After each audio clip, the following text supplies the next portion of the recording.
Dude, I want you to be as smart as I am. Motherfucker, give me a...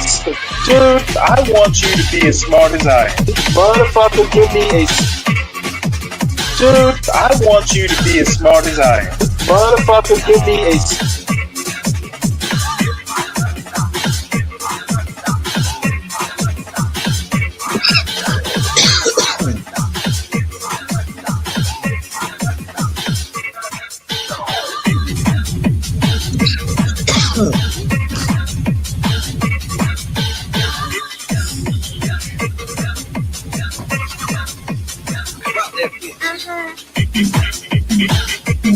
Dude, I want you to be as smart as I am.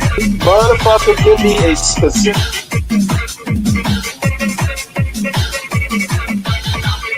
Dude, I want you to be as smart as I am. Motherfucker...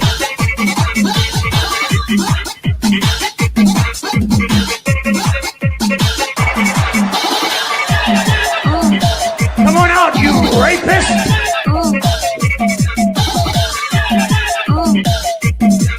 Dude, I want you to be as smart as I am.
Hey, Stanley. It's what, man?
I just love these old cartoons.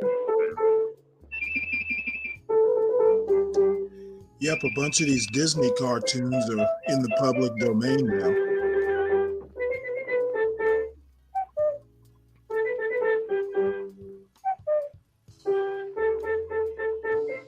Remember the old World War II cartoons, Stanley?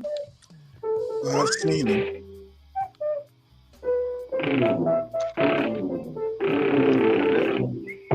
They're on Amazon Prime. We got a whole conglomerate of them, like 3 hours.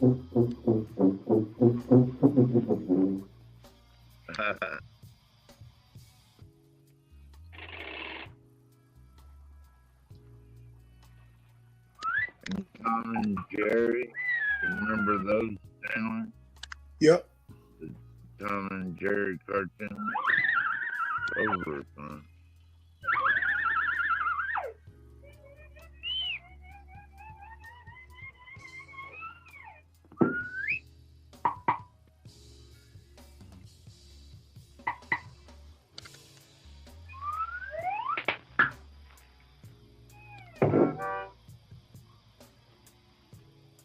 And Betty Boop, that was another good.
Interesting.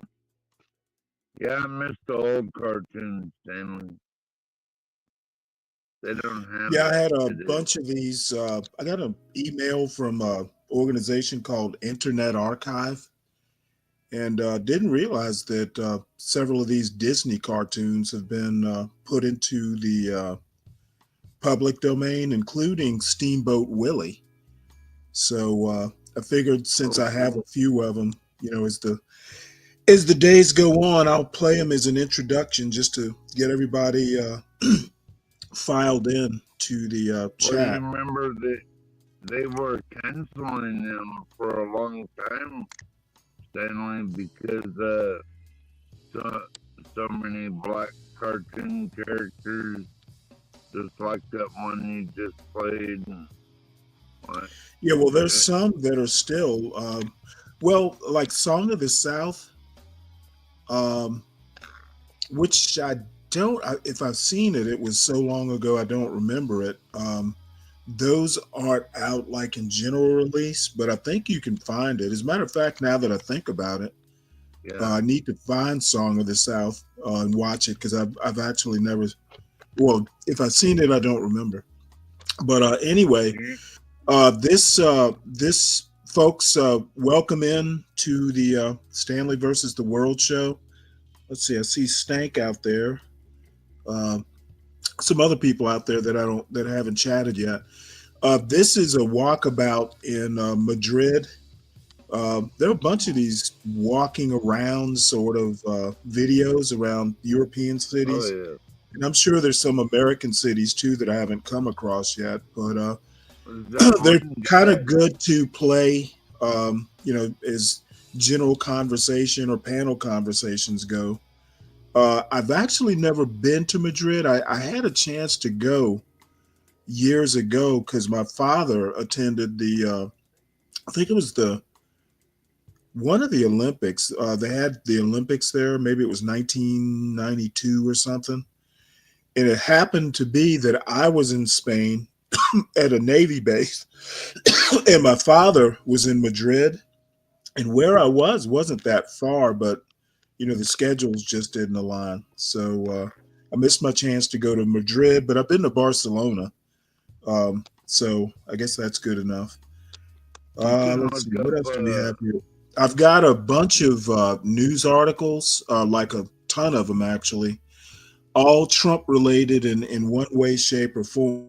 So we'll see how that goes, because it's going to take a while to get through them. I've got some opinion pieces also. So between Trump and Elon, we're going to be we're going to be busy for an hour or two. Well, probably more like two. And then I don't know. We may get around to some pop the balloon stuff. We'll see where we wind up. So the first story is judges order Trump officials to offer jobs back to thousands of fired workers. This is a longish article, but I think we'll probably just play it all the way through, because this is pretty important stuff. This news story was written by Alvaro Rizzo and Katie Mettler. Judges order Trump officials to offer jobs back to thousands of fired workers. In separate rulings, judges in Maryland and California ordered the reinstatement of probationary workers fired last month across many agencies.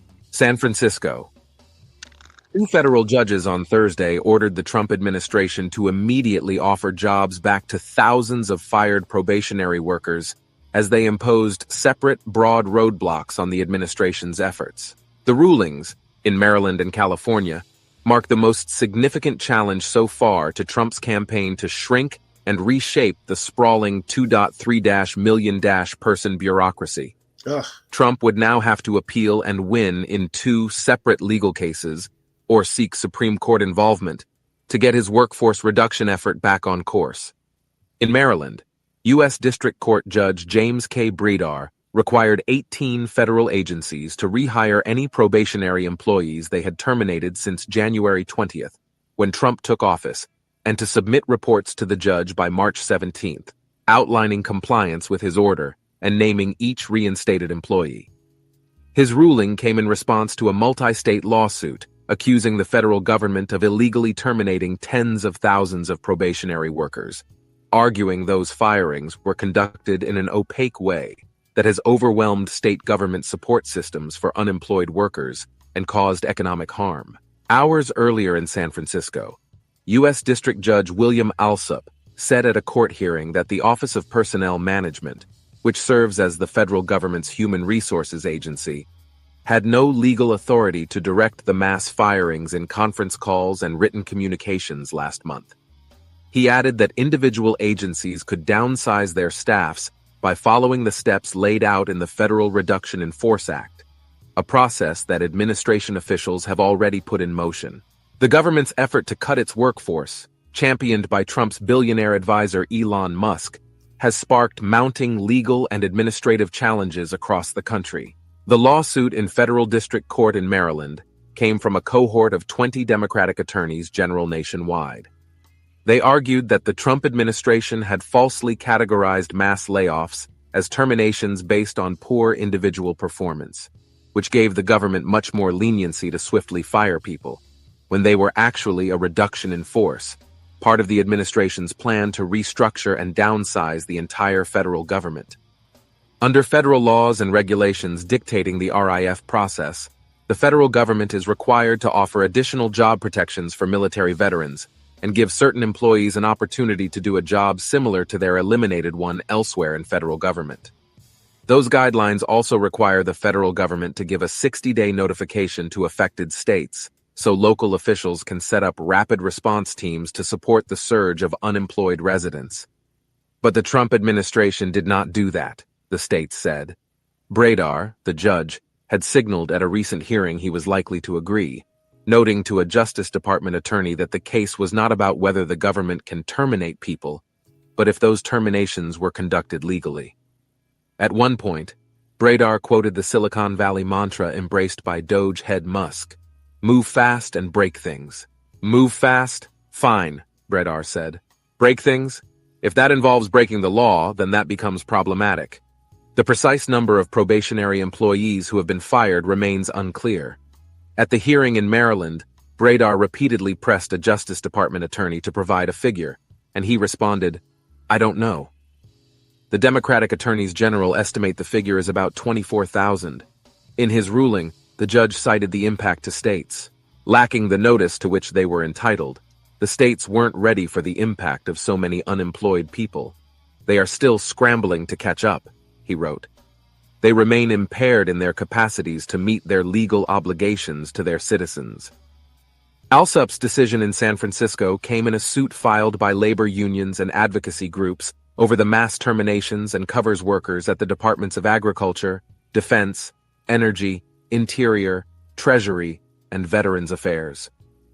The impacted agencies in the other case include the Departments of Agriculture, Commerce, Education, Energy, Health and Human Services, Homeland Security, Housing and Urban Development, Interior, Labor, Transportation, Treasury and Veterans Affairs, as well as the Environmental Protection Agency, the Consumer Financial Protection Bureau, Federal Deposit Insurance Corporation, General Services Administration, Small Business Administration, and USAID. Under Bradar's order, which expires March 27th and excludes those justly fired for cause after a good faith evaluation, employees must be rehired by 1 p.m. on Monday.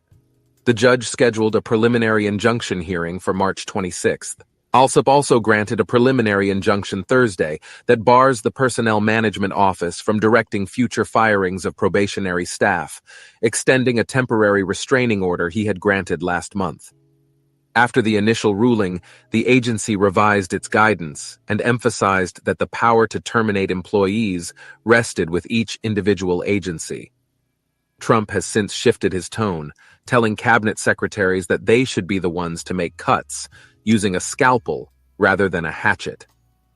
But the president has continued his efforts, giving federal agencies a Thursday deadline to submit plans for large-scale reductions in force.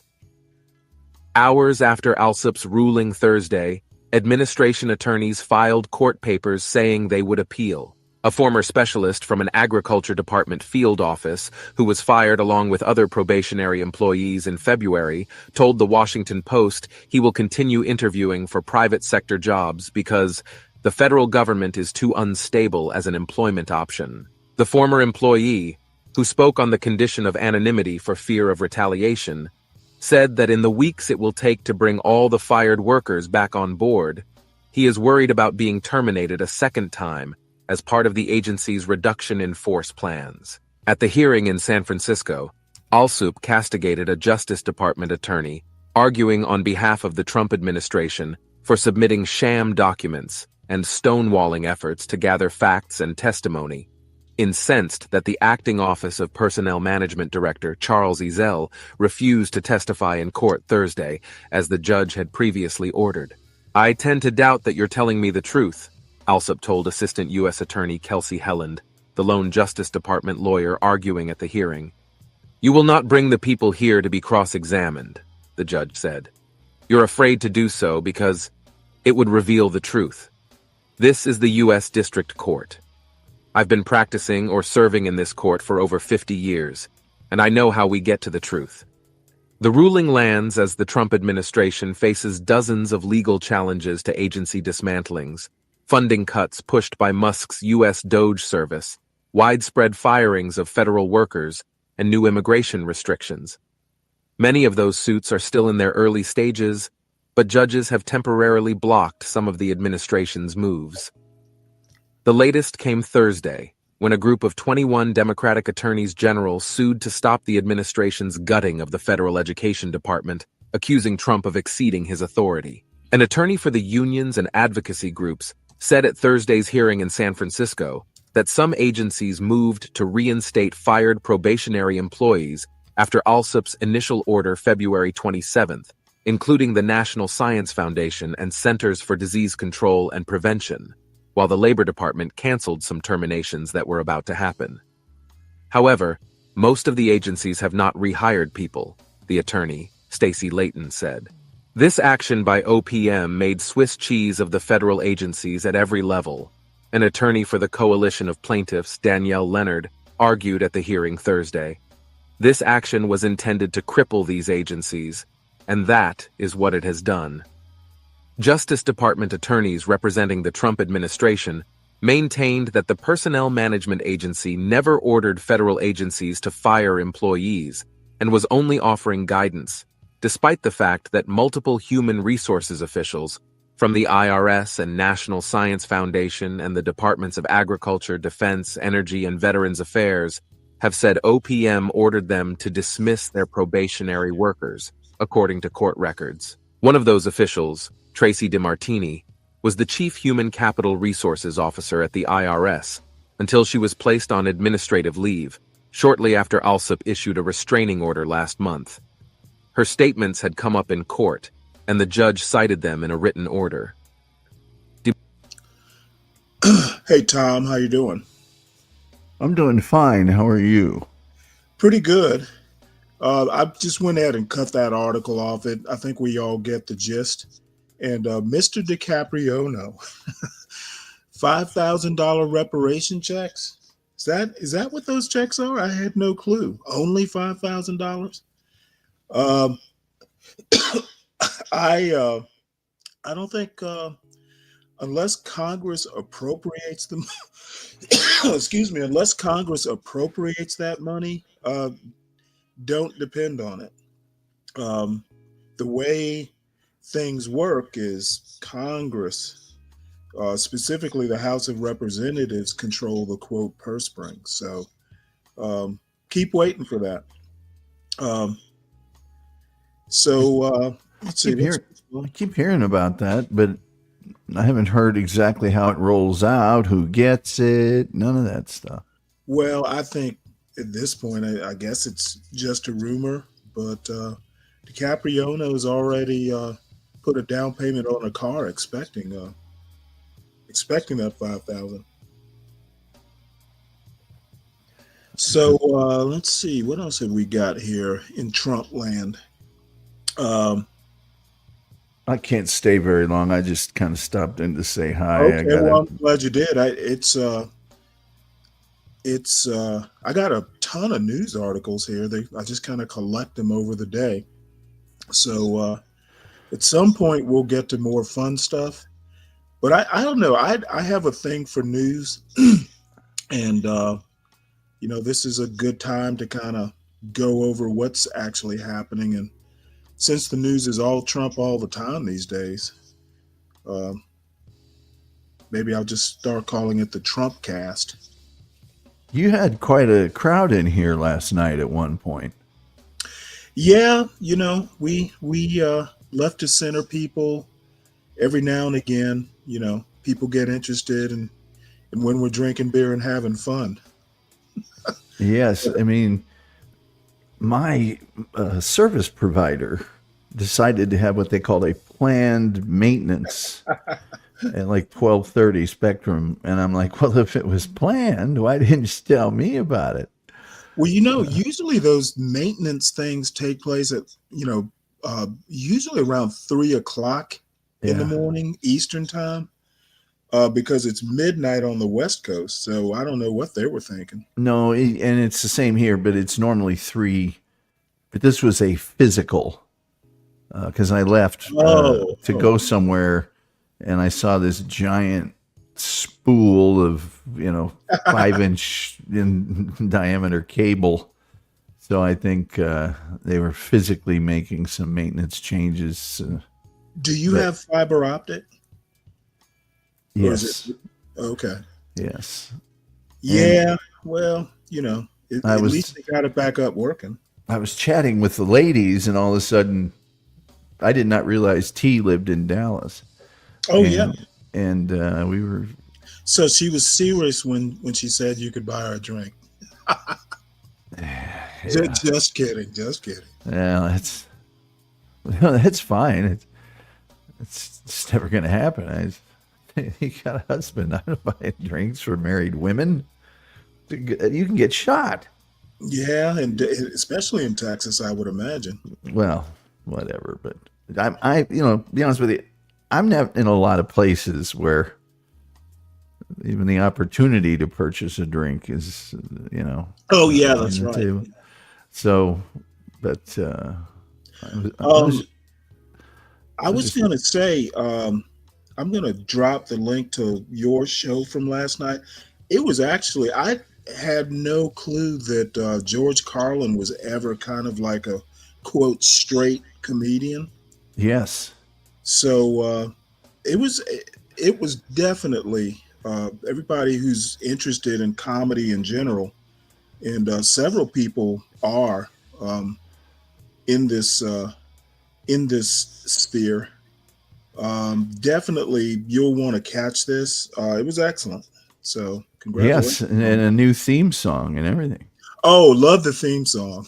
I actually think it does sound like a sitcom, opening credits sort of song.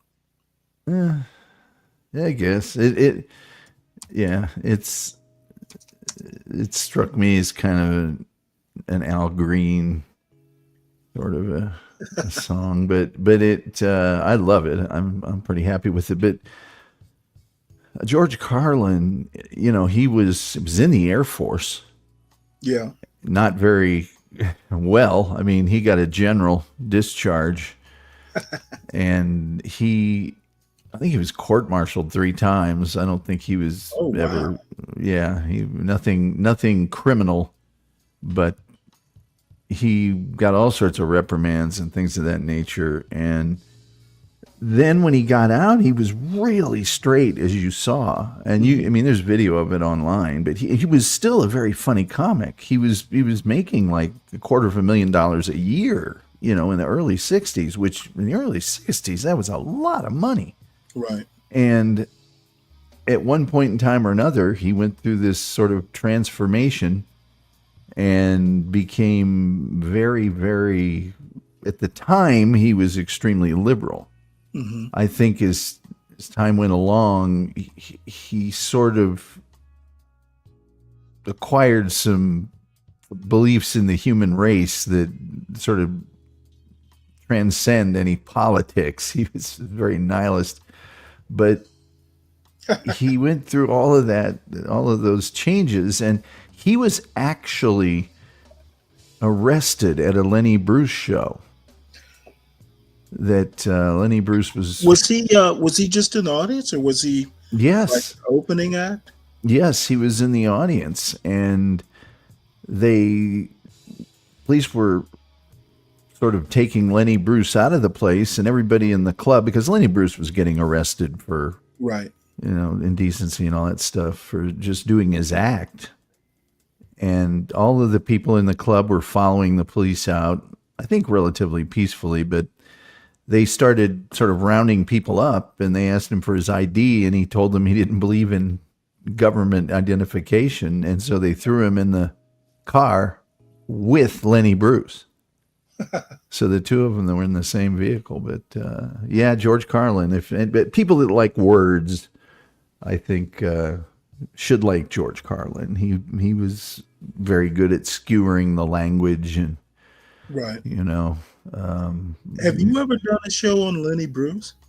I'm going to do one, probably not next week, probably the following week, because I want to do one on Robert Klein. I've been trying to. It's kind of funny. I hadn't heard the name in 10 years. I haven't, he's older now. I looked him up. He's 82, roughly my father's age, actually. Yeah. He's pretty funny.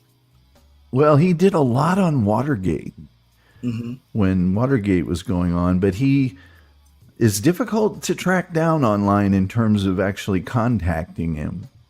He does have a Twitter page. I might DM him. I think there's little to no chance he would do my show, but even an email would be, would be great.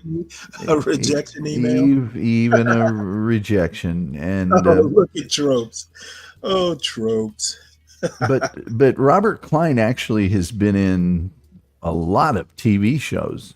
Oh yeah. and such. That you don't have to be a boomer to know who Robert Klein is. I mean, he was on some hit TV shows and Well, you have to movies. understand tropes. He's a musician type, so you know he's Well, he is Trey Chic.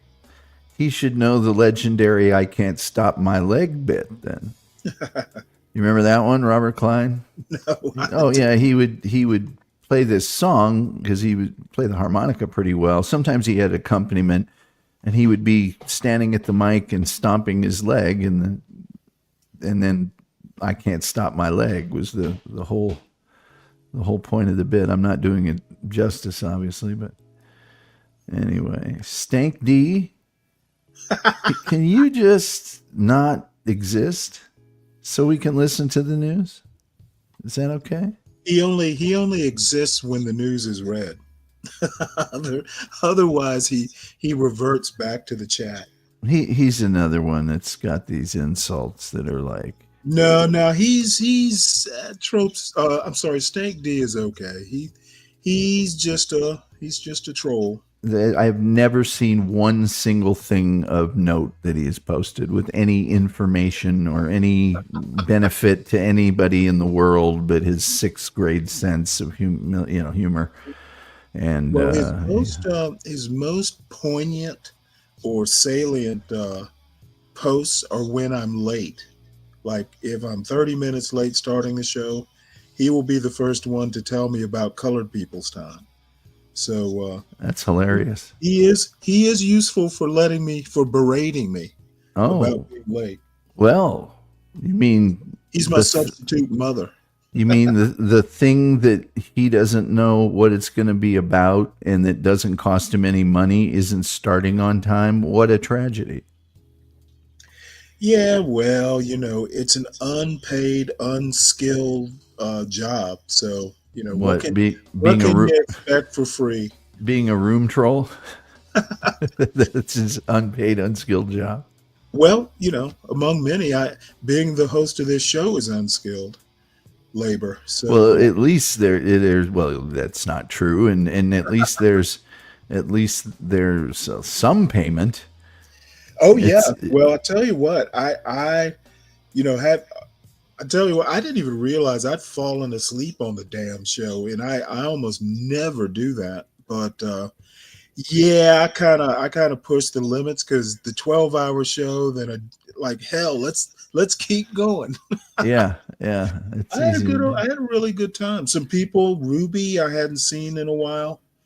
Ava, hadn't seen in a while. So it was really sweet of them to hop up and wish me a happy birthday. It was actually really awesome. San Jose came in, and there's a lot of people coming in. She, as a matter of fact, San Jose, I've been wondering, I guess she's been busy, but she's a moderator, I think, on both channels, mine and this one. So anytime she comes up, she does food shorts. She's a really good, fancy cook. My slop will taste good, but kind of look messy on a plate. Yeah. I mean, she actually plates her stuff. So, having her up, I wish she'd come around more. Deacon Dave, came up for. I mean, it was a lot of people. Well, Dave is my buddy. He and I were at Loggerheads when we first kind of met online, but we talked for 2 hours one day on a morning show. And dude, he has his way of thinking about things, but he's actually a pretty decent thinker. He's a good guy. That kid came in here that was from Braves channel that chose to be victimized. And trollaholic. He trolled himself, Well, he's young. Yeah, but yeah. So I mean, it's at least pays more than being a chat room troll. Well, I think Chat room trolls. Stank D might be the highest tier, which is kind of sad. We need better trolls. Yeah, that's like saying the floatiest turd in the outhouse. It's really great. But Well, of all the turds, Stank D is the most aptly named. yes, I guess so. Yeah. At least there's that. What else could a turd be but a Stank D? Yes. Yes. Oh, and the little horsey's here. Little horsey friend zone here. Hello, little horsey friend zone. But anyway, I got to hit the hay. I've got this big All right. licensing Well, test to as take always, thanks for joining me. Yes, if I wake up and you're still on, I'll pop back in. But I'm glad you had a good birthday. Oh, it was excellent. Excellent. Thank you. Talk to you later. Take it easy. Oh, by the way, I love the show title. Yeah, that was a special one. You know, it's so bad it's biblical. We'll talk to you later. Take it easy. All right, bye. All right, folks. Mavid, why do you think you're banned? I can see you in the chat. So apparently, what are you? Oh, you're trying to come up to the show? As far as I know, you're not banned to come up to the panel. Come on up. So let's see. Next news item. Trump overstepped his constitutional authority in freezing Congress's funding for U.S. aid, judge said. And Trump replied, Constitution, schmonstitution, I'm going to do it. So let's see. This basically, now this is actually rather interesting. And actually there's a part down here.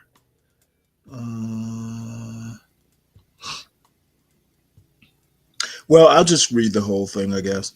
President Donald Trump overstepped his constitutional authority in freezing almost all spending on the U.S. humanitarian and development work abroad, a federal judge ruled, saying the administration can no longer simply sit on tens of billions of dollars that Congress has appropriated for foreign aid. But Judge Amir H. Ali stopped short of ordering Trump officials to use the money to revive the thousands of contracts they have abruptly terminated for U.S. aid and development work around the world. That pretty much says it all. Basically, the judge is saying that the money that has already, for the work that's already been done, those contractors, NGOs, what have you, need to be paid. You can't leave them hanging. However, any new business, the judge isn't enjoining that sort of stuff. So you just need to pay for what's already been done in the commitments, and anything that's on the horizon, we'll deal with that later. So it's not the victory one would, if you're a Democrat or progressive or anything like that, it's not a victory. It's just kind of like, hey, it's more of a check on the on someone who has done work and is waiting on the check in the mail, and the check's not arriving. So let's see what else is in here, because it says something about Marco Rubio. Ali's ruling Monday evening came hours after Secretary of State Marco Rubio announced that the administration had finished what has been a 6-week purge of programs of the 6-decade-old U.S. Agency for International Development, cutting 83% of them. Rubio said he would move the remaining aid programs under the State Department. So I'm not sure that the agency is going to go away. It looks like they're moving it to the State Department. which isn't the same as getting rid of it. So, Palomino, if anybody's been banning you, it's not me. I actually have never banned anybody, but I will admit you would be the first. You would be the first on my list. But by and large, I don't ban people from the chat. I can choose to look at what you're writing or not. So you're safe for now. Let's see, not a display of boundless. You know what? Tropes. It was actually funny. I laughed. Therefore, I chose it for the title of a show. It was actually a funny comment. So, lightning can strike, rarely twice. Let's see here. What is next? Some Putin news.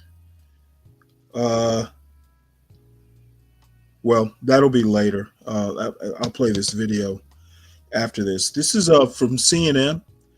Latest on Trump's tariffs, the federal workforce, and the looming government shutdown. And actually, you know what? It was the Putin article right here that I'm concerned with. So belay my last. Putin expresses reservations about 30-day ceasefire proposal. Russian President Vladimir Putin said during his Thursday news conference that he has reservations about a 30-day ceasefire proposal in the Ukraine war, saying it is not clear how the situation would develop in the region of Kursk and elsewhere if a ceasefire was implemented. Putin lauded the U.S. idea as great and correct, and said Russia supports it in theory, but there are many things that still need to be discussed before a deal is agreed to. Putin went on to raise many questions about a potential ceasefire, including how it would be verified. He also said the ceasefire must be aimed at a long-lasting peace, and it must look at the root causes of the crisis.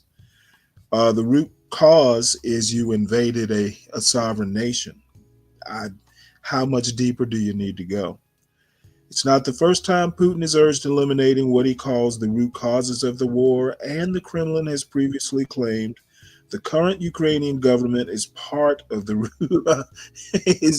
root cause. So I guess Zelensky must go. He also said maybe he would call U.S. President Donald Trump, but Putin and Trump are not expected to speak to each other on Thursday, Kremlin spokesman Dmitry Peskov told CNN. And we don't need to go much farther than that. From what I'm understanding, though, Putin isn't opposed. He just has questions. So who knows? Maybe it'll go somewhere. John, man, what's up, man? How you doing? Good to see you. How you been?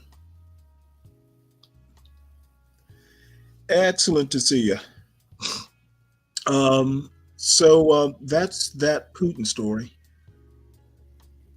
And by the way, if anybody has any comment on a story in the chat, just click the link. I think it's at the top of the chat of the chat section, or I can drop the link, I guess.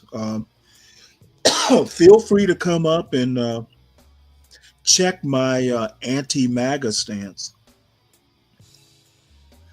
Have you what? No, I haven't watched any body cam footage tropes. I have seen, the regular news clips, but I'll be honest with you. I'm not that concerned. Other than, the U.S. providing aid, I'm not interested in the Russia-Ukraine war. Why the United States even had to get involved, I guess Biden felt that, hey, we were kind of dangling that NATO carrot in front of them, and it influenced their politics. And then there's some other issues, folks being overthrown and stuff like that. But to be honest, that's a European problem, that we had to be involved at all.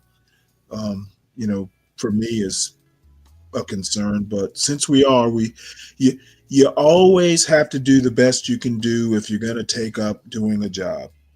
I'm sure many people would agree. So please check out Elon Musk fail, top 10 Elon Musk. Interesting. Uh, I've got a Richard Hanania article along that same order, along that same line of thinking. Later on in the show, I've got some opinion pieces that I'd like to talk about. So yeah, we'll check it out. Let's see. Let me do a little bit of cleaning up here.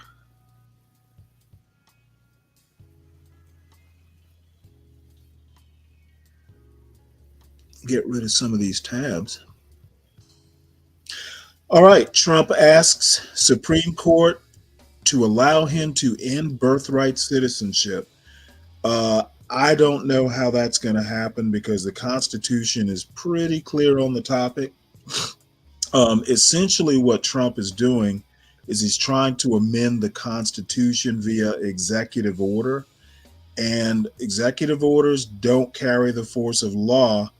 And even if they did, the Constitution specifies how amendments get added, and executive order isn't part of that process. So it'll be interesting to see if the Supreme Court actually, it'll be interesting to see what they do. I expect they'll follow the Constitution. And in response to that, I expect Trump will ignore the Supreme Court ruling. But that's my prediction. We'll see how it turns out. I'm spending my check on chicken establishments owned by MAGA. Oh, really? They're MAGA chicken joints? I wonder what their chicken tastes like. All right, so I'll read a little bit of this. President Donald Trump's administration asked the Supreme Court in a series of emergency appeals Thursday to allow him to move forward with plans to end birthright citizenship, elevating a fringe legal theory that several lower courts have resoundingly rejected. In a series of emergency appeals, the Trump administration argued that lower courts had gone too far in handing down nationwide injunctions blocking the controversial policy, and it asked the justices to limit the impact of those orders.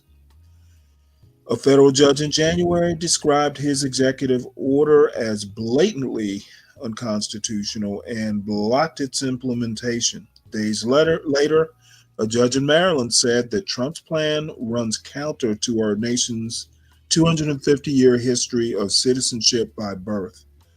Appeals courts have brushed aside the Trump administration's request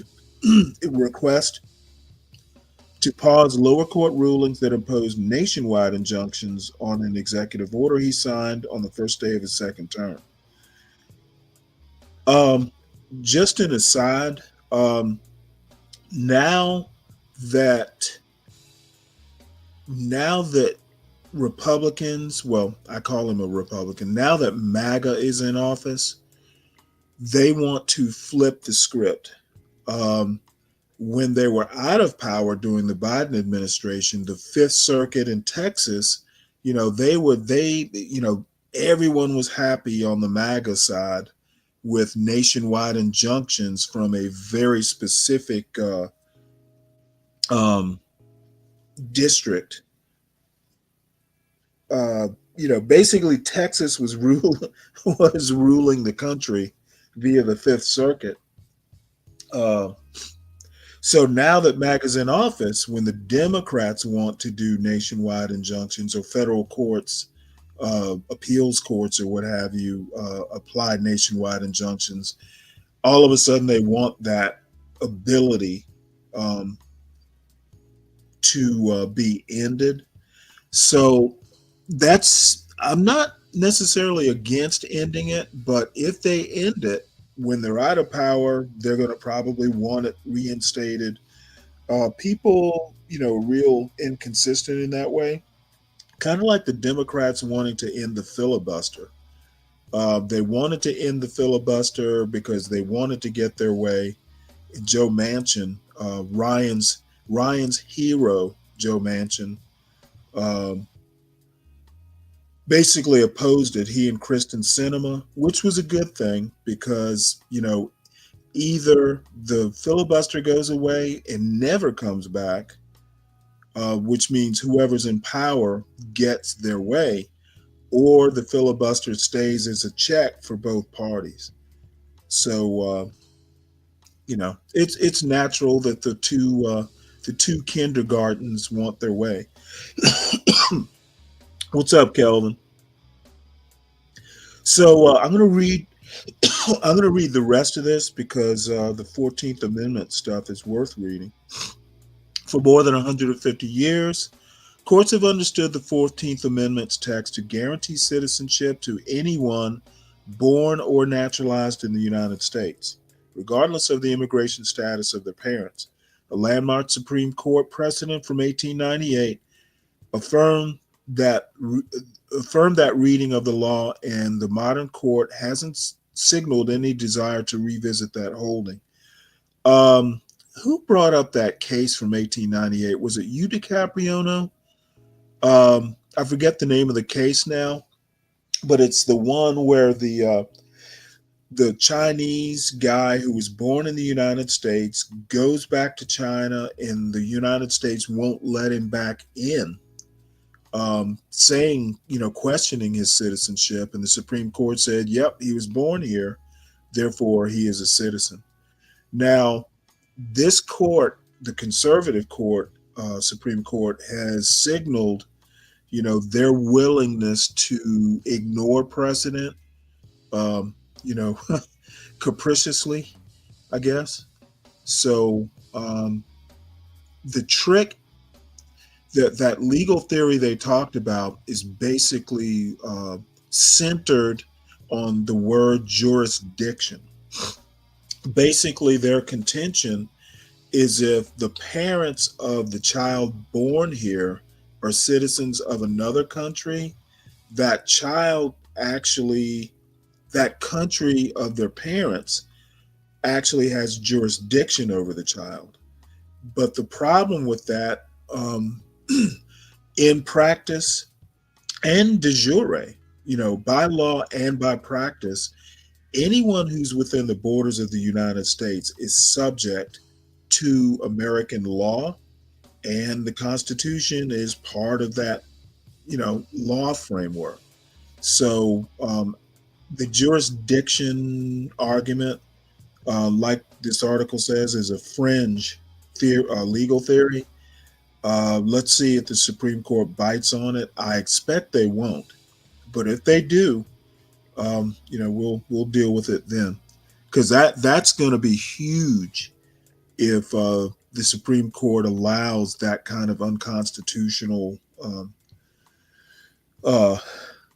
approach to citizenship. But some conservatives have argued that those long-held views are wrong because the 14th Amendment includes a phrase that the benefit applies only to people who are subject to the jurisdiction of the United States. Immigrants in the country illegally, the theory goes, are subject to jurisdiction of their native land. Well, if they commit a crime here, the U.S. has jurisdiction. The people here don't follow the laws of their home country. They follow the laws of the United States. So the jurisdiction argument just doesn't hold water, in my opinion. Courts in Maryland, Massachusetts, and Washington have all issued injunctions blocking implementation of the request of more than 20 states, requested more than 20 states, 2 immigrant rights groups, and 7 individual plaintiffs. We pretty much get it. The rest is just kind of beating that dead horse. There was one other point I wanted to bring up, and I can't remember it now.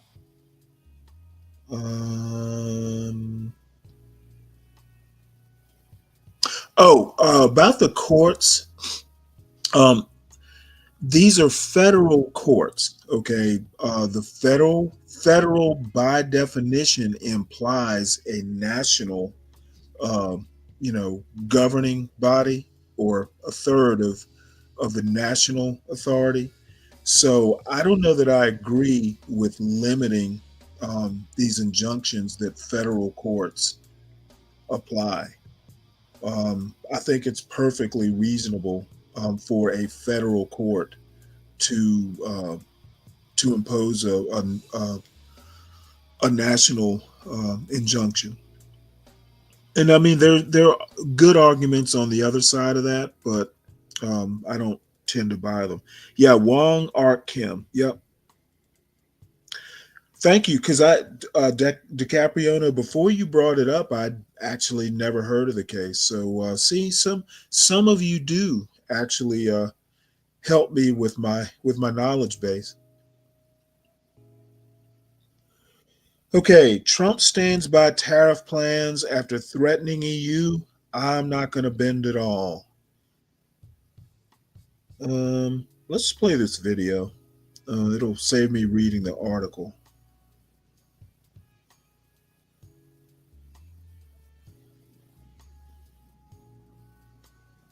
Tariff on European wine, champagne, and other alcohol. And President Trump is threatening a 200% tariff on European wine, champagne, and other alcohol. He says he'll impose that if the European Union goes forward with a tariff on American whiskey. Meanwhile, Canada's new retaliatory tariffs on U.S. goods went into effect at midnight. Let's bring in business reporter Alexis Christoforous for more on that. Alexis, what are economists saying about these new Canadian tariffs and this new threat from President Trump now to the EU? Yeah, there is no shortage of things for investors to fret about once again today, and we're seeing it in stock futures now lower once again. In terms of these tariffs, let's start with Canada. These are retaliatory tariffs that are targeting red states that are governed by Republicans, everything from whiskey to motorcycles to soybeans. The issue there is, while they might not directly impact U.S. consumers, they can down the road if the tariffs are in place long enough, because those U.S. companies, their businesses will start to suffer. They may have to lay off workers. They may have to raise prices on U.S. consumers to make up for the loss in their exports.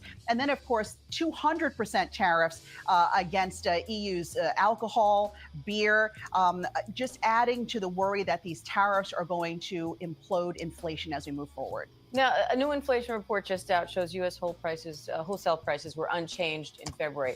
What does that tell you, especially on the heels of yesterday's better than expected consumer prices report? Right. This is good news, because while we're not seeing a huge difference at the market, I mean, consumer prices actually inched up just a little bit. Wholesale prices, as you said, were flat.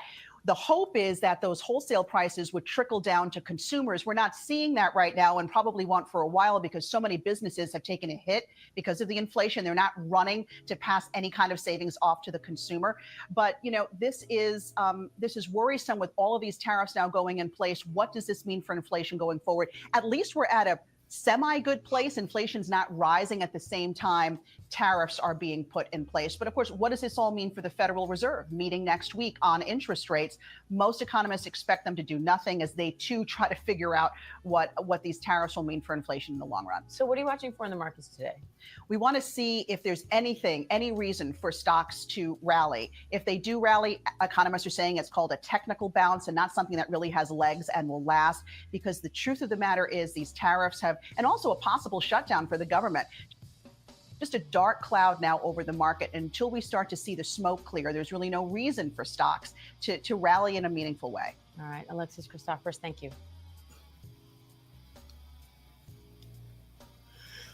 All right.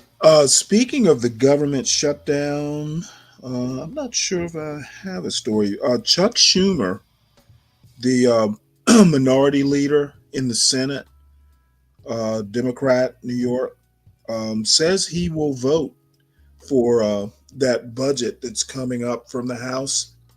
So I imagine if he's going to do it, enough Democrats will fall in line to avoid a government shutdown.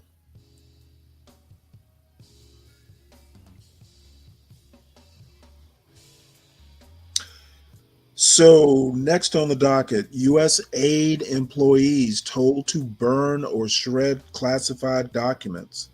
That was a story I became aware of yesterday morning. No, actually, tropes, they do not have the right to bear arms abroad. Uh, Possibly the only exception would be either law enforcement or the military. Um, when you're abroad, you have to follow that country's rules, even if they're contrary to U.S. law. Basically, if you're in another country, they have jurisdiction over over your corpus. So you might have the right to bear arms if that country has the right to bear arms, but that's not necessarily a blanket like, hey, I'm an American, I'm bringing my gun. So let's see, what do we have here? U.S. aid employees. And I kind of went at length about the burning and shredding of classified documents. I used to do it in the Navy like monthly at a minimum. The authorized way of getting rid of classified documents is either by cross-cut shredding. It's a specific type of shredding. Basically, instead of strips, it makes confetti, or burning. And when they say burning, I think they even get down to like the level of ash that's considered burned. So it was the temporary head of USAID, and that person is Trump approved. So what they did was an official act. There were some folks this morning who wanted to read nefarious, intentions in that. It's a U.S. agency, and almost any agency is bound to have sensitive materials. It doesn't have to be top secret or secret. It could, there's a category below secret that just reads classified, and then there's also documents that are just labeled sensitive. So I don't see, other than, hey, you got 15 minutes to shred your documents. Um, you know, um, all these agencies, especially the law enforcement and military type agencies, intelligence agencies, oh yeah, they dispose of their documents probably monthly. So let's see if there's anything down here that's worth reading. Says document destruction was set to take place Tuesday, according to an email from Erica Carr, the agency's acting executive secretary. It is unclear how many people received the email, which thanked workers for their assistance in clearing our classified safes and personnel documents. Shed as many documents first, reserve the burn bags for when the shredder becomes unavailable or needs a break. Yep, they get hot. Classified material is burned or shredded in certain scenarios, including emergency situations, but some former employees, as well as an organization representing foreign service workers, say the current directive is inappropriate. Don't know about that. Groups challenging the administration's plans to shut down USAID filed an emergency motion Tuesday afternoon seeking to stop the document destruction. Yeah, I see their point, but I think U.S. aid is probably what's going to happen to it is a foregone conclusion. You can always recreate documents. Someone pointed out that these emails are electronic, the classified emails, and then people will print out these documents. They can be recreated, so it's, it's not that big a deal in my opinion. Hiding what truth, DiCapriono? Their electronic records. Most of this stuff is, transmitted electronically. Like I said, I used to burn and or shred documents, especially deployed. Um, you could probably burn document, and we did burn daily because, your record message traffic quadruples when you're on a deployment. So this is not unusual activity. So I personally, having personally been in charge of disposing of classified material, see no problems with it. So this was inevitable. And I forgot to tell John, I'll maybe alert him to this because he actually, did his shenanigans in front of the Roosevelt Hotel or something like that. One of these hotels that was housing illegal illegal migrants. So this isn't unexpected. Prosecutors asked for a list of names of aliens living at a Manhattan hotel. The city houses about 43,000 migrants in shelters, including dozens of converted hotels. Department of Justice has opened a criminal investigation into the funding and management of New York City hotels operating as shelters for migrants, according to a copy of a federal subpoena sent to a Manhattan hotel. Federal prosecutors sent a subpoena to the Hotel Chandler in Midtown on Wednesday, requesting information related to the migrant shelter program and a list of full names of aliens currently residing at Hotel Chandler, including nationality, dates of birth, and identification numbers.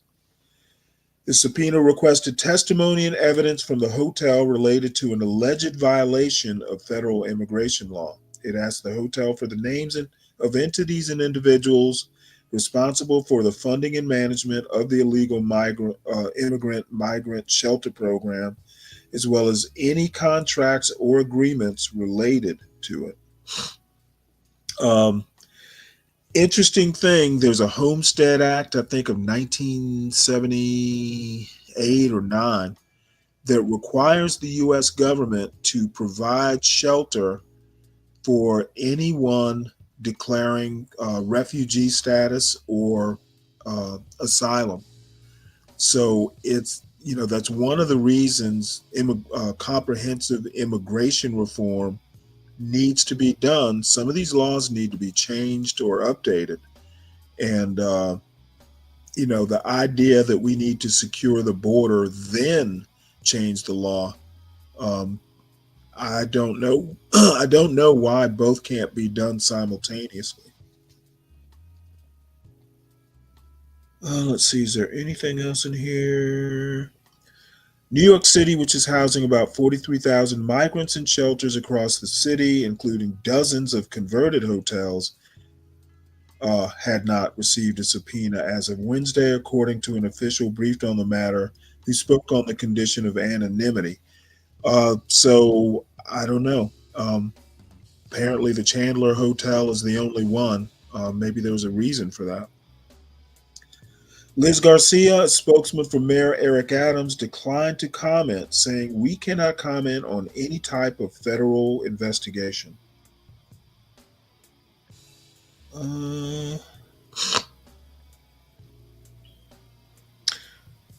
Last month, the Trump administration abruptly clawed back $80 million in federal funds from the city's bank accounts that was meant to cover some expenses associated with paying hotels to shelter migrants. Well, we'll see what comes of this investigation.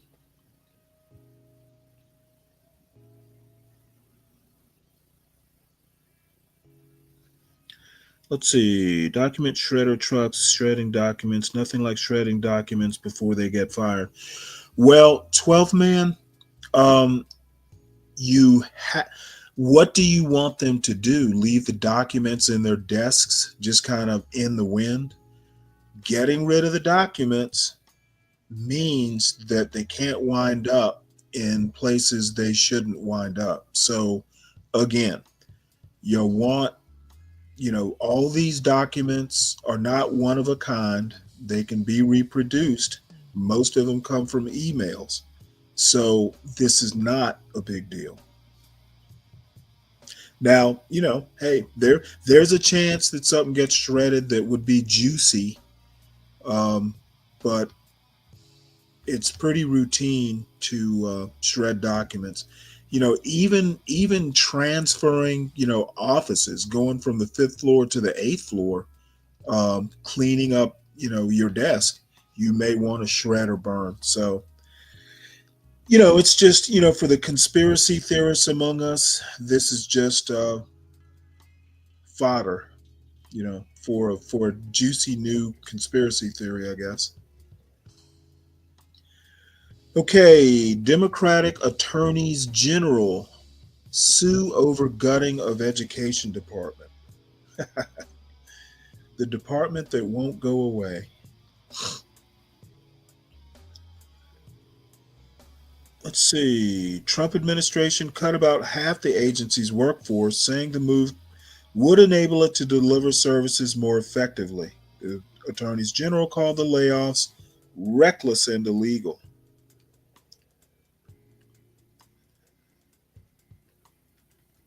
A coalition of 21 Democratic attorneys general sued the Trump administration on Tuesdays, 2 days after the Education Department fired more than 1,300 workers, purging people who administer grants and track student achievement across America. The group, led by New York's Letitia James, sued the administration in a Massachusetts federal court, saying that the dismissals were illegal and unconstitutional. Firing half the Department of Education's workforce will hurt students throughout New York and the nation, especially low-income students and those with disabilities who rely on federal funding. The outrageous effort to leave students behind and deprive them of a quality education is reckless and illegal. Yeah, I agree. Well thought out is not a term that's associated with Trump presidencies.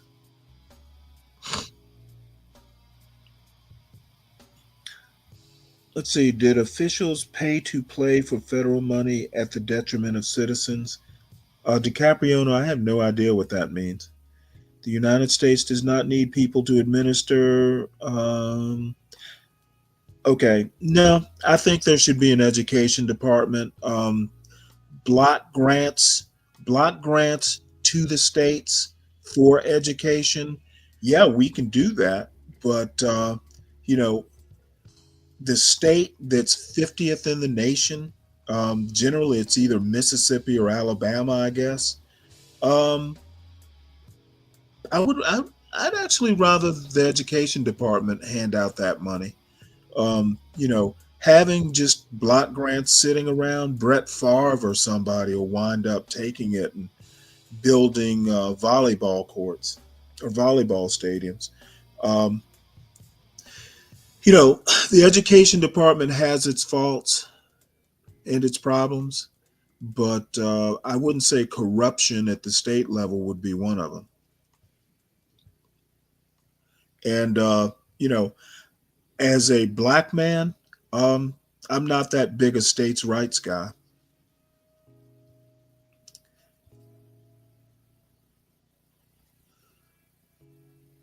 All right, let's see. Moving on.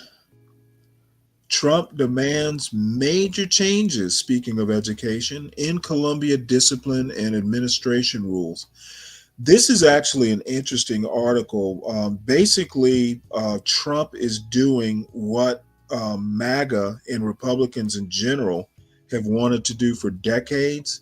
Basically, hold the noose, up to the neck of these quote liberal institutions because they feel left out of the cultural picture. Essentially, what MAGA is doing is trying to change the culture. And that's probably one of its primary goals. They basically don't want free thought. They want a patriotic education. And a patriotic education is written by the victors. It's not necessarily actual history or both sides of a historical story or historical argument. So essentially, when they talk about right woke or MAGA woke, they're talking about culture. And, I think that MAGA wanting to control culture versus progressives wanting to control culture, I think MAGA's just as bad. They are right wing woke, wanting to control how people think about things. So, it's just whether you like a left leaning point of view or a MAGA leaning point of view, because I don't think MAGA is conservative. It has some conservative elements, but MAGA is by no means a conservative movement, and it's not populist either. It's oligarchy. So, and that's easy to believe. And again, people like Elon Musk are riding the backs of the 12th men of the country to achieve power, and the 12th men of the world are happy to carry them on their backs.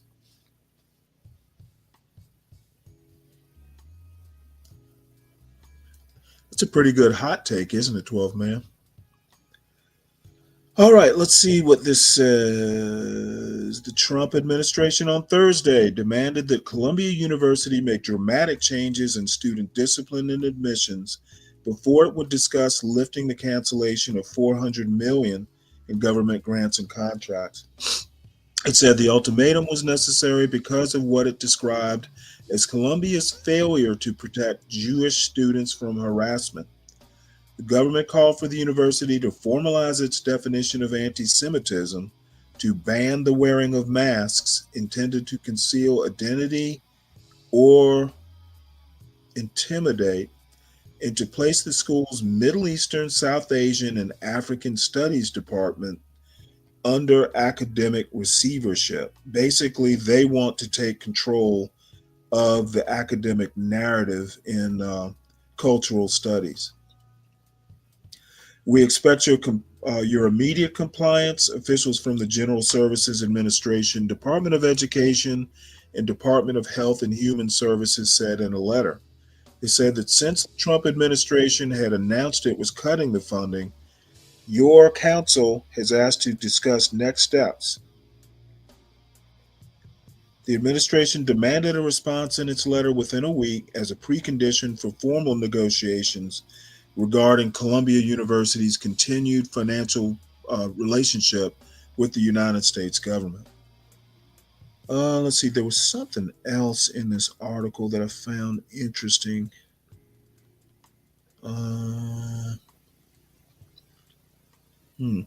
Now, I guess it was the part about the African American studies, the area studies or cultural studies.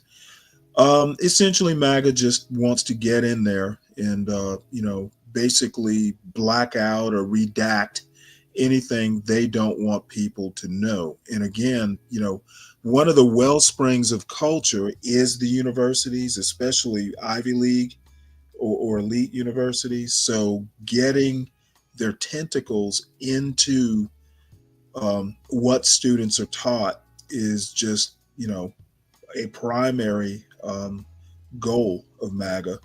It was a primary goal of progressives. Politics is downstream of culture. So you control the culture, you tend to control politics at some point. Let's see, green cards are being snatched in this administration, in this 47 administration. I don't know how that works. I would imagine that, green cards, I'm sure green cards can be revoked for cause or other reasons. So, the administration has the right, I believe, to revoke green cards. I actually don't have a problem with Trump doing that. If there's good cause. I mean, you shouldn't just, take a green card because, somebody said something that you didn't like, which is essentially what they're doing with that Khalid guy from Colombia.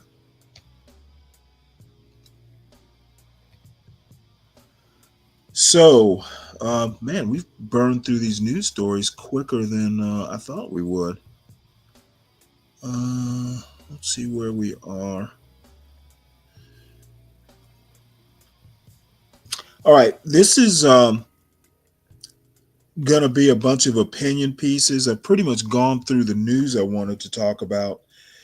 This essay is by a University of Michigan economist. And his opinion piece is 2 reasons for optimism about the economy. So let's hear what he has to say. I haven't read the article. 2 reasons for optimism about the economy. This article is by Justin Wolfers and read by an automated voice. The air is thick with recession talk and stocks are cratering, but it just may be a mirage, a refraction of partisan distortions. So where did this recession talk come from? It started with a projection from the Federal Reserve Bank of Atlanta that the economy is on pace to shrink in the first quarter. You could almost hear people on the left squeal with delight that the data were confirming their concerns about the Trump presidency. Those squeals led to equally absurd counterclaims from the right.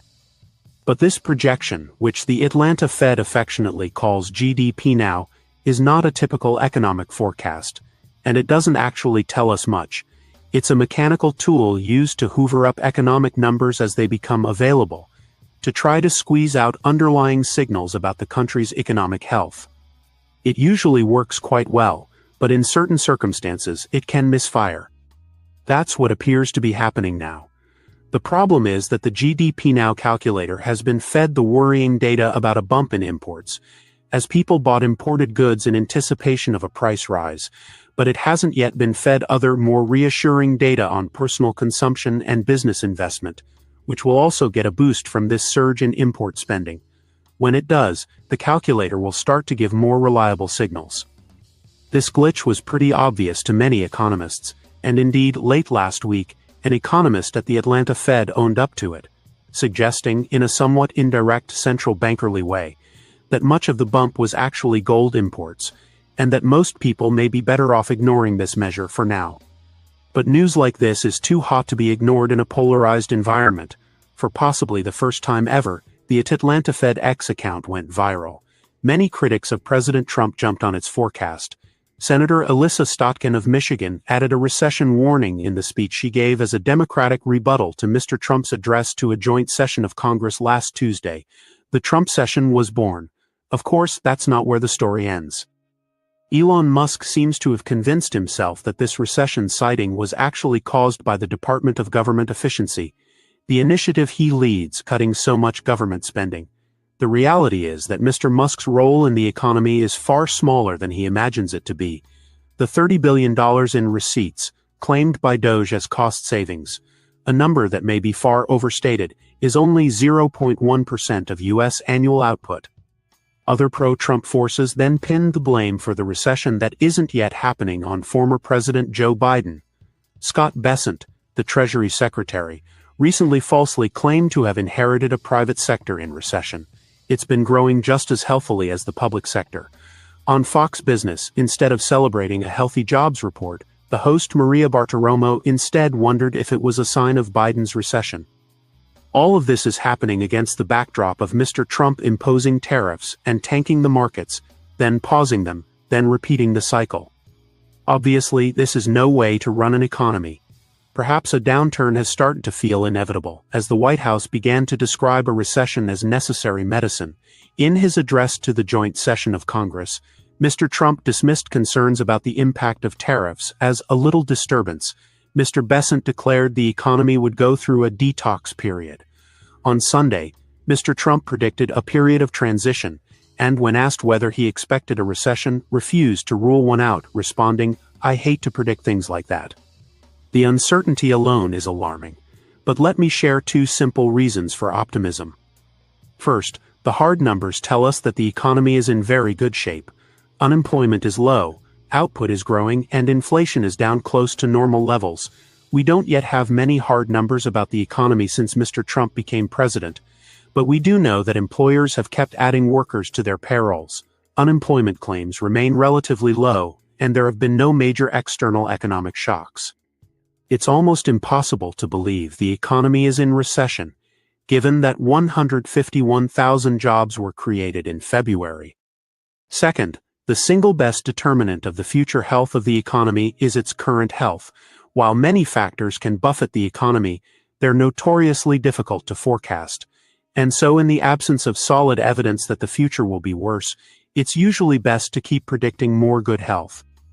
That simple formula helped me see through a similar mirage in 2022, when a drumbeat of commentary insisted a recession was just around the corner, even as the economic data were much more upbeat. Bloomberg Economics projected a 100% chance of a recession, the one that never arrived. While I'm convinced that our current recession talk is premature, I'm no blind optimist. America's biggest economic threat is the chaos sown by an unpredictable White House. Tariffs are on except when they're off. Doge cuts with a chainsaw and keeps hitting arteries. Fiscal discipline has gone missing, and rule by executive order has left nearly the entire Trump agenda tied up in court. At the same time, Mr. Trump's whims are rewiring the post-war world order. If there's not something to scare you on that list, you're not paying attention. Perhaps this is the point in the horror movie when you wake up and realize that the real threat is coming from inside the house. Indeed, that fear may be what catalyzes the next recession. It just hasn't started yet. Justin Wolfers is a professor of economics and public policy at the University of Michigan.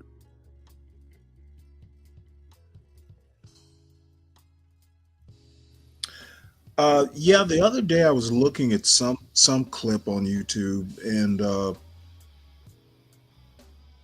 their prediction was basically 2 quarters of a negative GDP or whatever. However, all that really did was slow the growth of the economy. It didn't drive, it didn't go overall negative. It just wasn't going to be as big as predicted. So, recession, yes, but not necessarily bad economic news. So, the sky is falling mentality isn't necessarily called for, but people hear recession and they automatically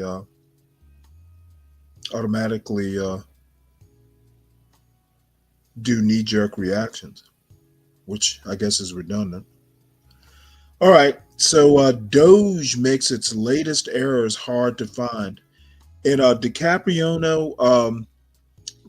in a bit, we'll go over the Alien and Seditions Acts of 1798, because it's been a while since I've actually thought about them. Something we actually learned about in high school, I think. But we'll go over that just to see what the Aliens Act specifically, because the way it was put in place was mainly because of some French ambassador, believe it or not, who was meddling in American politics, and I think it was basically aimed to keep foreigners out of manipulating internal affairs. I'm not sure how it would be useful in getting rid of aliens, but we'll find that out. Like the ones with driver's licenses that vote in elections, like those no, people? that doesn't happen. Yeah, it does. No, it does not. can I prove mean, and nobody yeah, it will might believe be. No, prove that it happens. Okay, don't come up here making all kinds of claims. You bring the proof. You're the one who brought it up. Well, all she Okay, needs dude, to I'm not going to get into a back and forth with you on this. It's not worth the time. so you don't think the president has I the said authority to that I'm not going to go back act and on forth with an you. act I'm not going to go back and forth over this topic. 12th illegal alien? 12th man, you heard. You're just droning on. I'm not going to go into it. I'm not doing the back and forth. What's up, Wolf? So Doge makes its latest errors hard to find. I'm definitely interested in this. Doge makes its latest errors harder to find. This article is by David A. Farenthold and Jeremy Singer Vine and read by an automated voice. Elon Musk's Department of Government Efficiency has repeatedly posted error-filled data that inflated its success at saving taxpayer money. But after a series of news reports called out those mistakes, the group changed its tactics. It began making its new mistakes harder to find, leaving its already secretive activities even less transparent than before. Mr. Musk's group posted a new set of claims to its website on March 2nd, saying it had saved taxpayers $10 billion by terminating 3,489 federal grants. Previously, when it posted new claims, Doge, Mr. Musk's government restructuring effort, had included identifying details about. I also wanted to bring up all these savings. They're not savings. What they're doing is canceling, the programs that would use the money. The money's sitting somewhere. That's, it's been appropriated or earmarked for specific purposes. Trump is making unilateral decisions about whether to spend the money or not. My question is, what is the money doing right now? It's sitting in a bank account. Is it accruing interest? Is it being churned into somebody's pocket? I'm kind of curious as to what the money's doing while it's, if it's not going to be spent, where is it going? Where is it being sent back to? So we'll go ahead and finish this. About the cuts it took credit for. That allowed the public to fact-check its work by comparing its figures with federal spending databases and talking to the groups whose funding had been cut. This time, it did not include those details. A White House official said that was done for security purposes. The result was that the group's new claims appeared impossible to check. The New York Times, at first, found a way around the group's obfuscation. That is because Mr. Musk's group had briefly embedded the federal identification numbers of these grants in the publicly available source code. The Times used those numbers to match Doge's claims with reality, and to discover that they contained the same kind of errors that it had made in the past. Mr. Musk's group later removed those identifiers from the code, and posted more batches of claims that could not be verified at all. That shift was a major step back from one of Mr. Musk's core promises about his group, that it would be maximally transparent. The website is the only place where this very powerful group has given a public accounting of its work. That accounting is still incomplete. It itemizes only a fraction of the money that the group claims to have saved, $115 billion as of Wednesday. But it is extremely valuable, providing a window into the group's priorities and revealing its struggles with the machinery and terminology of government. If the group is now going to fill its site with uncheckable claims, then it loses its value. Noah Bookbinder, president of the left-leaning watchdog group Citizens for Responsibility and Ethics in Washington, said the removed information appeared to be a reaction to reports about Doge's errors. They responded by giving less information publicly, so that it's harder to question them, Mr. Bookbinder said, without doing anything to suggest that they're actually correcting the mistakes or learning from them. Mr. Musk's group began releasing its data on what it called its wall of receipts in mid-February, and started by detailing the savings it had achieved by canceling federal contracts. Those posts contained mistakes that seemed to indicate a lack of familiarity with the government, that the group is trying to overhaul. The group posted a claim that confused billions with millions, triple counted the savings from a single contract, and claimed credit for canceling contracts that had ended under President George W. Bush. Doge deleted some of its largest claims about the savings from canceled contracts after news reports pointed out that they were wrong. Nonetheless, that list of canceled contracts still contains errors. On Wednesday, the group was still claiming credit for saving $1.9 billion by canceling an Internal Revenue Service contract for tech help, but that contract was canceled under President Joseph R. Biden Jr. The website posted it, deleted it, then restored it. The group has not responded to questions about why either time. The new, harder-to-trace set of claims deal with another kind of federal spending, not contracts, but grant payments. Those disbursements are often made for services performed by a nonprofit or non-governmental organization, such as those affiliated with the United Nations. The public-facing website displayed only a few details about each grant, including the name of the agency that gave out the grant and the dollar amount saved after cancellation. That is not enough to identify which grants it was referring to. However, the website's source code listed identifiers for each of the terminated grants. The group deleted this identifying information from the code later in the week, but the Times had previously downloaded the code before that change was made and used the identifiers to match the group's claims with real grants. At least 5 of the 20 largest savings appeared to be exaggerated, according to federal data and interviews with the nonprofits whose grants were on the list. The largest item on the list was savings of $1.75 billion, which the group said it achieved by cutting a U.S. Agency for International Development grant. But the organization that got the grant, a public health nonprofit called Gavi, the Vaccine Alliance, said that information was wrong twice over. For one, the grant had not been terminated. Second, the government had already paid out all the money it owed. So even if the grant had been terminated, the savings would have been $0. In other cases, Mr. Musk's group seemed to misunderstand a key figure in USAID grants. Nonprofits said these grants often contain a ceiling value, an upper limit on what the government might pay, but the group said that this top amount is not always guaranteed. In some cases, the actual payments are worked out separately, they said, and often total far less. It's not a promise in any sense, said Tracy Baird, the chief executive of a nonprofit called Engender Health. In her group's case, Doge said it had saved $83.6 million by terminating Engender Health's grant to fund family planning work in the developing world.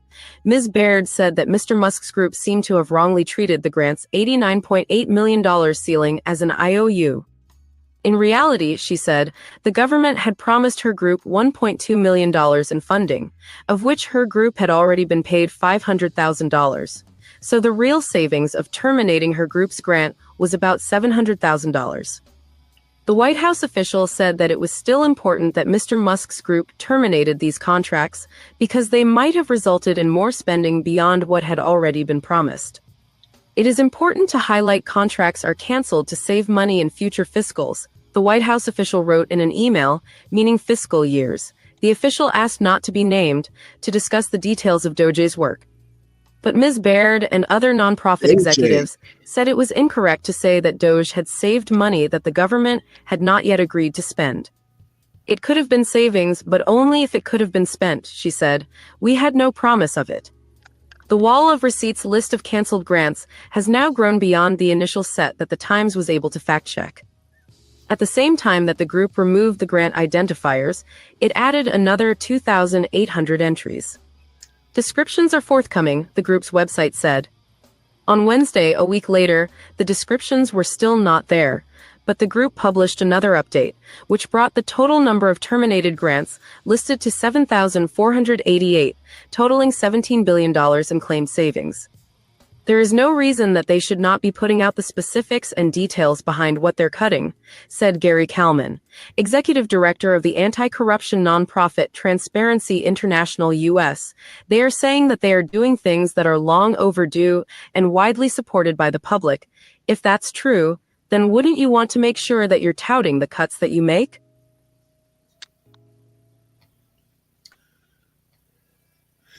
Well, you know, as I've said, I actually support the mission of, auditing and taking hard looks at where this money's going. I don't support the method. Reckless is an apt description. And these fools or oligarchs think that the country should be run like a business. Nation states are not businesses.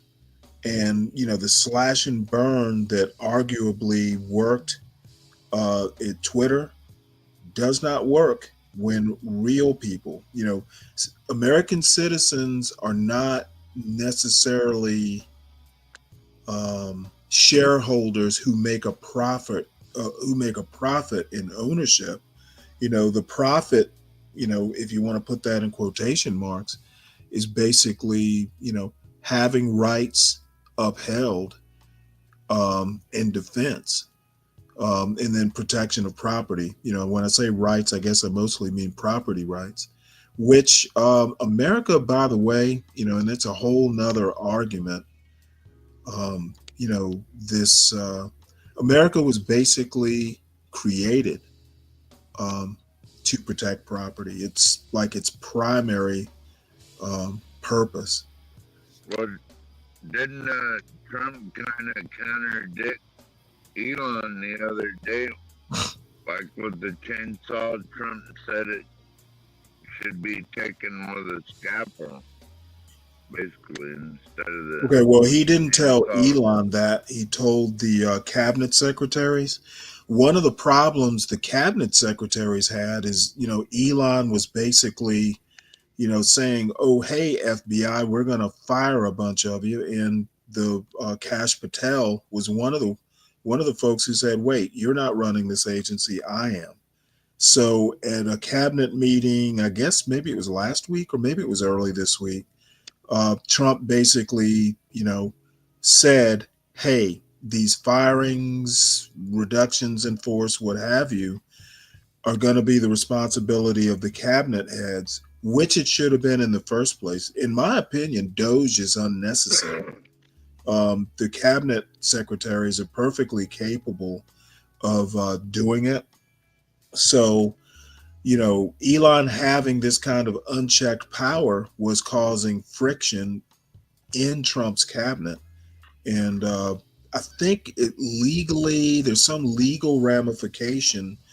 It's the department heads who should be running the departments and making the hiring and firing layoff decisions, not some dude who has no official capacity other than Trump's blessing. So he told the cabinet secretaries to use scalpels, because Elon's sledgehammer, is pissing too many people off. Rubio and Elon had a back and forth. Yeah, I saw that. As a matter of fact, I thought I did a story about it, probably last week. Yeah, if you believe that bullshit, Ryan, that it's only going to be around for 4 months, then Elon has a Tesla he's going to give you. Is that no, Solid Snake, we're not going to talk about it. First, I've heard of it, quite frankly, but I'm uninterested. Is that like I got a bridge to sell you, Stanley? Yeah, kind of like that. Yeah, something like that. So this next, I don't know if you guys have heard of a online magazine called Unheard, but the guy who runs it is a conservative Catholic, and he's written books, at least one book that I know of, maybe more, about basically turning America into a theocracy. So he's actually fairly well known in actual conservative circles. He's not so much MAGA as much as just like religious conservative, Catholic conservative, whatever you want to call him. But anyway, my buddy Richard Hanania wrote an article for um, for Sohab, I think that's how you pronounce his name, for the magazine regarding Elon. I've played a couple of his Substack essays.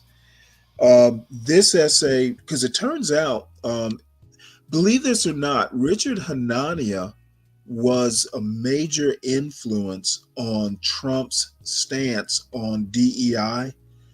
Richard Hanania had been writing for a few years about how damaging DEI was, to the culture. And he actually had like direct input. So he's an actual influence, an intellectual, if you can call it that, influence on the Trump administration. So it's kind of poignant that he all of a sudden, is a critic of the Trump administration and Elon in particular, and I think with good reason.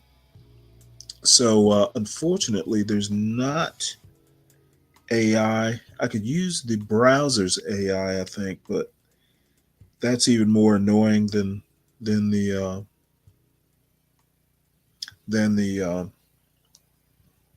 New York Times AI. So I'll read it at least as long as I don't get bored or my voice goes out.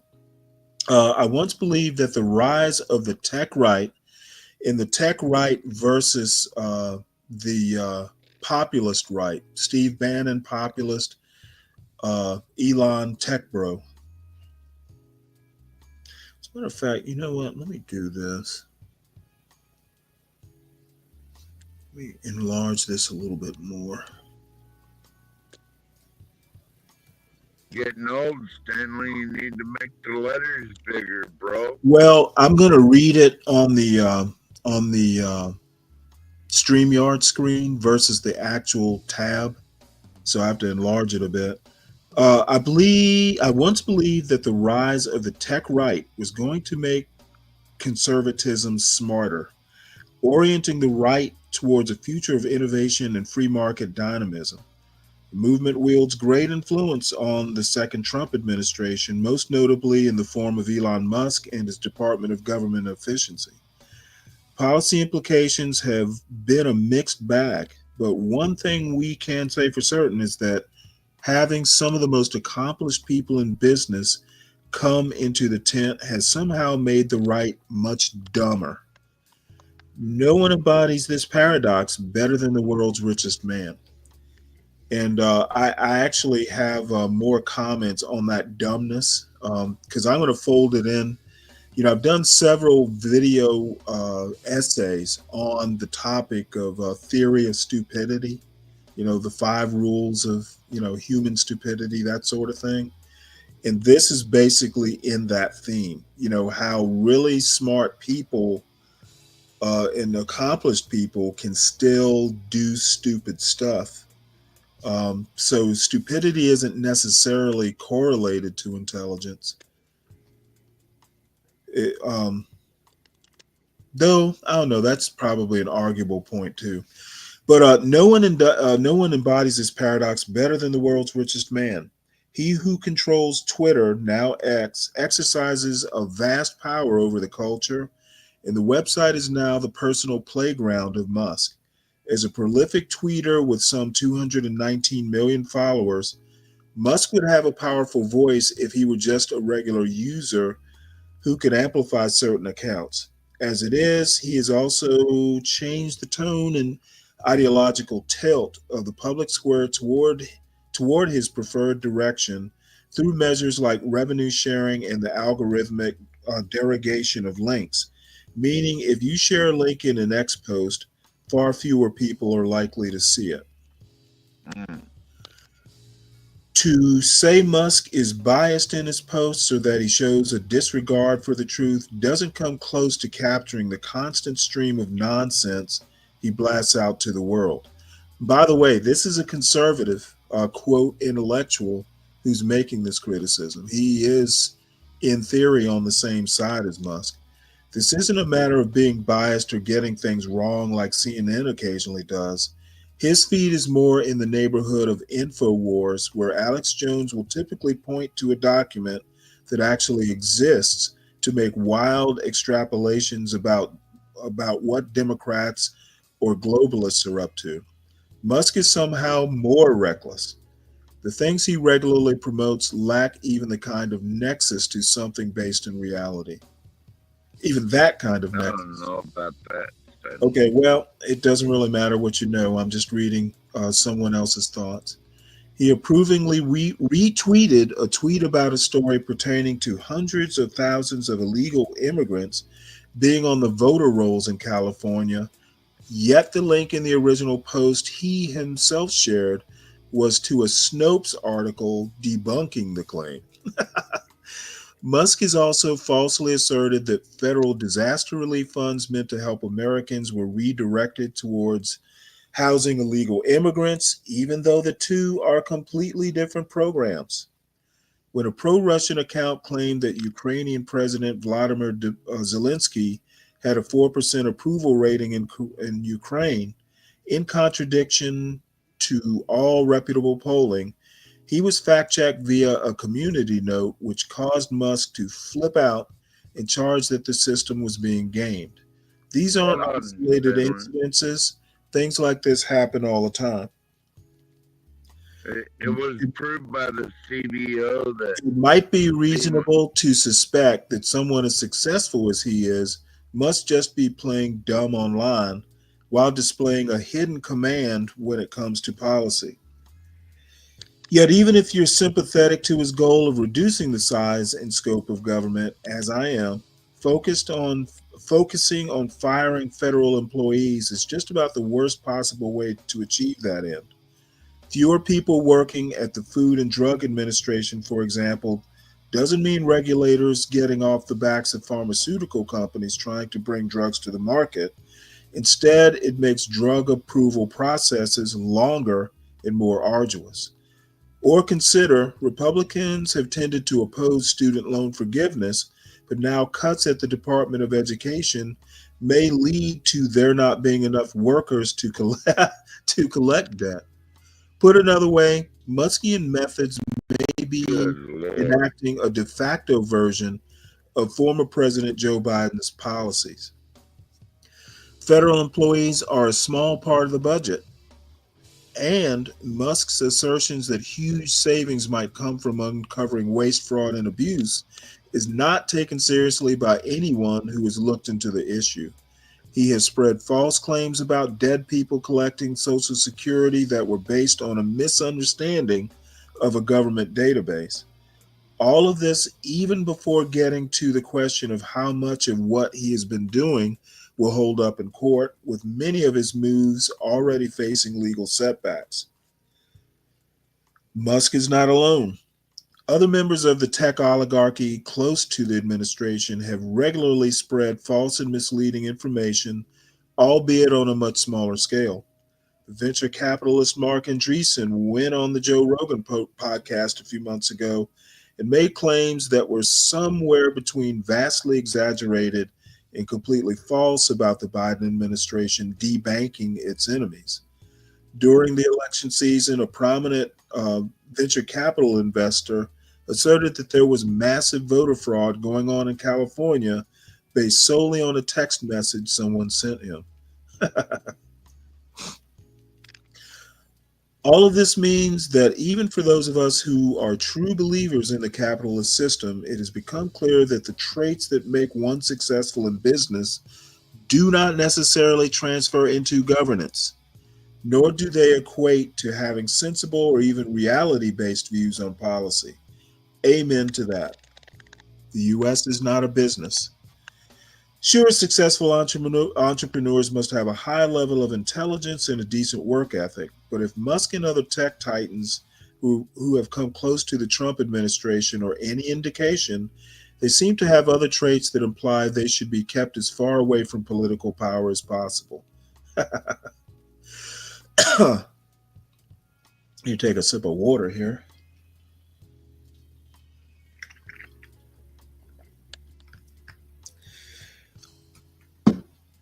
Let's see.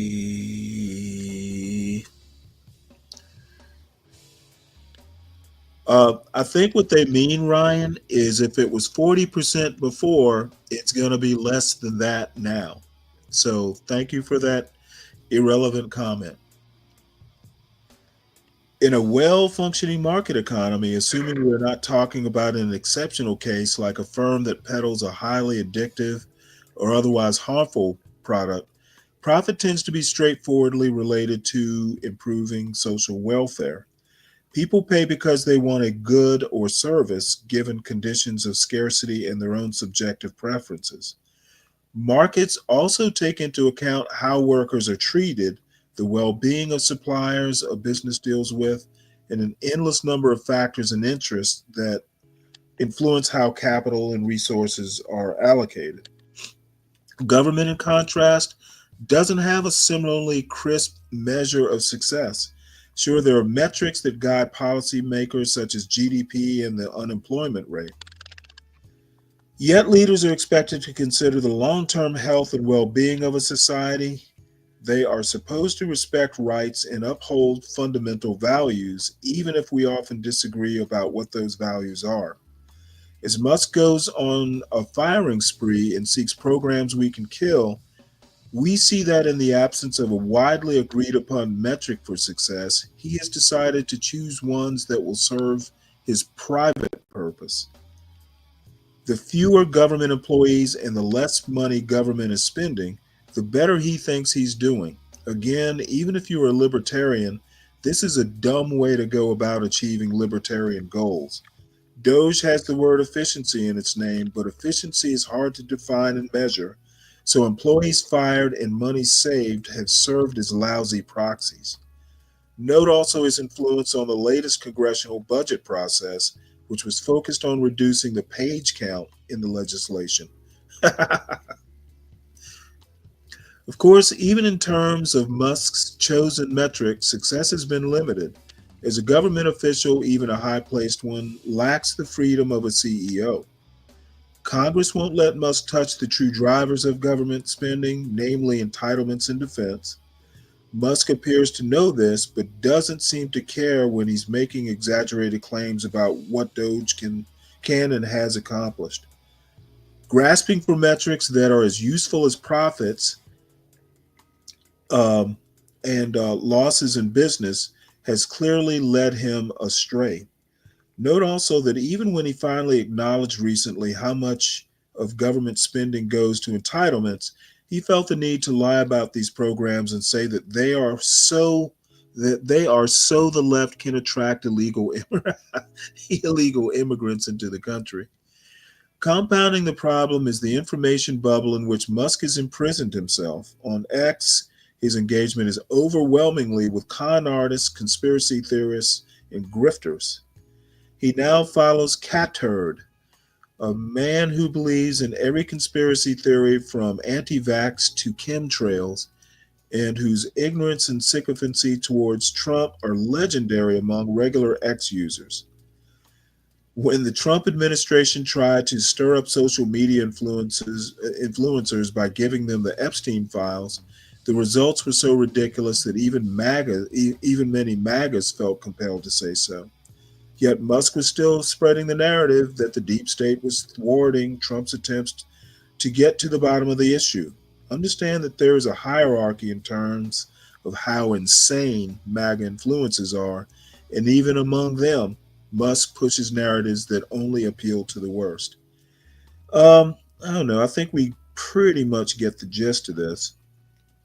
So here you have it. A guy who had a major influence on Trump's approaches to woke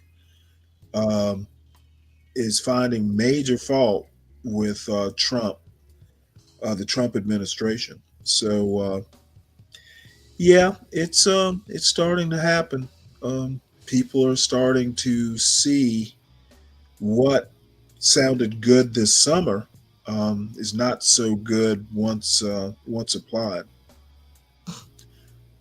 Oh, let's see. 12th man, where'd you go? Going to warm up some 5-bean ham soup and southwestern cornbread with a hot buttery apple pie on the side. Talk to you tomorrow, Stanley. Okay, Bon appetit.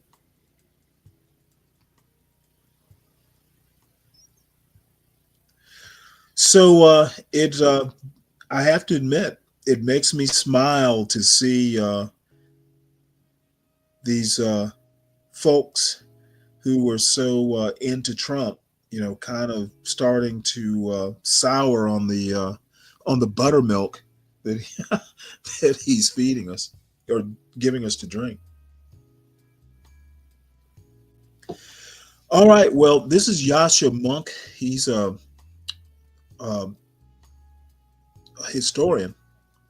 The wasps are gone, and I haven't read it, so maybe he'll share.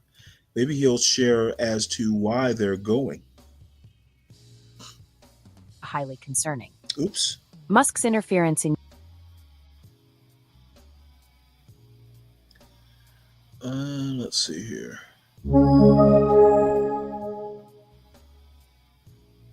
The wasps are gone, and barely anybody noticed.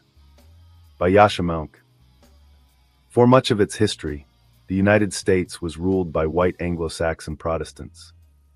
As recently as 50 years ago, the president and vice president, most members of the cabinet, and virtually all justices on the Supreme Court, the great majority of Fortune 500 CEOs and Ivy League presidents fit that bill.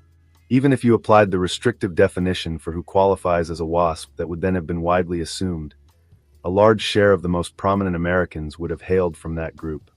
They were born into long-established American families that could trace their ancestry to the continent's earliest settlers, lived in strongholds of the traditional elite such as Boston's Beacon Hill, the affluent parts of Connecticut, or the mainline suburbs of Philadelphia, and sent there children to storied preparatory schools such as Groton, Andover, or St. Paul's.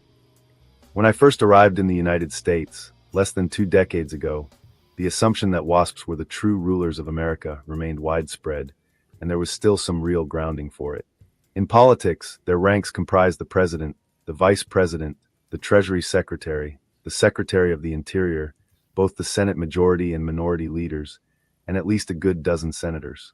3 out of 9 Supreme Court justices were WASPs, as were 3 out of 5 CEOs of the largest publicly traded companies. Since then, the influence of WASPs in American life has, largely unremarked by the general public, cratered. White Protestants are a big part of the population, and probably remain somewhat overrepresented among the millions of Americans who earn a generous paycheck and enjoy high status in their local communities. But the roughly 10 million Americans who qualify as WASPs in the narrower sense of belonging to historically elite families that can trace their ancestry back to colonial America have virtually disappeared from public life. They are now barely represented in the cabinet or on the Supreme Court, among the CEOs of America's biggest corporations, or the presidents of the country's most prestigious universities, among recent winners of the Oscars or the National Book Award. At first glance, it might seem that the new administration has turned back the clock on this remarkable development. After all, both Donald Trump and many of his key allies are white Protestants. But on closer inspection, the opposite comes closer to the truth. Neither Trump nor any member of his inner circle are WASPs in the sense in which Americans would have understood that term until very recently. In fact, the recognition that they represent a conscious rebellion against the traditional WASP elite and everything it stood for helps to make sense of key aspects of this administration. Edward Digby Baltzell was born into America's traditional elite. Raised in Chestnut Hill, a wealthy neighborhood in Philadelphia, he was a white Episcopalian from an old money family, and got his secondary education at St. Paul's, one of the country's leading boarding schools. But the circumstances of Baltzell's early life also gave him a sense of what it means to be left on the outside looking in. His father lost his job due to alcoholism and was later arrested for insurance fraud. As an undergraduate at the University of Pennsylvania, Baltzell was temporarily forced to drop out for financial reasons. Baltzell became interested in how the American elite worked. Who was in and who was out, who held influence without merit, and who had merit but was not allowed to gain influence. He pursued a PhD in sociology at Columbia University, returned to his alma mater as a professor, and became one of the country's foremost experts on the American upper class. Make sure that you don't miss any episodes of my podcast. Sign up for ad-free access to all of its episodes by becoming a paying subscriber and adding the private feed to the good fight now. The United Anglo-Saxon and Protestant. Yeah. It's that they were descended from Years. families that could Horrible. trace their ancestry back to pilgrims who had arrived in the country in the 17th or 18th centuries. It was to refer to this narrow group that Baltzell coined an acronym that has since come into common usage. America, he claimed, is ruled by WASPs. But as other groups sought a share of the pie, the dominance of the WASPs was throwing America into crisis. A genuine aristocracy, Baltzell argued, made space for the most talented, allowing people without the right connections to rise to the highest positions in society. WASPs, by contrast, had become a hereditary caste, one that discriminated against and excluded talented minorities, from Jews to Irish Americans and African Americans, at every step. A crisis of moral authority has developed in modern America largely because of the white Anglo-Saxon Protestant establishment's unwillingness, or inability, to share and improve its upper-class traditions by continuously absorbing talented and distinguished members of minority groups into its privileged ranks. Like France's ruling elite in the 18th century, America's upper crust faced a consequential choice, according to Baltzell. It could either open itself up to new members or perpetuate itself as a restrictive caste ruling over an increasingly dysfunctional country. Baltzell seemed to believe that the WASP elite would prove incapable of reforming itself. The vast majority of old-stock patricians, following the caste ideals of the old regime in France, concentrated on the protection of their privileges, he warned. But with the benefit of hindsight, it seems obvious that Baltzell was overly pessimistic. Just as he was describing how impenetrable the WASP caste had become, its hold over American society started to give way. In one of Shirley Jackson's celebrated short stories, two women meet because of the friendship of their sons, American soldiers who are fighting side by side in World War II. Mrs. Friedman, the mother of one of the soldiers, pays a surprise visit to Mrs. Concord, the mother of the other soldier. Both women bond over their son's exploits. But the story gradually reveals that Mrs. Concord is unwilling to accept Mrs. Friedman as her social equal. When the visitor suggests that her host's son, an aspiring lawyer, might one day go into practice with her husband, a partner at Grunewald, Friedman and White, Mrs. Concord gives her the cold shoulder. "That's awfully kind of you," Mrs. Concord said. "Charles will be so sorry when I tell him. You see, it's always been sort of arranged that he'd go in with Charles Satterthwaite, my husband's oldest friend. Satterthwaite and Ferguson. I believe Mr. Friedman knows the firm," Mrs. Friedman said. "A fine old firm," Mrs. Concord said. "Mr. Concord's grandfather used to be a partner." When Baltzell was writing his book on the Protestant elite in America 2 decades after this short story was first published, this kind of fictional exchange still represented a seemingly ironclad social reality. WASPs like Mrs. Concord did not want to admit Jews like Mrs. Friedman as their social equals. They may even have hesitated to offer them employment at a fine old firm like Satterthwaite and Ferguson. Nor, for that matter, did they hold Catholics or Protestants from working-class backgrounds, not to speak of Latinos or African Americans, in equal regard. But as World War II drew to a close, and those boys returned from the war, this state of affairs started to change. Slowly but inexorably, the doors to opportunity in America opened. Ivy League universities abolished their Jewish quotas. A Catholic became president of the United States, followed by a succession of Protestants whose humble roots would have appalled Mrs. Concord. Eventually, even ethnic minorities won a seat at the table, with the upper echelons of America slowly diversifying. By the late 20th century, the kind of subtle prejudice portrayed in Jackson's story had mostly vanished. The social divide between members of America's traditional social elite and everybody else attenuated with every passing year. And then an even more fundamental transformation took place.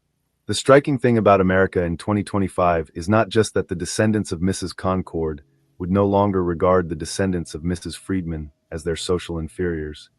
It's that the old WASP elite has been dethroned to such an extent that such social acceptance is no longer its gift to bestow. The demise of WASP dominance has been so gradual that its full force, though occasionally remarked upon by sociologists or newspaper columnists, has hardly entered mainstream consciousness. But a look at the upper echelons of American society suggests a veritable decimation of WASP influence. It is hard to think of any other traditionally dominant social group that has lost influence under peaceful circumstances to a comparable extent. Take the Supreme Court, long a bastion of the old elite. Of the 9 current Supreme Court justices, 2 are black, Clarence Thomas and Ketanji Brown Jackson. 1 is Hispanic, Sonia Sotomayor, and 1 is Jewish, Elena Kagan. Of the other 5 justices, 4 are Catholic, John Roberts, Samuel Alito, Brett Kavanaugh, and Amy Coney Barrett. The remaining justice, Neil Gorsuch, is the only member of the court to have predominantly Anglo-Saxon roots. On his mother's side, he can trace his ancestry back to early settlers. But even Gorsuch is not a straightforward member of the old WASP elite. Far from being a Protestant from Connecticut, he grew up Catholic in a family with deep Colorado roots. He only became an Episcopalian later in life. The business world has undergone a similar transformation. Of the 10 American corporations with the biggest market capitalization, 4 have Asian American CEOs, Jensen Huang, Satya Nadella, Sundar Pichai, and Hockey Tan. 2 have Jewish CEOs, Andy Jassy and Mark Zuckerberg, and 1 has a CEO who was born and raised in South Africa, Elon Musk. Of the remaining 3 CEOs, 1 has Irish roots and was raised as a Southern Baptist in Mobile, Alabama, Tim Cook, and the other 2, Warren Buffett and David Ricks, were raised in mixed ancestry Midwestern families that, though Protestant, are geographically and socioeconomically a far cry from the elite families that were the focus of Baltzell's studies. Even the world of elected politics has seen a remarkable decline in the number of WASPs. Take the current United States Congress. Neither John Thune, the current Senate Majority Leader, who has predominantly Norwegian and German roots, nor Chuck Schumer, who is Jewish, qualifies as a WASP. The same absence is notable in the House of Representatives. Steve Scalise, the House Majority Leader, is Catholic, while Hakeem Jeffries, the House Minority Leader, is African American. This leaves Mike Johnson, the Speaker of the House. Though a white Protestant with partially English ancestry, his roots in Louisiana, his upbringing as a Southern Baptist, and his parents' modest socioeconomic status make any ascription of WASP status to him a bit of a stretch. A George Herbert Walker Bush he surely is not. At the presidential level, the decline of WASPs was most obvious during the presidency of Joe Biden, a Catholic. Among his 15 cabinet secretaries and 4 cabinet-level appointments, 5 were black: Kamala Harris, Lloyd Austin, Marcia Fudge, Linda Thomas Greenfield, Michael Reagan. 3 were Latino: Xavier Becerra, Miguel Cardona, Alejandro Mayorkas. 3 were Jewish: Anthony Blinken, Janet Yellen, Merrick Garland.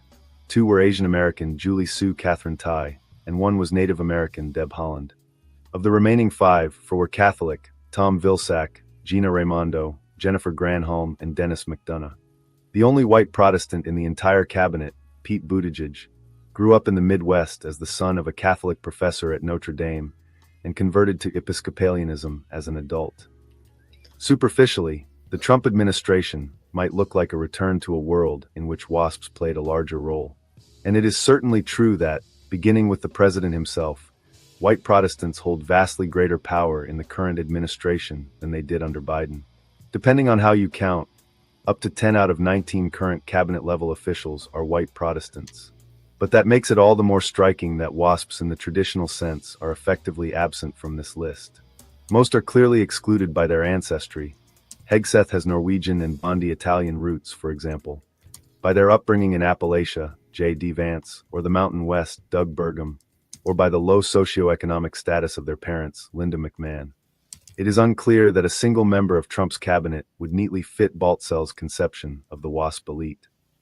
To be sure, some WASPs retain positions of influence or prominence in contemporary America. Anderson Cooper is one of the country's most prominent news anchors, and Sheldon Whitehouse is a current senator. Given that this social group ruled the country for most of its existence, and millions of Americans remain a part of it, it would be remarkable if such examples did not exist. But what is striking is not how many examples of WASPs in positions of prominence there are, it's how hard it is to find them. The demise of WASP predominance is, in the main, a positive development. Baltzell worried that America would be rent asunder as an old hereditary caste closed itself off from talented individuals who lacked the right background. Instead, we have witnessed the remarkable rise of a meritocratic ethos, one which has effectively replaced the long-standing denizens of the American establishment.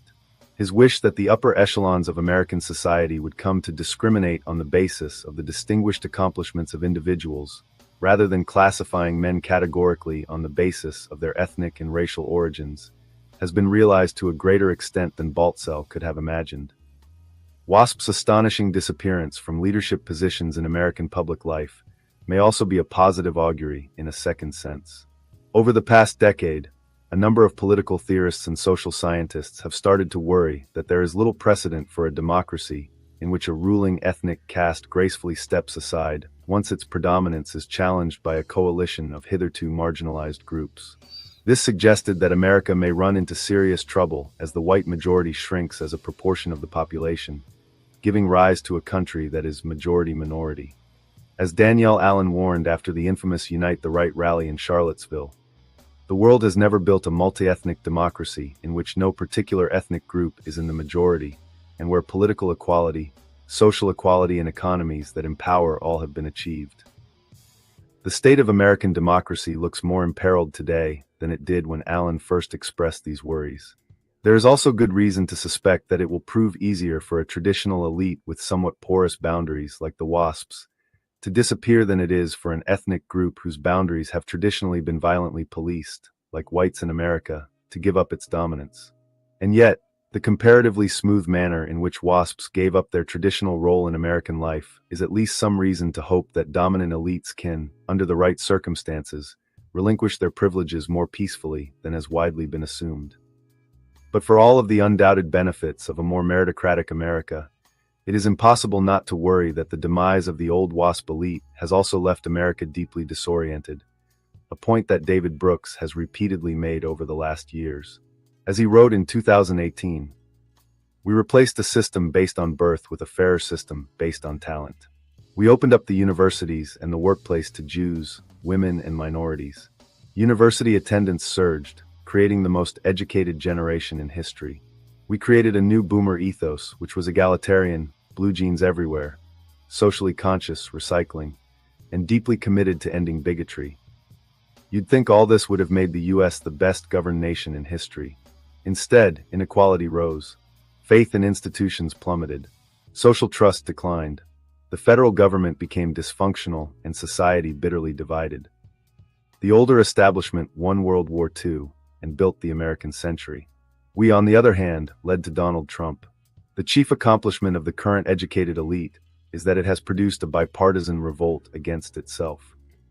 Brooks's point is deliberately provocative, and he has received his fair share of pushback for it. Was World War II won by the WASP elite or by Navajo code talkers and Jewish astrophysicists, and most of all by courageous GIs drawn from every ethnic and religious group?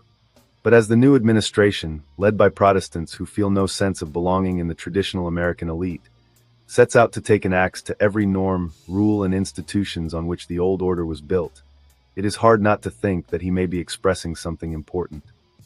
As Brooks himself emphasizes, there is no way back to an America run by WASPs, nor should we want there to be. But at its best, the WASP establishment gave us some things that every society needs, including leaders with a sense of ownership over the long-term success of their country, and a sense that their privileges go hand in hand with a responsibility for those born less lucky. One way to interpret the chaos into which the country is currently descending is to see it as the result of the void left by the disappearance of that old WASP code. And one way to interpret the culture war that seems to be consuming our politics is to think of it as a battle over what set of norms and customs should be put in the place of the ones that have recently vanished. It would be naive and ahistorical to wish for an America in which the WASPs are still in charge. But their disappearance is one of the reasons for the chaos in which we now find ourselves. Constructing a meritocratic elite that is better than its WASP predecessors at ruling the country, one that actually manages to earn the assent of most Americans, unlike its more recent incarnations, will by no means be easy. Correction. An earlier version of this article incorrectly describes Chestnut Hill as a mainline suburb of Philadelphia. Though the neighborhood is affluent and retains a suburban character, it was incorporated into Philadelphia's city limits in 1854 and lies north of the main line.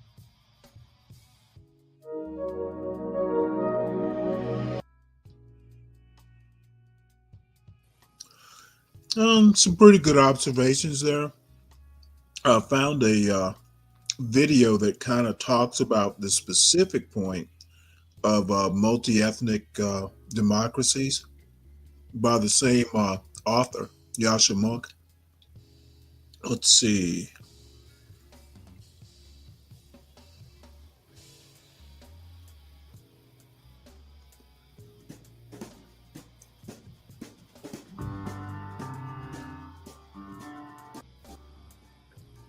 I'm Yasha Monk. I'm a professor of the practice of international affairs at Johns Hopkins University, the host of a Good Fight podcast, and the founder of Persuasion. My latest book is called The Identity Trap, a story of identity Stanley? power in our time. Hey, Ryan. Tries to explain. Let's talk about these a new set of articles. ideas. Well, how about let's do it after this? No, just because you're eating, I need to talk. Over the course of the last What? decades. But my Just because you're eating, I need to talk. book before that Eating? was called The I just think these Great articles are kind of fake. How diverse democracies fall apart and how they can. I mean, we haven't Okay, had a WASP. so you're going to be like 12th in this man book I and start insist with, that I stop what I'm doing. the simple realization. No, it's fine. If you don't want to talk, it's fine. Okay, what about the articles are fake? Well, I think this is what's funny, right? Like the whole idea of the WASP was in the 50s and in the No. 20s. The untrue. That's not the history of the WASP. Basically, the Mayflower brought a bunch of wasps over here.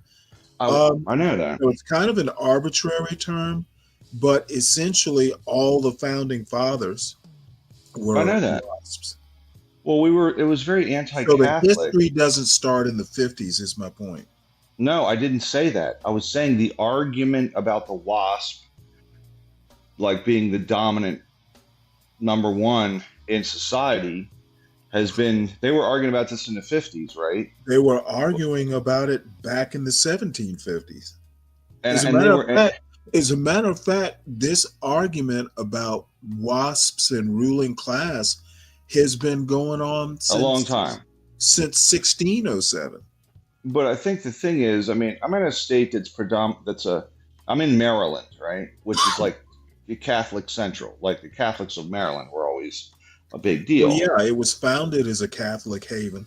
That's right. And so, but the funny thing is, and there's a ton of Catholic churches, right? But the Protestant Catholic was, the Klan hated the Catholics hugely, right? Like they were anti-Catholic as much as they were anti-anything. And, you know, but I kind of feel like the argument between... Okay, well, hold on before you go farther. The Klan probably wouldn't be considered WASP. I mean, they're white, Anglo-Saxon, and Protestant, but when you talk about WASPs, at least historically, you're talking a ruling class. The Klan was never, But I think- considered a ruling class organization, though I'm sure there are a bunch of influential people who were in it. So the Klan and WASP are almost mutually exclusive. I'm saying the Protestant Catholic thing and this whole WASP conversation, the WASP argument that they're leading the country or some bullshit, that's been dead for like 100 years. That's not true. I mean, who thinks the WASP are running the country? Hold on.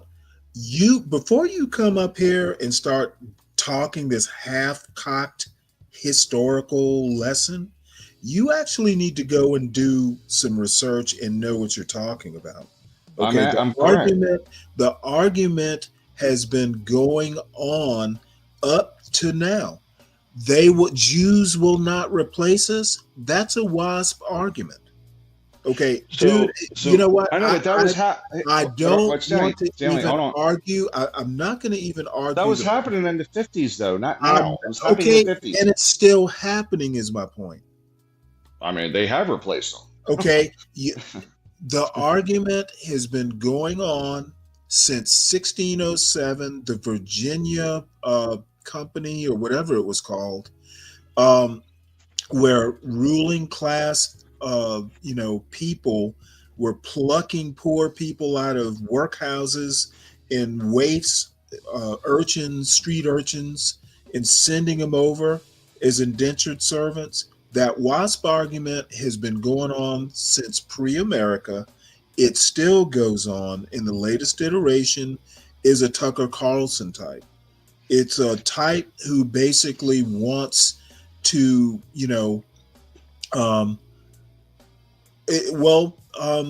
It's fighting to retain control of America.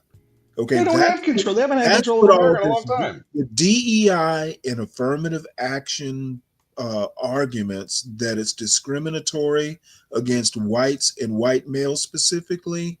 It's basically a WASP argument trying to, keep the power. WASPs, and I'm being kind of general. I'm generalizing here. I realize that. But white Yes, people in general largely. don't want to lose power. And you know what? Who has power? Who How do wants white people to, have who power? wants to lose power? And sharing power is losing power, essentially. We're already all sharing power. I don't agree with that. And how so? If we look around How politics so? and then Look at the number of, just look at look at Congress. what's it represent? Most of it is white and male. So I don't see sharing power. And now the thing is people vote for who they vote for, but the argument that we're sharing power now, I don't know. That's kind of dubious. I feel like we are sharing power. Okay, well, feelings are not facts. I mean, if I ran the numbers No. I Congress, need you to address my point. Feelings are not facts. So obviously, that you feel that we're sharing power doesn't make it fact. okay, let me restate what I'm saying. I feel that, okay, I don't want to say I feel because that would be bad.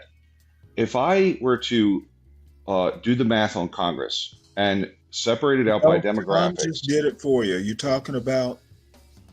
If I separate it out based on the percentage of WASPs, the percentage of Muslims, and all the other crap. So 80% of the 28% Catholic. I don't know what the representative is of the country. Okay, to be honest with you, the argument bores me. WASPs aren't inherently interesting. I just basically put it up there mainly because of the multi-ethnic democracy part of it. Yeah, I think we are that, and that's the whole point. I think we're achieving it. I don't think we necessarily are. Well, you know what? I'll go back on that. We exist. Our bodies are here. We have demographics, different demographics. So, but as far as physical, material evidence, yes, we are. As far as, power sharing, nah, we're not. I don't know what that means.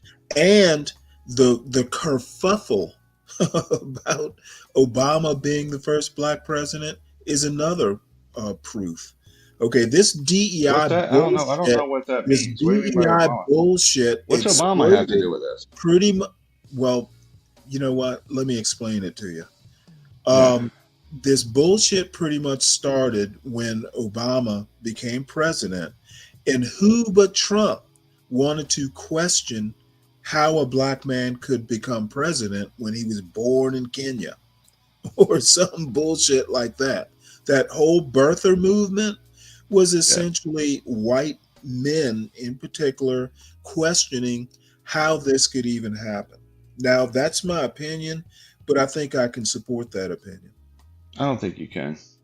Pretty sure. Yeah, well, you know what? Like I said, look, can we move on to something hold it. DiCaprio, you're gonna be brave. Remember Vivek and Elon were supposed to co-head Doge. What happened to Vivek? He got booted out. That's right. I don't know. Notice the white man stayed. Oh, you think that's what it is? You know what it was? The H1. You know what? I'm just the H1B. The H1B. No. This is there was a show about this yesterday where DiCaprio thinks. But you're assuming that's a racial thing. You're saying the white man said you're assuming it's racial. In a racist country, I think it's safe to assume. I think that when you assume everything's a race thing, people what? Eventually go, "Oh, there we go." Tell me what you think about it, because it's not going to change my mind. Well, if everything's a race thing, then nothing's a race thing. Okay, I didn't say everything was a race thing. I said in a racist country, it is a safe assumption to assume Vivek and Elon was about race. Now, I could be wrong. I'm not saying I'm 100% Well, right, but I'm saying in a I'd racist say you're wrong. I'm saying in a racist country, He's it's got about 9 extremely, Indians on it's in his extremely cabinet. likely.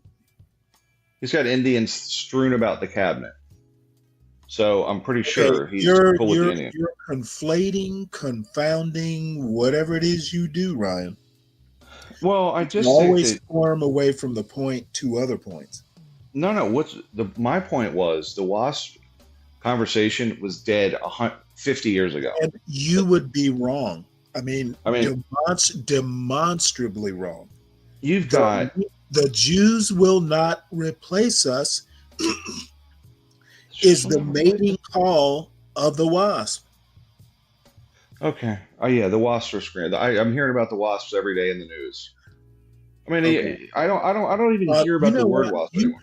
You have a mind for mathematics. You do not have a mind for cultural critique.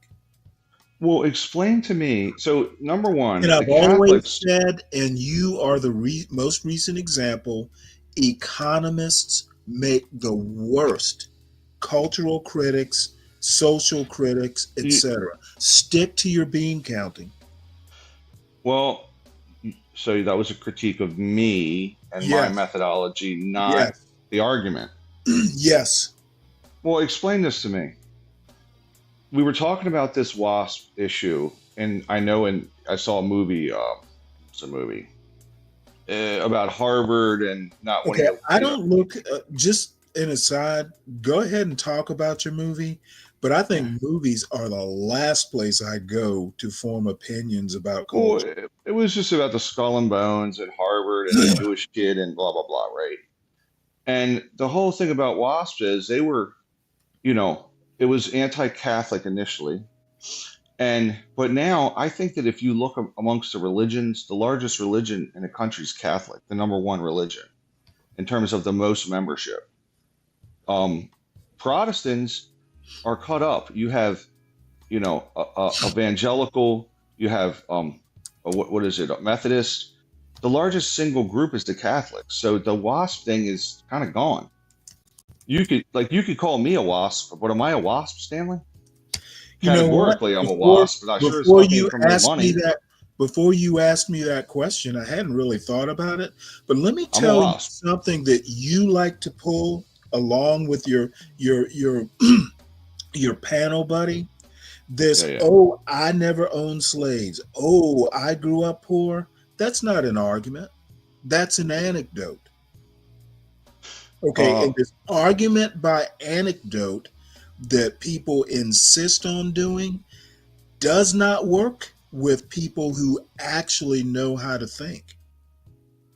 Well, what I'm saying is we're all individuals, and I'm an individual. You know what? We're all individuals until people want to start talking about group characteristics.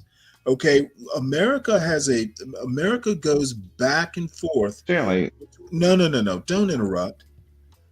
Go ahead. America has a problem, kind of a schizophrenia, since it was formed, about wanting to be, rugged individualists, but will turn around and judge a whole group by some stereotype.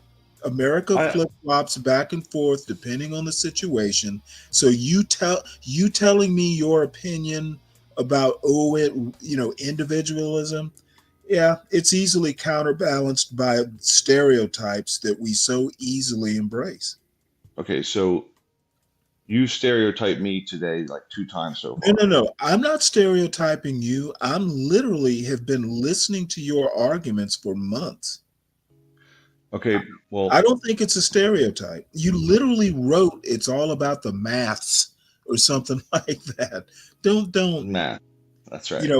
See, that was for London. My worst characteristic. That was for London. Okay. Add my that S worst on the end. characteristic is I actually listen to some of the foolishness that people say and do on this channel. Well, you should listen to me for sure, no question. Well, I'm listening to you and I'm critiquing as we go. I know. Well, so the thing is, I usually lecture that panel buddy about grouping. Every day I lecture about grouping. Well, believe me. Have you gotten the idea that it's wasted breath? It probably is, but it's still my duty to correct individuals that are wrong about shit, right? I lecture about grouping every single day, almost every day, probably, right? But other than for comedy's sake, what's he saying? Hold on, I gotta read this. We gotta read what I saw a movie where blue creatures staged a revolt against humans. What's he talking about? Come on up, Tom. Tom, if you're gonna talk shit, come on up. He was up early. Oh, was apparently, you coming up here has interrupted his slumber. I've triggered him. I fucking triggered him. I think maybe I trigger him as much as Snake. Who knows? There's fucking Snake. Is Snake allowed up or no? Is he not allowed up? I saw him in the chat. All right, what were we talking? Oh, I know what it was. So I was just going to say that, I've never conceived, and I know about wasps, etc. And I'm a wasp, but I'm certainly not from the lineage of waspiness, But categorically, I would be considered a wasp. But when I look at Maryland, it's predominantly Catholic and was the religion. But when I look at Congress, I think I see a lot of different groups, man. A lot of different. I feel like we're living our multicultural country, multi-religions. I think we got everybody in the whole world represented in Congress right now. Okay, but what's your maybe not Polynesians. That would be untrue. And what is your point? So we are physically. I don't think power sharing, or wealth-wise, we're not multicultural, but we're physically, materially multicultural. You can get a hot dog and a taco. Sometimes it's the same. I think that the average American, right, and especially, I was down in DC and then MGM. I was in DC earlier in the day, and I'm looking around and I'm like, well, there's an MGM in Maryland. Well, it's in PG County. It's down. Really? There's a Trump hotel down there at National Harbor. I didn't know that. Yeah, they built it. Hey, why do I get these two motherfuckers mixed up? Tom and this nigga talking. What's your name? Because you're not interrupt when people are talking. Because you're white. Nigga, because it's me, nigga. What the fuck? Because you're not that observant. Let me tell you about you. It's white. Because we're white. We talked yesterday about the N-word up here. So now know it's you, and I will now tell you to stop that. Oh, here we go. Is this a new thing? No. This isn't here we go. It's not the first time I've said it to you. Is this a new thing with you though? Because like in the last week or two. Okay, well, I mean, how you expect me to just change everything? You know me for I don't know how long, nigga. You talking about I gotta do this, I gotta do that, and then you start this shit a week ago. Let me ask you a question. Should fucked up, nigga. Should I expect you to have self-control as an adult? Should I expect you to let me be authentic or no? No. Not if. Can you be authentic without using the N-word, or do you have to use it? Okay. Is it part of your authenticity? Can you not drink? You know what? I cannot drink anytime. Okay. Every time you not drink, every time you don't drink, I won't say nigga. I will get out. Okay, nigga. Well, every time you take a beer, nigga, I'm gonna say nigga. Back if you can't listen. Okay, about 90% of the time I'm up here, I'm not drinking. So you believe the hype if you want to, but I'm perfectly sober right now. And I'm telling you what the panel rules are. You either abide by them or you don't. This is not a negotiation. Well, you ain't my daddy, nigga. Okay, well, motherfucker, I'm the moderator of this panel. You can go talk to your daddy about it. Your daddy's not on the panel. I am. I don't give a fuck, You Stanley. either abide by the rule. It's a simple don't use the N-word. Nigga, it's hard for me not to do that. Well, You you know know that? what? That's a tough guy problem. It's All not right my then. problem. It's All right. not Well, my all problem. right. So don't punish me when I'm trying. You know what? How about just have self-control? I'm trying, nigga, but you keep pushing it. Yeah, you know what? I can see right now that you're gonna make a mockery of me. I am not trying. Basically, if you insist on this, you're insulting my manhood. How do you figure that? Motherfucker, listen to yourself. If I tell you No, what you're the trying to rules, challenge me. if I tell You want me you, to be. if You I want me. tell you You what the want me to rules are, change up in a week. no, You this dude. started this shit a week. If I tell you what the rules are and you choose not to follow them, you're basically challenging me to either accept the bullshit or do something about it. That's how you're challenging my manhood. And I don't usually even put it in those crude terms, but tough guy, come on now. That's up to you, Stanley. It's not that hard not to use racial slurs. It's not a racial slur to me. Well, you know what? It is to me. Well, you don't need to think of it that I way am the because you know moderator me of for the I don't know panel. how long. I am the I don't moderator understand why of the you expect me panel, to change in not a week. tough guy. Tough guy, you have a problem accepting authority, don't you? How many times do I say nigga in that song that I gave? And in the last two, you know what? To be honest, I never noticed that you did. Should I get rid of the Exactly. That's what I'm saying. Like I don't understand, Stanley. You change your shit up out of the blue, dog. No, That shit ain't right, man. as a matter of fact, the rule might have been No, changed. how you start is how you finish, The my rule, nigga. Like the rule might be in don't try place. to The do me like rule that. might be in place because of you. I don't think so. Because this shit started a week ago. I ain't been here like that. It doesn't matter what you think. The rule is there. Please follow it. I'm trying, but you can't punish me every time I say it on accident. Tough guy. You acting like I'm saying it on purpose to piss you off or some weird ass shit. I'm not going to negotiate this. Okay. Every time I say it, give me three minutes in the back then. Dude, just behave yourself. I'm trying, man. You keep pushing me. Okay, well, keep trying. Let me say hello to Lou, who just joined. Just put me in the back for 3 minutes every time I say it. Let me say hello to the other guest who just joined, Free Zone Lou. Where you been, Lou? Top of the morning, man. I got some personal stuff I'm dealing with, but I'm in the clouds, man. I'll be listening. Hi, Free Zone. We all Tentative. dealing with some personal shit. Yeah, we all dealing with some right. personal stuff. Ain't nothing crazy. I gotta take a road You're gonna trip, be all but right, it's my all nigga. good. You're gonna be all right. You're gonna be all right. I got you. That's a fact. That's a fact. But it's all good, man. What you got going on this morning with the waspiness of the panel? Currently, trying to sort out why Elon Musk must go.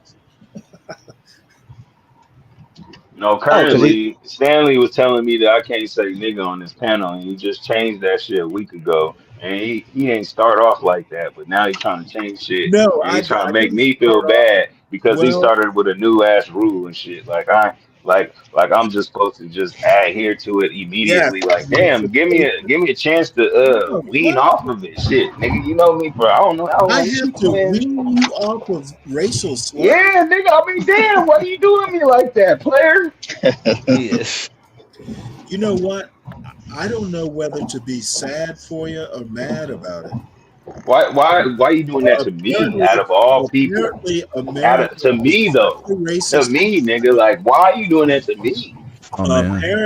Dude, well, you think the rule just applies to you? Yes. Okay. Yes. Tough guy, stop being so exempt. fucking I need to be exempt, nigga. Everybody else gets, everybody else, but not me, nigga. Like that's not right. Yeah. Oh, okay. It's just not. It's just not right. So let's get. I think what Tough Guy is saying is that even though it may seem like the rule is not for him, it's a blanket rule, right? He is disproportionately affected by that rule. And you know Absolutely. what? There's Thank you, We're thank you not for doing. thank you We're for not saying it doing. in an intelligent term because We're not I obviously doing. didn't convey the message We're correctly. not doing DEI for racist behavior. So there you go.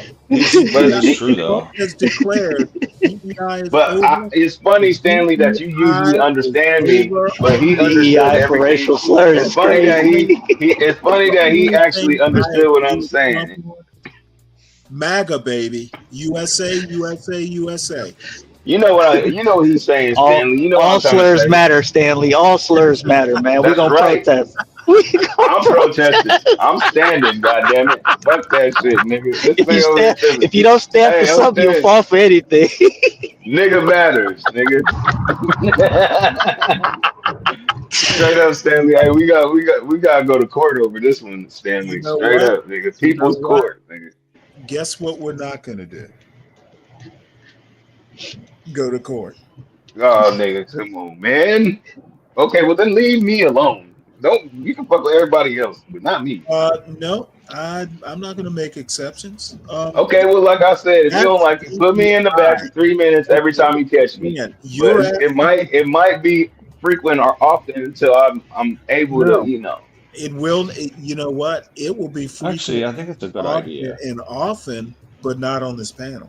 I don't think it's a good You heard what he said. It's a good idea. Every time I say I it, think it and is. you hear it, take me it'll off. help. I don't. There you go. I think the one whose show it is gets to make all the rules. Period. End of sentence. But I think it'll help a tough guy with Just like a white boy. I don't know that this Just is like a a white tough, boy. tough If guy. he makes the rules, then you gotta follow it. Who knew that not saying the N word? Who knew it was? I think if he makes the rules, you gotta follow it. Yeah, I mean, who gathers You all? gotta follow it, ass nigga.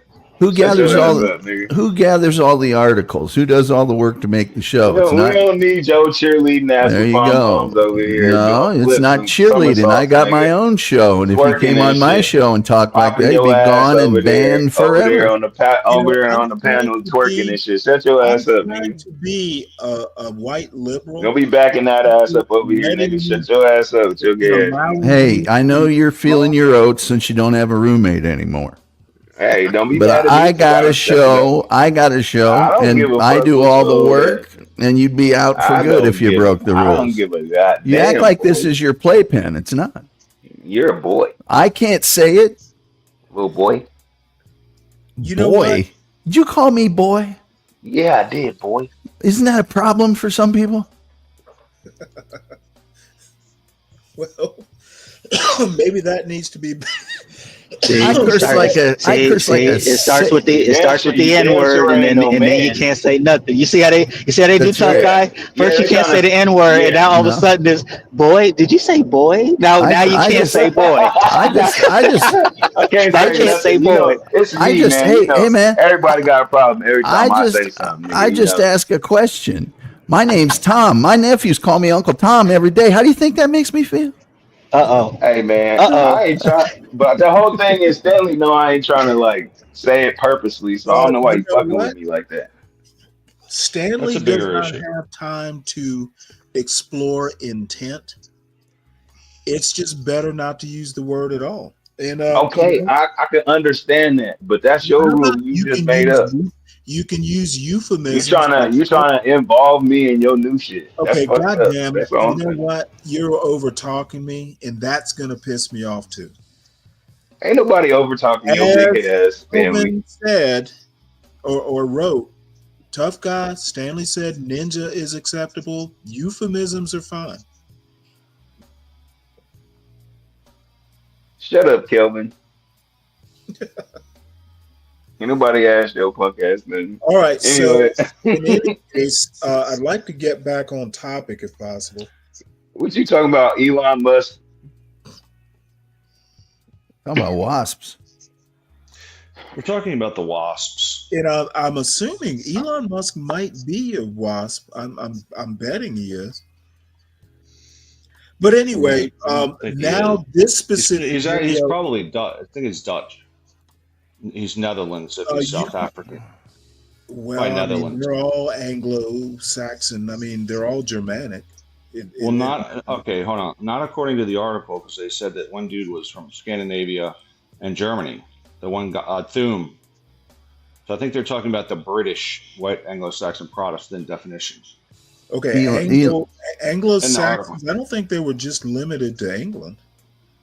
Well, Anglo literally means English. Anglo-English. No, fuck that. Hey, Stanley, man, I need to appeal. Man, fuck that, nigga. I need an appeal, man. We need a appeal. I need an appeal.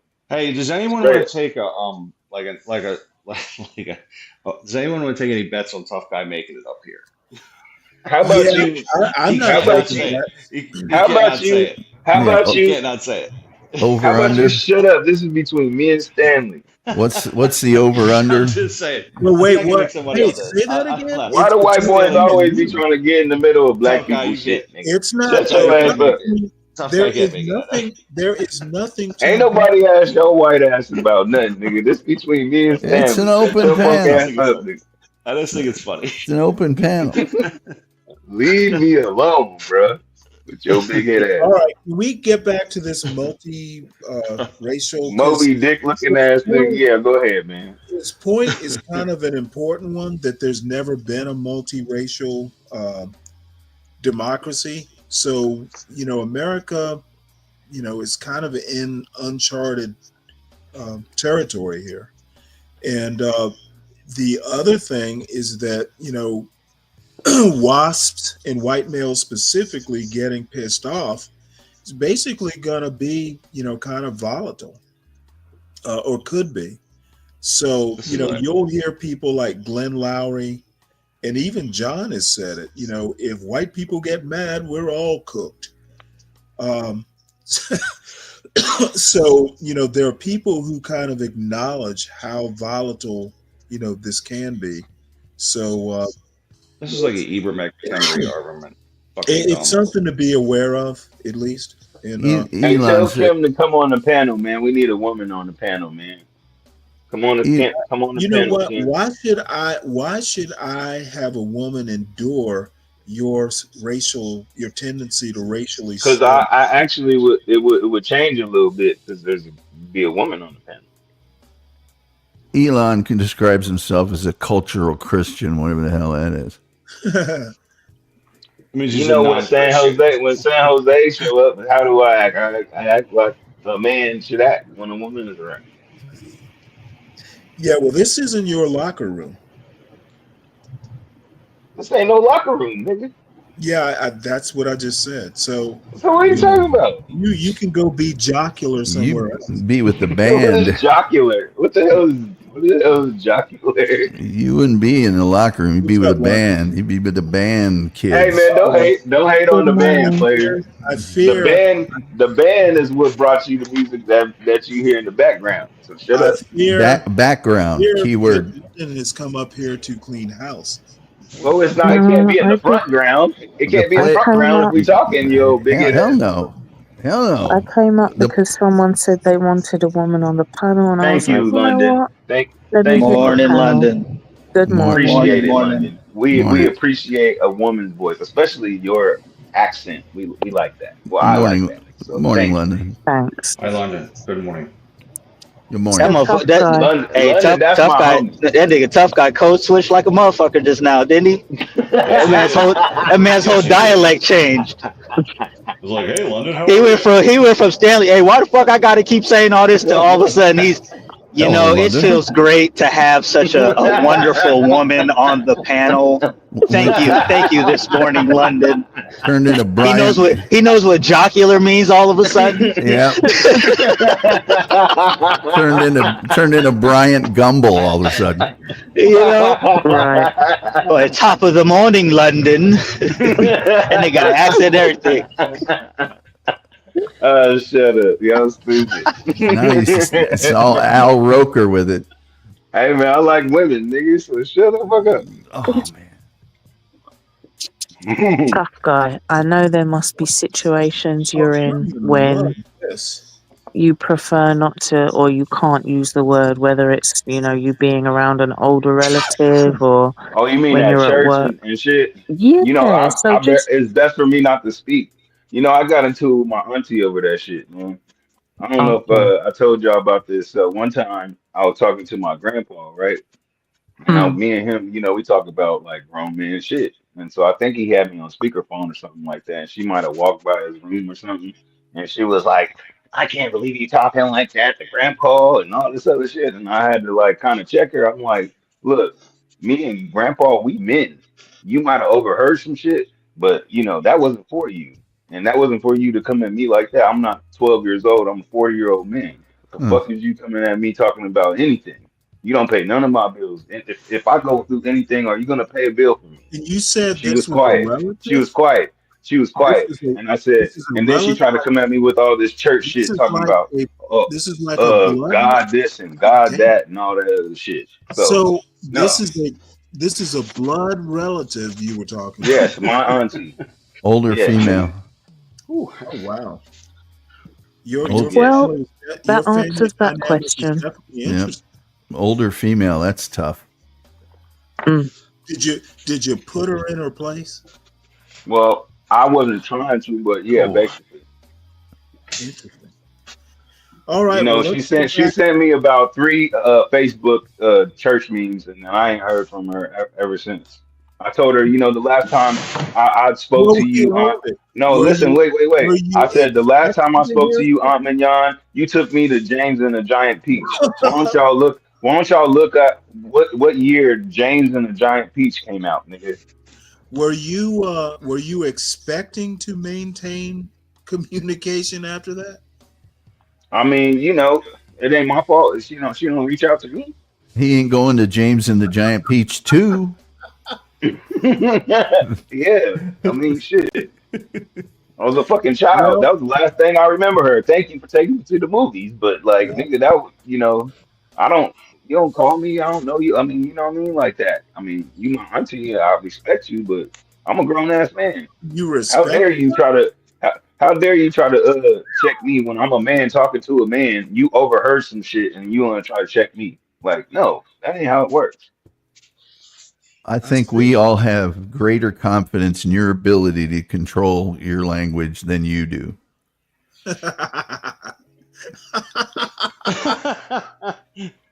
Wow. Okay. We expect great things from you. Tough. I'll just say this: a lot of the times, I won't say a lot because I know it will slip out. So I try to shut my motherfucking mouth when I'm around. That's why I think this 3-minute rule is going to help. It'll help to. That's what I said. I mean, I don't mind. No. Oh wait, hold on. This guy is asking. Oh wait, he's asking for help from Stanley. Ryan. No. I'm not. You know what? You're going to help the man. You don't want to help your fellows. No, I don't want to help my fellows. Okay. There you go. You either act like an adult or you don't. I'm not a parent. I'm just saying it's good. It's good. It's good. Well, you got somebody kind of check you a little bit. It's good. I mean, you're running the panel though. If you, okay, I mean, it's good. I was just trying to give you something. I mean, if you don't like it that much, I mean, I'm not saying it ain't gonna come out. You know what? When you know me, it's not to like or not like. It's basically a word like any other word, but the connotations of Stanley's big on words. Quite frankly, it just doesn't help to convey a point. I really disagree with that. The thing is just like when you say fuck, if fuck you means haven't something. Noticed, I'm really not into the kind of. I've never heard you say it. Everyone wants to say it's content and it generates, viewers and people in the chat and stuff. I don't care to do it. And, if it means I have 10 people versus 100 people, because the N-word's flying around, then I guess I'll just have to be happy with the 10 because I'm not going to do it. Ryan quit saying it. I don't curse. I usually, but I never hear. I'm just kidding, man. I never hear. At least no, on I know. At least on the panel, he did. Now, you know who else? You know who else doesn't say it though? King Shinard. I've always respected that because he doesn't say it. Well, the thing is, some people say it, some people don't. But I've heard him in very tense conversations, and he doesn't say it. With his tap dancing in. Will Smith, he raps happy. All this language is very negative. Who is this? Will slaps happy too. He does. He raps like he slaps. That's not nice. All right. Which is that we had deeply diverse, deeply ethnically and religiously diverse. This guy drops the N word. I'm gonna laugh really hard. Undertake, but attempt to treat everybody. No, as he is square. We had relatively homogeneous Well, political societies. scientists tend to treated be. people as equals, or deeply diverse societies, like in the history of the You a United States, square too, often nigga. explicitly and openly. Hey, you know what? man. Some people, But are second I'm an old square, and like Portia reminds. But you've been in the hood though before, so don't act like you ain't Have never been. I in the been? hood. Nah, he's never been to the hood once, dude. What are you Yeah, talking he about? has. Yeah, I had a He girl. drove through. I had a girlfriend who lived in the hood. No, he just drives through. Oh yeah, in the projects. Yeah. Well, now Oh. Savannah projects are not quite. It wasn't Cabrini Green. Oh, okay. No, but they got hoods out there. I've been in Decatur. Right. Well, Savannah's nothing like Atlanta. Even the ghetto had green grass to mow. Yeah, they do. It's nice out there, actually. So It's the just deal- it's just what ghetto. I'm It's just saying hood. is that, I think we met in a club, by the way. It was, she was kind of curious about me, and I was kind of curious about her, and it lasted a few months. But I think we both knew it wasn't going to go anywhere. So we met each other's needs. I'll put it that way.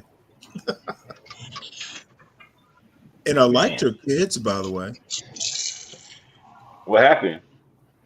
Well, what do you think was going to happen? She had 5 kids. Oh, you was just smashing. You wasn't trying to be no damn stepdaddy. Oh, hell no. But I mean, we both knew that. Plus, he kicked her off the panel. What that nigga said on Jerry Maguire, he said you shoplifted the booty. She was from the hood and didn't use the N word. You shoplifted the booty. No, she gave it. He was leasing with an option to buy. No, you shoplifted the booty. I also have to tell you, we really had a good time. It was. Like I said, you shoplifted the booty. You wasn't trying to buy it. I have no negatives about. How come you didn't buy it? God damn, dude! Can I finish the sentence? Okay, what? I enjoyed it. I have nothing negative to say. So it was too bad, circumstances wouldn't allow, a longer relationship. Well, she was ghetto anyway. You know what? She wasn't as ghetto as one might think. She was ghetto anyway. It was good though. I mean, shit. He said he was done with her, so I was like, she was ghetto. I don't know any woman that just wants to hang out. Essentially, they don't want to hang out. Well, you know what? Hey man, it's some cool ass women out there that could actually just kick it, and then they can be girly, and then they can, wear the sweats and throw their hair in a ponytail and still look good too. So I don't have them, but just keeping those type of vibes consistent, it's hard, man, because time changes, people change, keeping something like that is hard. I think I always say, I ask this question, I say, what keeps a relationship long lasting? And I say it's not the cliche thing that everybody says. Hold it. Am I to take relationship advice from you? Yeah. I would. I'm the best person to take relationship advice from, actually. I don't think so. You know why? When's the last time you were married? It's not about being married. Oh, actually, it is. It's not. You know what it's about? In my narrow boomer mind. See, you don't want to listen.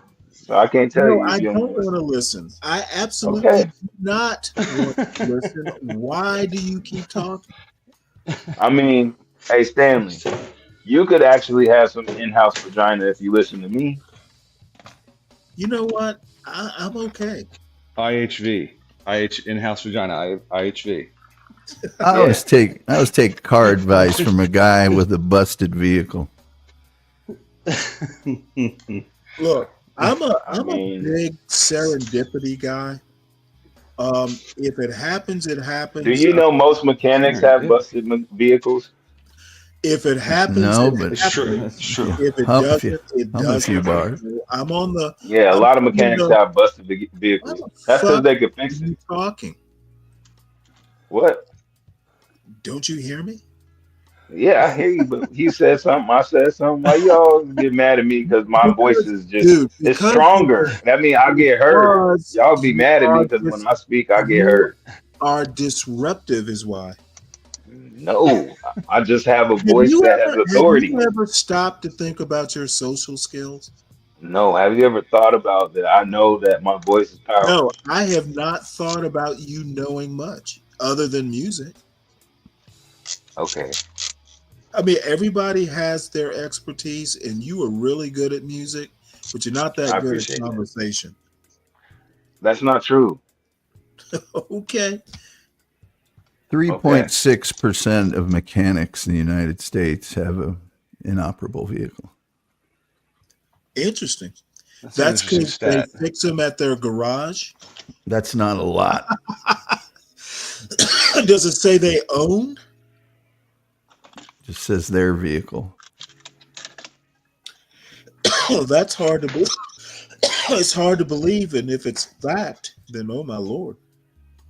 No, I know a lot of mechanics, and they shit is not new like that. I mean, they have cars because they got a lot of cars. I mean, you know what I mean? But at the same time, like the car that they like or drive is not like no new car like that. It usually be like some old shit that they gotta fix up or something like that. Sounds like a relationship to me, but they're running.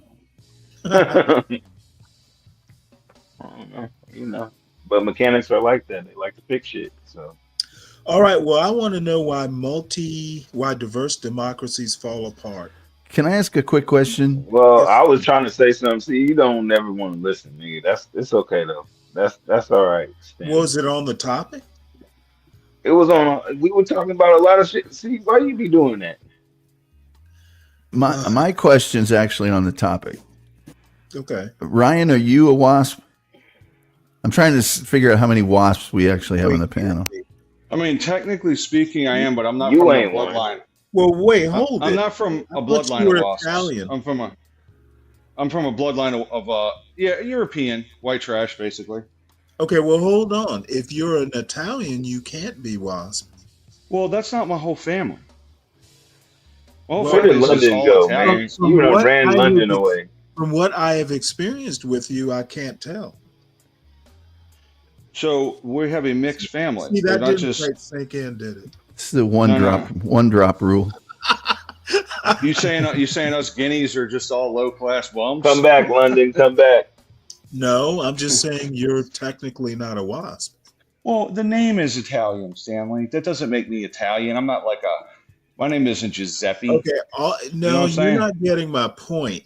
You know, That's a tight ass last name, Giuseppe. back in the day, and it's not so much like that, in modern times, but my last name is from a white man. Italian last name would not be welcomed on Beacon Hill.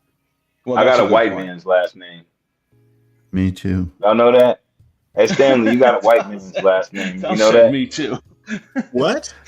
You got a white man's last name. Okay, well, is that like a black job? Did you know him? Names are assigned to races like jobs. We should just go about social security numbers. I think it's way easier. Where does your last name come from, Stanley? My father. Where did your father's last name come from? His father. Okay, and where did his father get his last name from? I don't know. Can you just also experiment? Can you just get to your point? Like a Russian doll.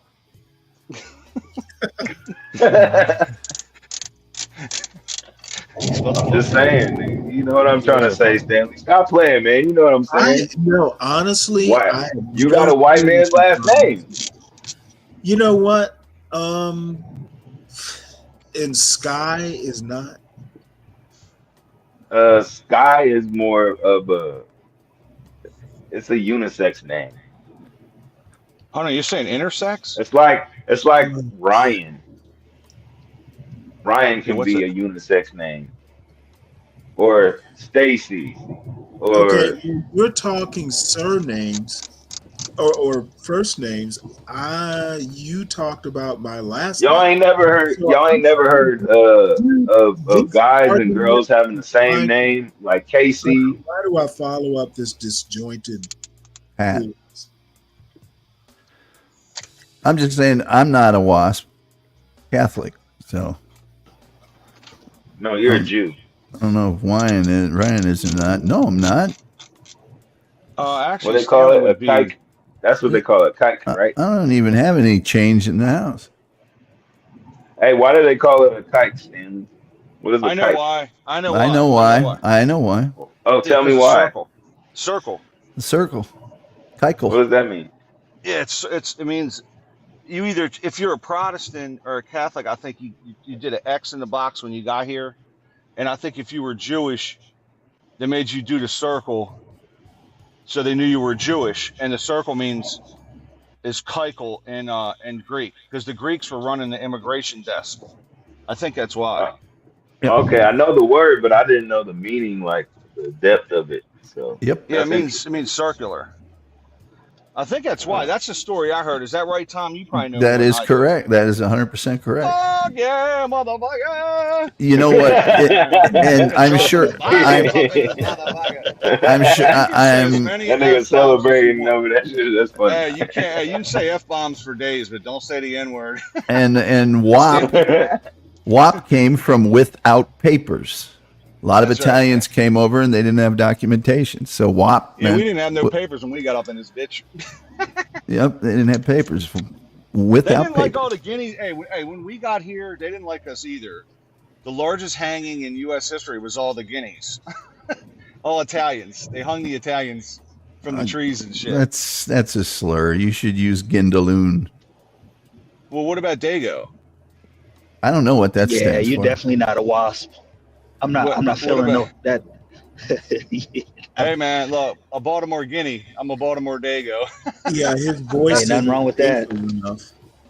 Come back, London. Where'd London go, man? Ran All right. her Well, off. in the meantime, let's listen to this German dude. Citizens or worse.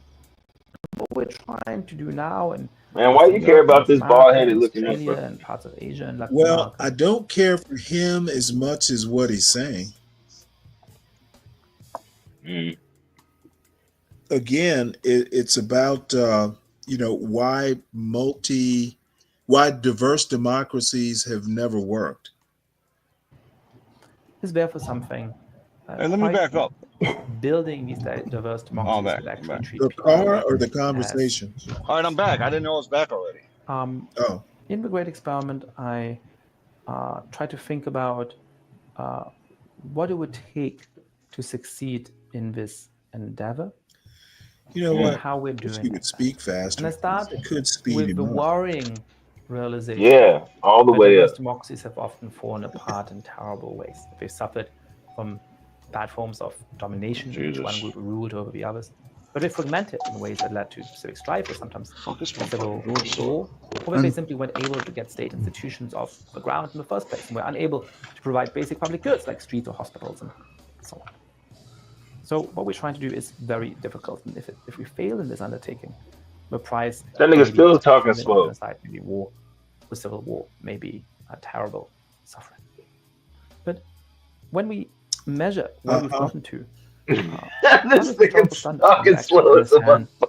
the broader context of how new and difficult You just sped it up and you talking slow still. We can become much more optimistic about the extent to which we have succeeded so far. Despite real injustices that remain, our societies are much more just, are much more thriving, are much more prosperous than many people realize and recognize. Attitudes of... Well, I don't know. He's boring. I guess Well, you know what? I guess what I'll do is just listen to it on my own. But the bottom Yeah, line, he's boring as hell. bottom line is the reason a diverse democracy has never worked is mainly because the majority population doesn't want to share power. Essentially, sharing, if you go from 1776 to 2025, from complete control to, sharing power, it's a diminution of power. And, people naturally don't want to give up power. So, it's very human, but also very selfish. But hell yeah, humans are selfish, Stanley. We'll figure it out. Yeah, I mean, it doesn't work for the simple reason of identity politics. People. Okay, that's bullshit, and I don't. People even come. He's right. I don't No, feel. Why are you doing that, Stanley? Let him finish. If you have a group of 100, if you have a group of 100 people, why didn't you let him finish? Why didn't you let him finish, Stanley? No N-word, no free zone Lou. That's Stanley. Dude, everything is identity politics. Why didn't you let him finish? Identity Stanley. politics starts when you realize that, I'm this, Stanley don't get to shit. I'm this couple's child. You Stanley just identify. overtalks everybody. If you, I know he talking about me. I'm gonna have to. I'm listening to you, Stanley. Go ahead. Identity politics really is not the best term. Maybe even woke is better. Identity is literally a part of how humans think. Okay, the sorting process, identifying patterns, it's all identity. And identity politics, in my opinion, is just it's lazy. It's a lazy thinking coming up with a convenient term. And I don't think the democracy will fail because of identity politics. It's really more a question of power and which identity has it. I just don't see how sharing. I don't see how sharing power. Okay, can you wait till I'm done? No, I just got to ask something real quick. You mean gender identity? You know what? It sounds. I don't have any. That's not what I. That's not what I meant when I said that. Paper, so you run off. You got to ask. I got to raise my hand, teacher. I have to go take a pee. That's what it sounds like. All right, go ahead. Okay. When I say identity politics, what I mean is that when you have different groups that have their own, interest, it's going to reflect a lot differently than if you have, let's say, a homogenous group of people that have their own identity politics. And it's very different.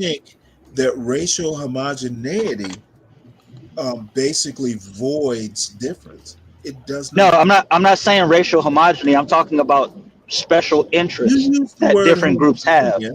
What type of homogeneous did you mean? What happened? What type of you used the word homogeneous? What were you talking about? What kind of? Oh, okay. I got what you're saying.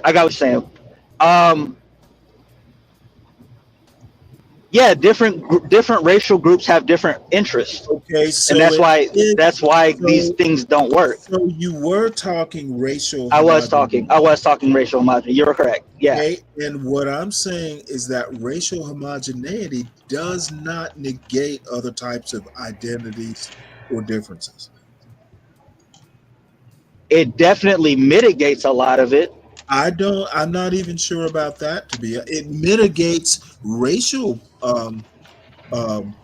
differences, but there are about 1 million different differences between groups of people. Wait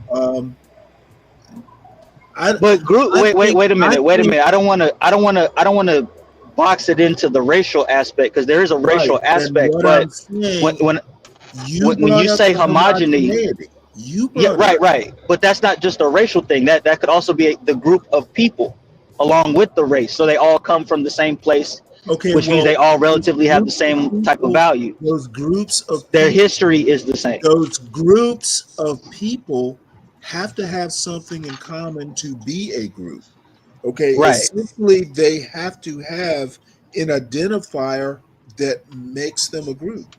So, identity politics can be almost anything that people identify with, or more than one person identifies with. I don't find that argument useful. In the homogeneity point, there's so many other types of ways and interests and stuff like that. Right. There's cultural homogeneity, there's ethnic Right, and homogeneity, there's my religious, point is your all of that. argument doesn't hold up. I think it holds up pretty well. Okay, What are you talking about, Stanley? Okay, now you changed my mind, Ryan. That you think I'm it just holds fucking up. with you. I'm just fucking with you. I'm just fucking with you. Okay, it's cool. I'm just kidding around, man. Okay? Just kidding. I am convinced. I'm just kidding, man. All right. I've never been able to buy that homogeneity. You know, Scandinavia, is more stable because they're all, did you hear about the guy who went and shot up a whole youth camp?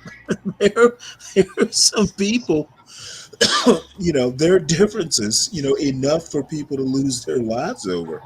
So, right. Well, we're not talking about a perfect. You asked the question, why do multicultural democracies fail? That's what you said. Okay, well, How many fail? Well, I don't know of any that fail. I don't know that I asked Name that one that question failed. as much as why do they have to fail? They don't.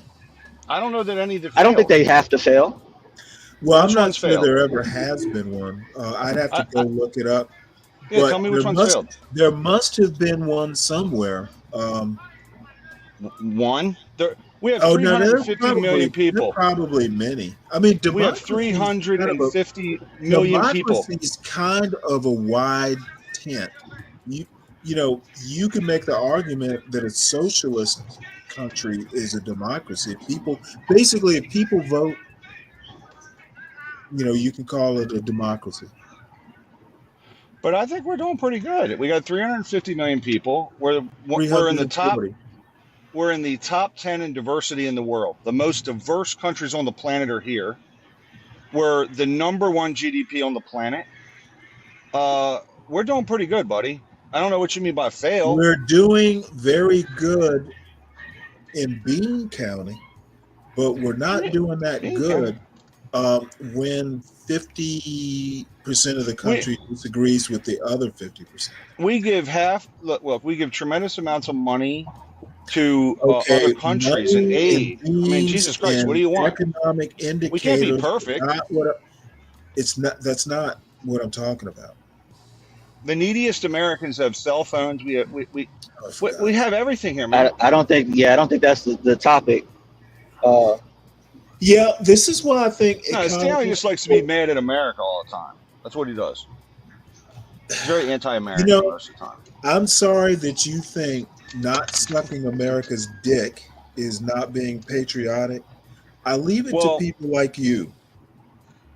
What's supposed to bring us together is being Americans, okay? And that's supposed to be the problem. Is what even being Americans, outside of a national emergency, 50% of Americans disagree with the other 50% of Americans, and those 50% think the other 50% aren't real Americans. So there's a problem. That's not true, Stanley. You're making numbers. Oh, come on, dude. Do you ever hear Trump and his ilk talk about anti-Trump. Those aren't real Americans? I've heard him said they're not real American citizens. Yeah, okay. Well, about the 10 million people that have come over.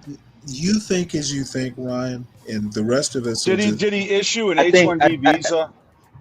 Yes. I think the point still stands is that you have half the country that is against the other half of the country, and not just against political lines, right? We got gender, we got racial issues, we got all of these issues culminate into why to answer your question, why multicultural democracies fail, because you have a group of people, all of which that have their own personal interest and are trying to, even if you gave everybody that equal amount of power, because they have special interests that go against other people's special interests in this country, you are going to eventually fail at some point, unless you get over that hump. But unless you get over the hump. I don't think it's predestined. And oddly enough, actually, federalism, the way it works, the states' rights arguments, actually states' rights is a very good way to kind of mitigate the differences. If you don't like the assholes in Texas, you can move. Whoa. Oh, yeah, I said it. No, I'm with it. I agree. Fuck them motherfuckers. They're pricks. Fuck them. Yeah, but you know what, Stanley? The other side of that equation too is that you have powerful people that are invested in the division of the country as well. Yeah, and, you know what I'm saying. So there's a problem there too. You bring up a really good point. Populism, for instance, throughout American history, the oligarchs have always not wanted poor people, for instance, or working class people, to get together and form strong coalitions. Occupy Wall Street was broken up, a lot of it by their own devices and their shambolic methods. But there were some poison pills fed to them. So basically, I'm a lot more, kind of the older I get, the more optimistic I am. I think that this doom and gloom is part of the problem as well. I think actually, though I'm not a big fan of, conservative ideas about states' rights, it can also, there's some good points to it as well. Yeah. So and by the way, a lot of these, Stanley, a lot of these problems we could sort out, especially policy-wise, at the state level, and then bring it to the federal level instead of these wide sweeping changes we make nationally.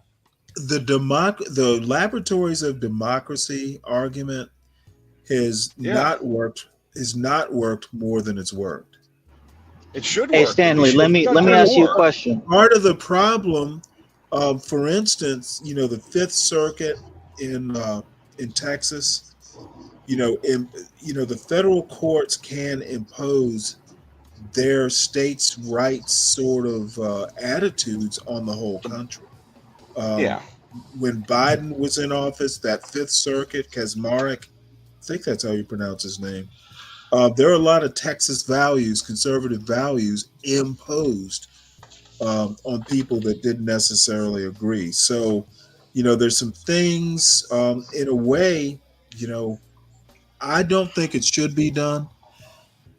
If a circuit court in Texas, makes a ruling, it can affect the whole country. And in my opinion, it probably should. But there are valid arguments against that. No, that's gay marriage. I mean, yeah, if that went, things like that, gay marriage, if it went state to state where, you're married in Maryland, but as soon as you go to, Texas, you're not married. There's some reasons that you want a federal, a controlling national authority. You can just maybe use Utah as your example. I don't know why Texas is catching so much shrapnel this morning. I haven't had a cup of coffee. I have personal problems with Texas. I'm kidding. Yeah, what's wrong with my only problem with Texas is that it's so damn big, man. That's my only problem with Texas. Utah is way more restrictive than Texas. You know what? Now, I was only a visitor. So, I'm no Utah expert, but, my wife and I actually talked about moving to Utah briefly. Well, no gambling. Hey, I don't gamble. No, the tuber beer, but you can get regular beer. Well, you can now. You can now. You couldn't, but the DUI there is 0.05. And all they the had small state beer? They had small beer, liquor Tom? store. No, they had like 2% beer. Yeah, 2%. it's called small beer. In It's Europe, called they call it small beer. They called near beer in a lot of places in the States here, but it's 3.2 beer is what it But is. it's all made up that you can get like actual Pacific salmon flown in at the grocery stores and the fry sauce. Yeah, it's The fry sauce makes up for all the other deficiencies. Hey, I'll tell you something, though, man. And These the fucking fishing, Mormons. fly fishing. These fucking Mormons, though. Mitt Romney is 106, and he looks like Mormons he's are 40. awesome. Yeah, Goddamn. they don't all that. No drinking, no smoking. Mitt Romney's 102. I'm telling you, and he looks like he's 50. All I have to say, in one of the better No experiences, caffeine. My wife was a widow when I met her. Her husband had died like 14 years before I met her. So his family was Mormon.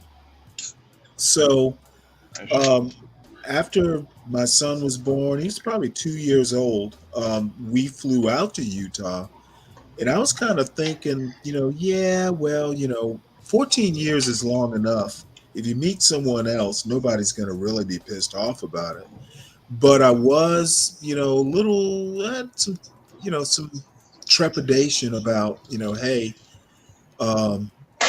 will I be accepted by her former in-laws? I guess you're always in-laws. But you know what? I think they were just happy that, after 14 years, she was happy. And they were the most wonderful people. And you can tell genuinely good people. They were wonderful. And so I have nothing but warm feelings towards, the Mormons that I have met and who are somehow or another related. I guess kind of technically, they're relatives of my son. So because they got all your family tree and baptized your dead relatives into the Mormon church. You know what? I don't think the Mormons do baptism. I don't have think they do never. baptism. Now I'm sure there are bad Mormons out there, but I've never met any. They In have my sex group- through sheets. They have sex through a sheet. No, that's not. That's Jews. I'm pretty sure. What is it? And I think they wear aprons and weird shit. Well, like the candles. they got the magic underwear. They also believe in Yeah, something that's right. called celestation, which means after they die, they will be princes and kings of their own universes. Well, Islam kind of has something similar to that. Also, but I was gonna. There is a what is it that they do at BYU?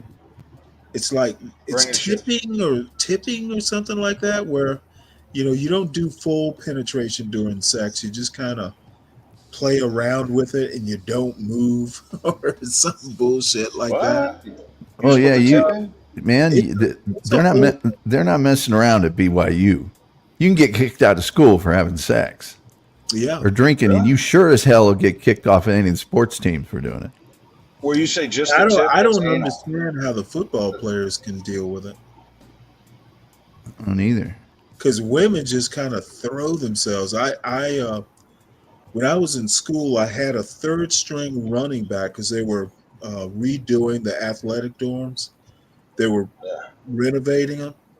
So they took the athletes and put them out in the general, like regular dorms. So I had a third string running back living next door to me. And damn, that dude, third string. And he was having some pretty decent women come in. He had this sound system that some booster had bought him. More than likely he wasn't going to graduate, and he really was third string. But on that little winning streak he was having for a year or two in college, Hey, I was a D1 athlete, and yeah, you're right. I mean, it was like, dude, give me some of your leftovers. Yeah. I'll take your sloppy seconds. Stanley, that's disgusting. Why are you The talking count, about that? the Right? county, the county that I, the Being county. a 18 or 19-year-old college At student. least shower. Okay. Well, the county I lived in was 2,500 seconds. The county I lived in was 2,500 square miles, and the only place, including restaurants, that you could get, there were no bars, that you could get hard liquor was one state liquor store about the size of a photo mat. In Utah? In the county I lived in, yeah. Oh. Were you anywhere near Salt Lake? No. Well, I was about, I'd say 3.5 hours, 4 if there's snow, southeast of Salt Lake. Yeah. Because my wife's family lived in the Salt Lake metro area. Yeah, that's where everybody lives, unless you go down to. Are you saying you were a Mormon, Tom? No, I was one of the 7% of the county that was not Mormon. Yeah, it's interesting. There's a lot. My best friend's a Mormon, and his family is. He's not, but they got their own system, like welfare system. Like the poor Mormons have their own church outreach system. Oh, the church solves the church deals out punishment for crimes and stuff and keeps it off of the books. All sorts of stuff. They have a warehouse that's like 10 Walmarts combined with all this shit in it that they buy and then give to the poor. So it's pretty wild. He was telling me about it. He said there's a thing factory services by the church. Well, Mormons have to keep a certain amount of food and different things, like 6 months or a year's worth in their home. Okay. I didn't know that. Yeah, there's a thing called what they call Jack Mormon, which is a person that's a part of the Mormon church, but kind of skates the rules. They'll have a cup of coffee once in a while. Gotcha. Okay. And get high. What? That's a little much.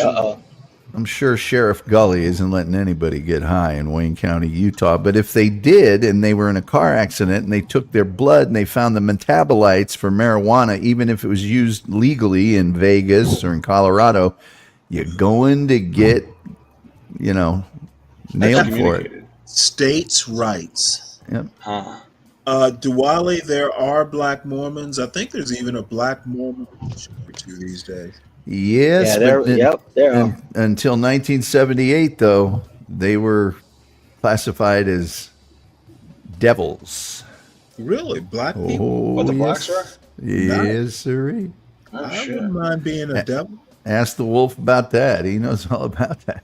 Because Wolf's a devil. What about the extramarital Wolf is sex? definitely a devil. Well, that's a weird thing. Sorry. Well, if you're not Mormon, and this was my experience and heard a lot of people mention this, Mormon women will, actively seek you out because they want more Mormons. Really? They're trying to recruit? Yep. So let me ask you this, because I've never been to Utah, and it seems like it does fairly well as a state. How would you say they're political? They seem to be a pretty politically homogenous state. And so does that serve them well overall as a state? It does. And let me also make a point, because there's an article, I'd have to think about it. It was in the New York Times. They are pretty much anti-MAGA. Utah might be like the most real. It's anti-Trump as hell. Yeah. Well, let's not say anti-Trump as hell, because they did vote for Trump, as much as they are more a Burkean sort of conservatism. Right. They have their quirks. You have to remember, it's a lesser of two evils. It's either Trump or trans. You got to pick the worst of the two. Well, It's hard. you got to remember Trans that. are The worst of the two is Trump. That's it. You got to remember that the vast majority of loves this, trans. the vast majority of the state's population is around that Salt Lake, Ogden, Provo area, and in the hinterlands, they're kind of really more right than MAGA, but there's just not many of them there. There's just not many at all. But and also, they've been doing mail-in ballots in Utah for a long time.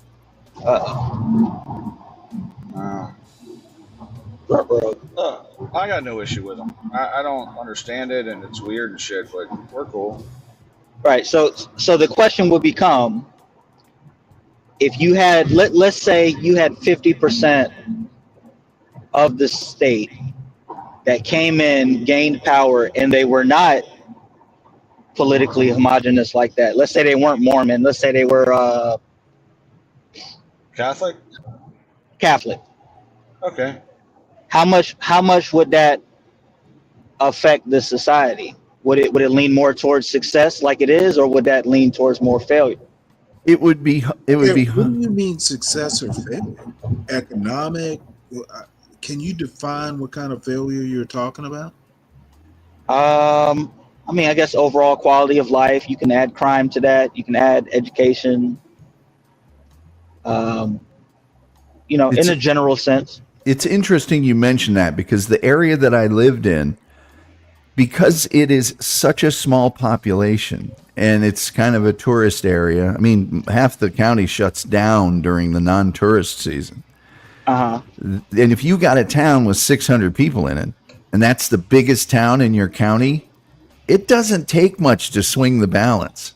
Right. And there's certain towns where that's starting to happen. Now, it hasn't really affected most of the major things, but things like dark skies, which means, they do it in some big cities in California where they try to keep the lights down so you can see the stars and all that stuff. Well, they're trying to do things like that the local population is like, no, we're not California and stuff. But 83% of Utah's population resides in the Salt Lake City metropolitan area. And that's a giant state. It's a big state. So that's about 5 counties make up 83% of the population. So it would be, I guess, as far as congressional districts are measured, and I think they may only have 2 or 4. Those could be swung, if a lot of people came out, but a lot of people is kind of subjective. It's not as many as you'd think. And if your county is growing, a lot of people there are very nervous, and they don't like quote unquote move-ins. They do not like them. Now, I got off easy, because when your brother's the sheriff and he's been there for several decades, they'll give you a pass. But most of the rest of them, there's not a single member of the county commission or any of its offices that is a quote-unquote move-in. Not one. And they're all Mormon, and so is the school board, and all across the board, all the principals, all the school administrators. It's it's teetering on a theocracy in a lot of. Well, Lou, to your point, America can't be great if America is stupid. So, we're not going to succeed as a multicultural democracy if we're stupid about it. And I really wish. This is Frank Bruni, who's a fairly, I think he's like emeritus at the New York Times, but I always enjoy reading him when the topic is something I'm interested in. And I don't read him, every article, but this is basically within, because I've done like several video essays on stupidity as a thing. And so when I saw this, I'm like, hey, I'm going to have to do a video essay about this. So I'll read a little bit of it. Let's see. On this fifth, and that's the other thing. COVID, we are ignoring a lot of the problems that were uncovered during COVID. We just kind of put it in the distant, well, in the past. And this is another way America does not like to deal with its own flaws. Until it has to, at least. So, on this fifth anniversary of the pandemic, there's an ample explanation of what America got wrong. But what America got right was the astonishingly quick development of effective vaccines. That effort, Operation Warp Speed, began towards the end of President Trump's first term in the White House. He crowed about it, deservedly, because it probably saved millions of American lives, but he clearly didn't understand the lessons of its success. Those vaccines synthesized decades of scientific research, but the Trump administration is taking a hatchet to such experiments and scholarship now. Those vaccines were hastened by an instant infusion of enormous federal spending, but the Trump administration is currently trying to stanch the flow of such money to organizations, including universities that will nurture tomorrow's most consequential discovery. That makes sense in the context of Trump's past experience in the presidency. It's even less logical in the context of his promise to lift the United States to new peaks of glory and make us the envy of the world. Among the most significant competitive advantages are our scientists, our laboratories, our system of higher education. They're a kind of superpower, their output an engine of our wealth, of frontier expanding technology, medical breakthroughs, and production innovations that enrich companies as they improve lives. But Trump doesn't seem to get that, doesn't want to get that, gets only the wonky and effete denizens of the world of ideas aren't his people.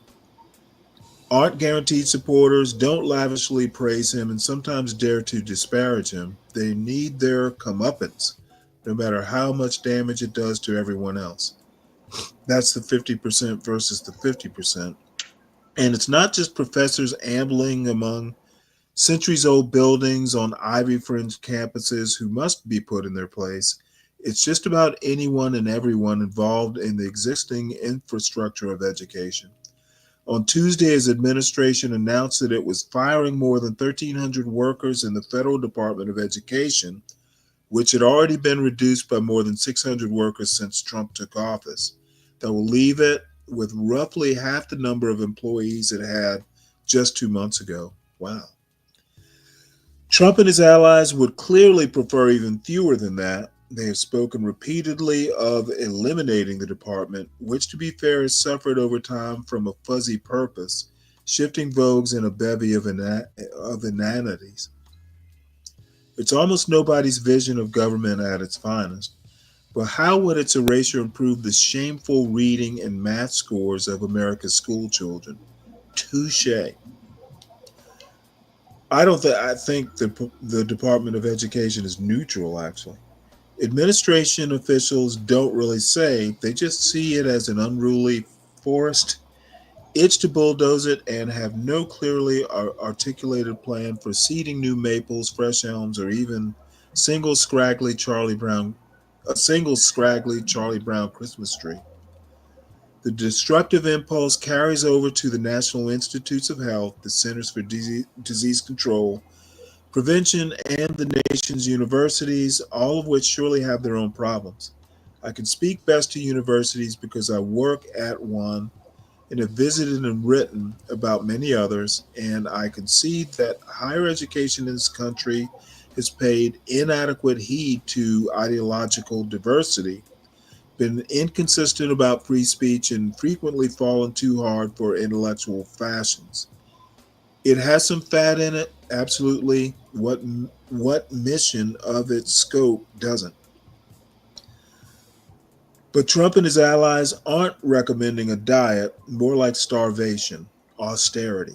And that, in a way, what Trump is doing is just neoconservative, austerity measures. No, it's what he's doing is dumb, I think. But go ahead. Sorry, Stan. No, that's all right. And they're not saying much at all about the side effects, not giving us any assurances, no credible ones at least, that on the far side of their demonization and diminution of this country's colleges and universities, America will stand as tall and bright as it did before Trump started meting out his punishments, so many of them so very petty. I don't know. I think we get the point. You know it's what? Pretty well, I mean, he's actually a pretty well-written article, frankly. I think they did a good job. Oh, well, he's Frank Bruni. At least stating that a lot of times these articles don't point to the issue, which is like, hey, there's a lot of waste and no mission, and they've failed the mission generally, if you look at the history of it. So, I mean, they got to change it. I don't think get rid of it like Trump is, but I think you definitely got to say, hey, guys, why are we failing or going backwards with these scores? And why are we – it's just more money, and like they're not doing their job. They're doing a bad job. Our kids are getting worse, not better. And the Department of Education, we should have a spotlight you on want to it. know why? Because we think government can solve that. It's parenting. Well, if government can't solve it, let's get rid of it. I mean, no, everyone's looking for the government to solve it. That's as dumb as a Trump. Why have it if it's not going to help fix the issue? Okay. So you're saying no accountability. No, accountability what I want to do is finish my point. Okay. Go ahead. What we're doing, for instance, is expecting schools to substitute parenting. Okay. Schools are not there to be parents. Schools are there to teach. And in my opinion, parenting is the first stage of schooling. Okay. Once your kids get to school, parents just kind of automatically go, oh, they'll be okay while I'm at work. One of the best examples of that attitude, hey, I've done my job as a parent, give them to the schools to do the finishing touches. Wrong attitude. And I think the best example of that was, again, during COVID. And I suspect, I don't know, that part of the reason parents were so pissed off at schools closing is because they had to deal with their kids at home. 100%. So I don't want to hear the bullshit about, schools, closing the schools, set kids back 2 years. And no. What the hell? The statistics show that they went. Now, the problem is the essential workers. Okay, if there were some parents who were put into a real pickle, kids out of school, but I'm an essential worker, I've got to go to work, and I don't have immediate relatives to babysit, I can't afford professional babysitting. There were real problems there, and those are the problems, those seams that aren't being addressed right now.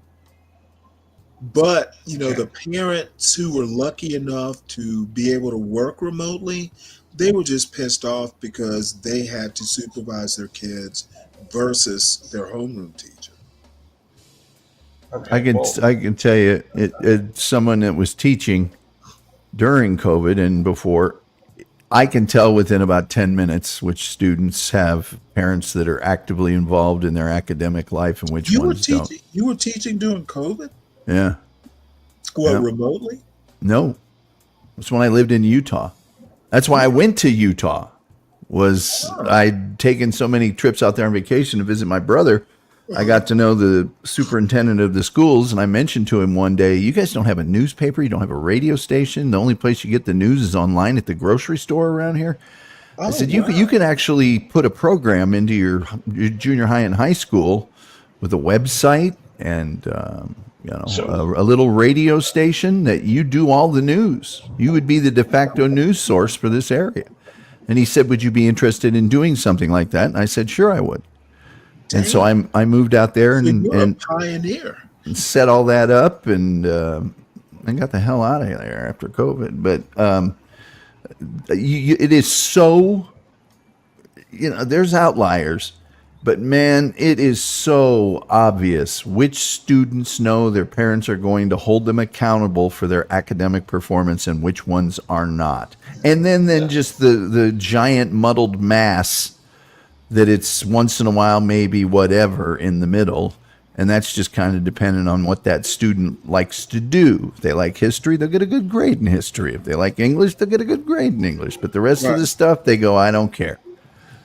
And that has to also do with conduct, which is maybe the biggest problem in the classroom, is how do you keep the 3 students from wrecking the experience of the other 25 or 20 or 15 or whatever it is. That's a big problem because they don't have any of it at home.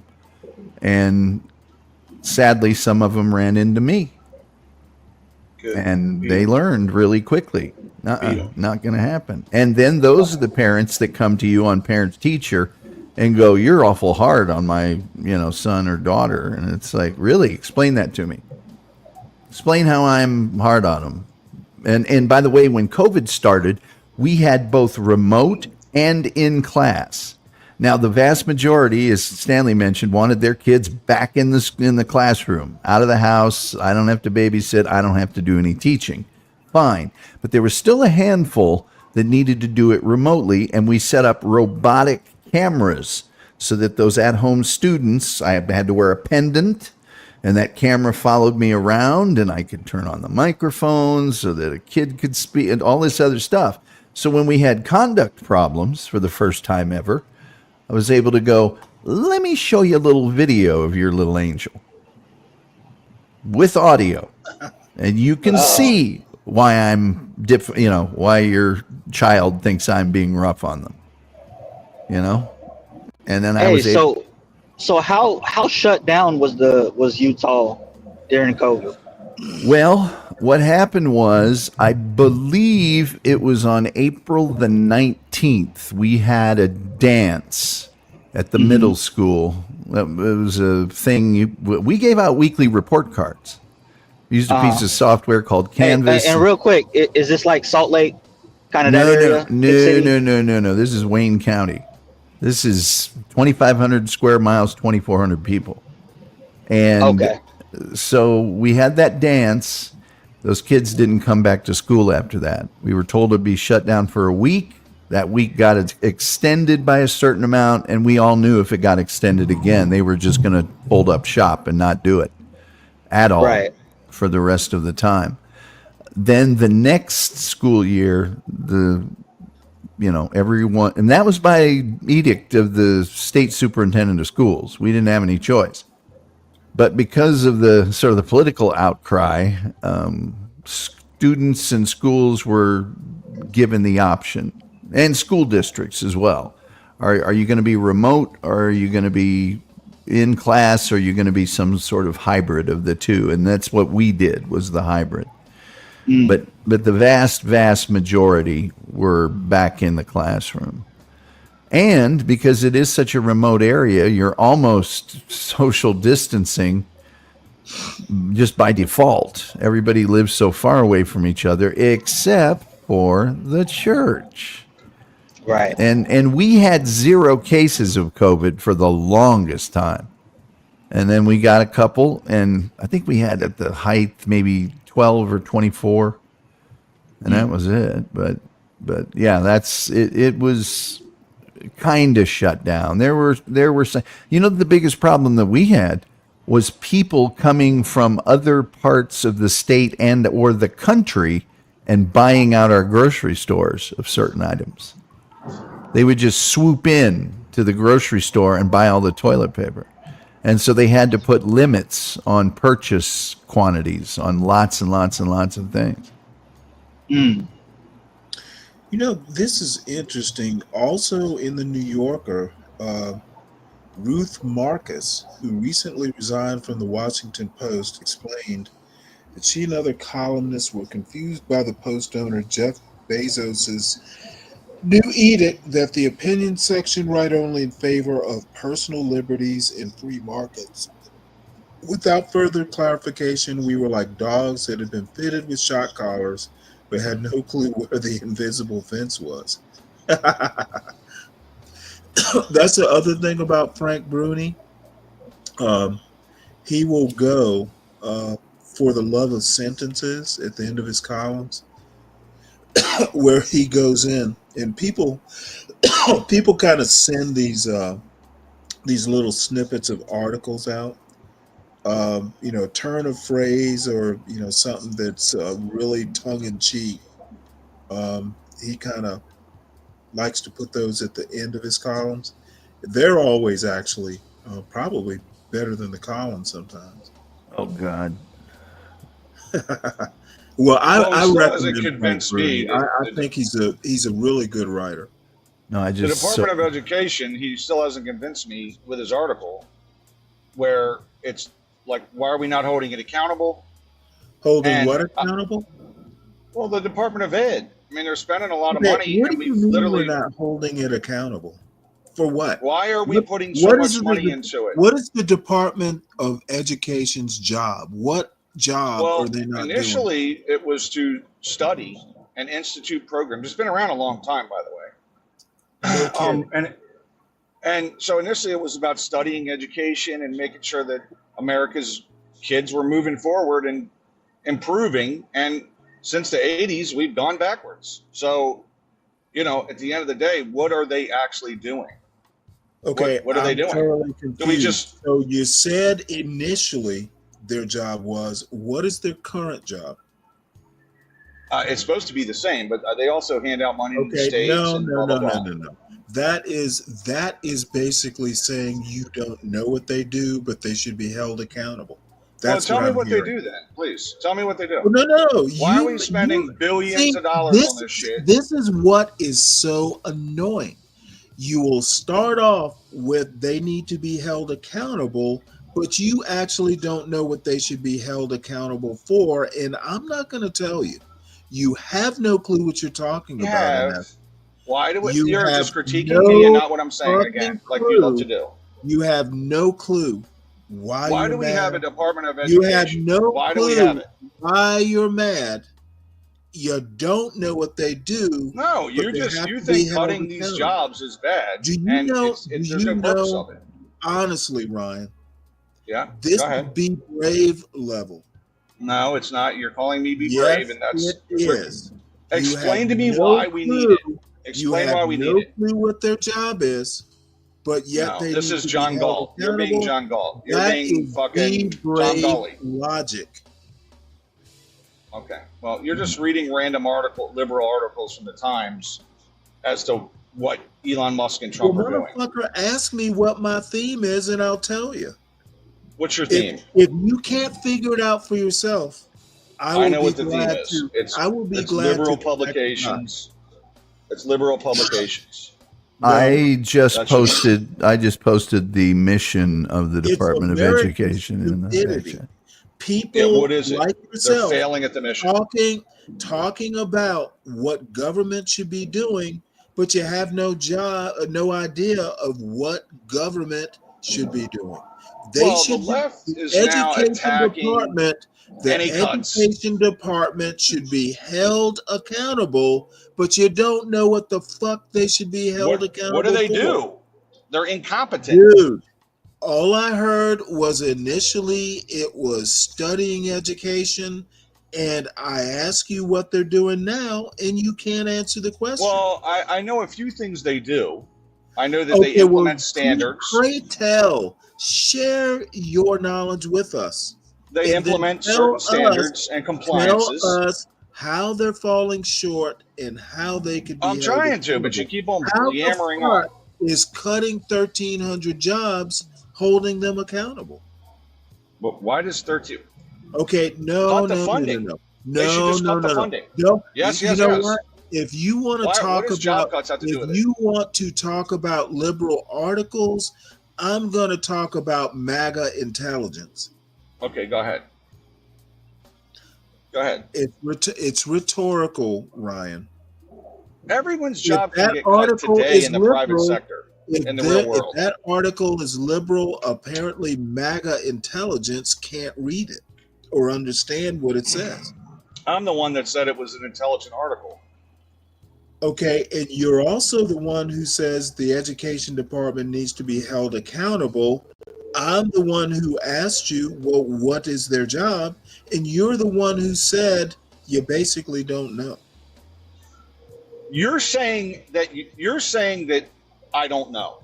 Yes. I have a general idea of what they do. I don't know every specific task they do. Give us that general idea. I know that they're supposed to institute funding like Title I, for example. They have to distribute money to the states, etc. I know that they're involved in the college loan program. I know that they have general oversight in a lot of areas. I know that they are supposed to commission studies to look at, what are the best methods of education, etc. I know that they have institute standards of education and do education testing to say, are we getting better or getting worse? There are some of the tasks of the Department of Education. Now, what in that area that you've described are they doing badly and need to be held accountable for? I would say that overall, the whole department should be looked at as to what they do and why our kids are going backwards with education. Okay, why? You know what? Why They're can't you? already doing I don't that. understand. Okay, no. The Department of What Ed you're is? going to do is let me finish what I'm saying. Go ahead. Okay, the responsibility of actually educating the kids is local. All Yes. the education department is doing is studying. There's influence. There'll be money because we want this policy. We want to encourage this policy or whatnot. How the fuck ever, they're not twisting arms. You can say no if you don't want to do their recommendations. Okay, so the part about it's all the education department's fault is it's a red herring. Well, so all this MAGA bullshit about, oh, we're going to cut 1,300 jobs, that'll make it better. Nah. What it is go in and cut the fat, focus the department and see if it works. Don't just come out and eliminate it because you think it's woke. No one said anything about woke. Wokeness, this fallacy of everything that I don't agree with is woke, is basically what's going to sink MAGA. But okay, listen.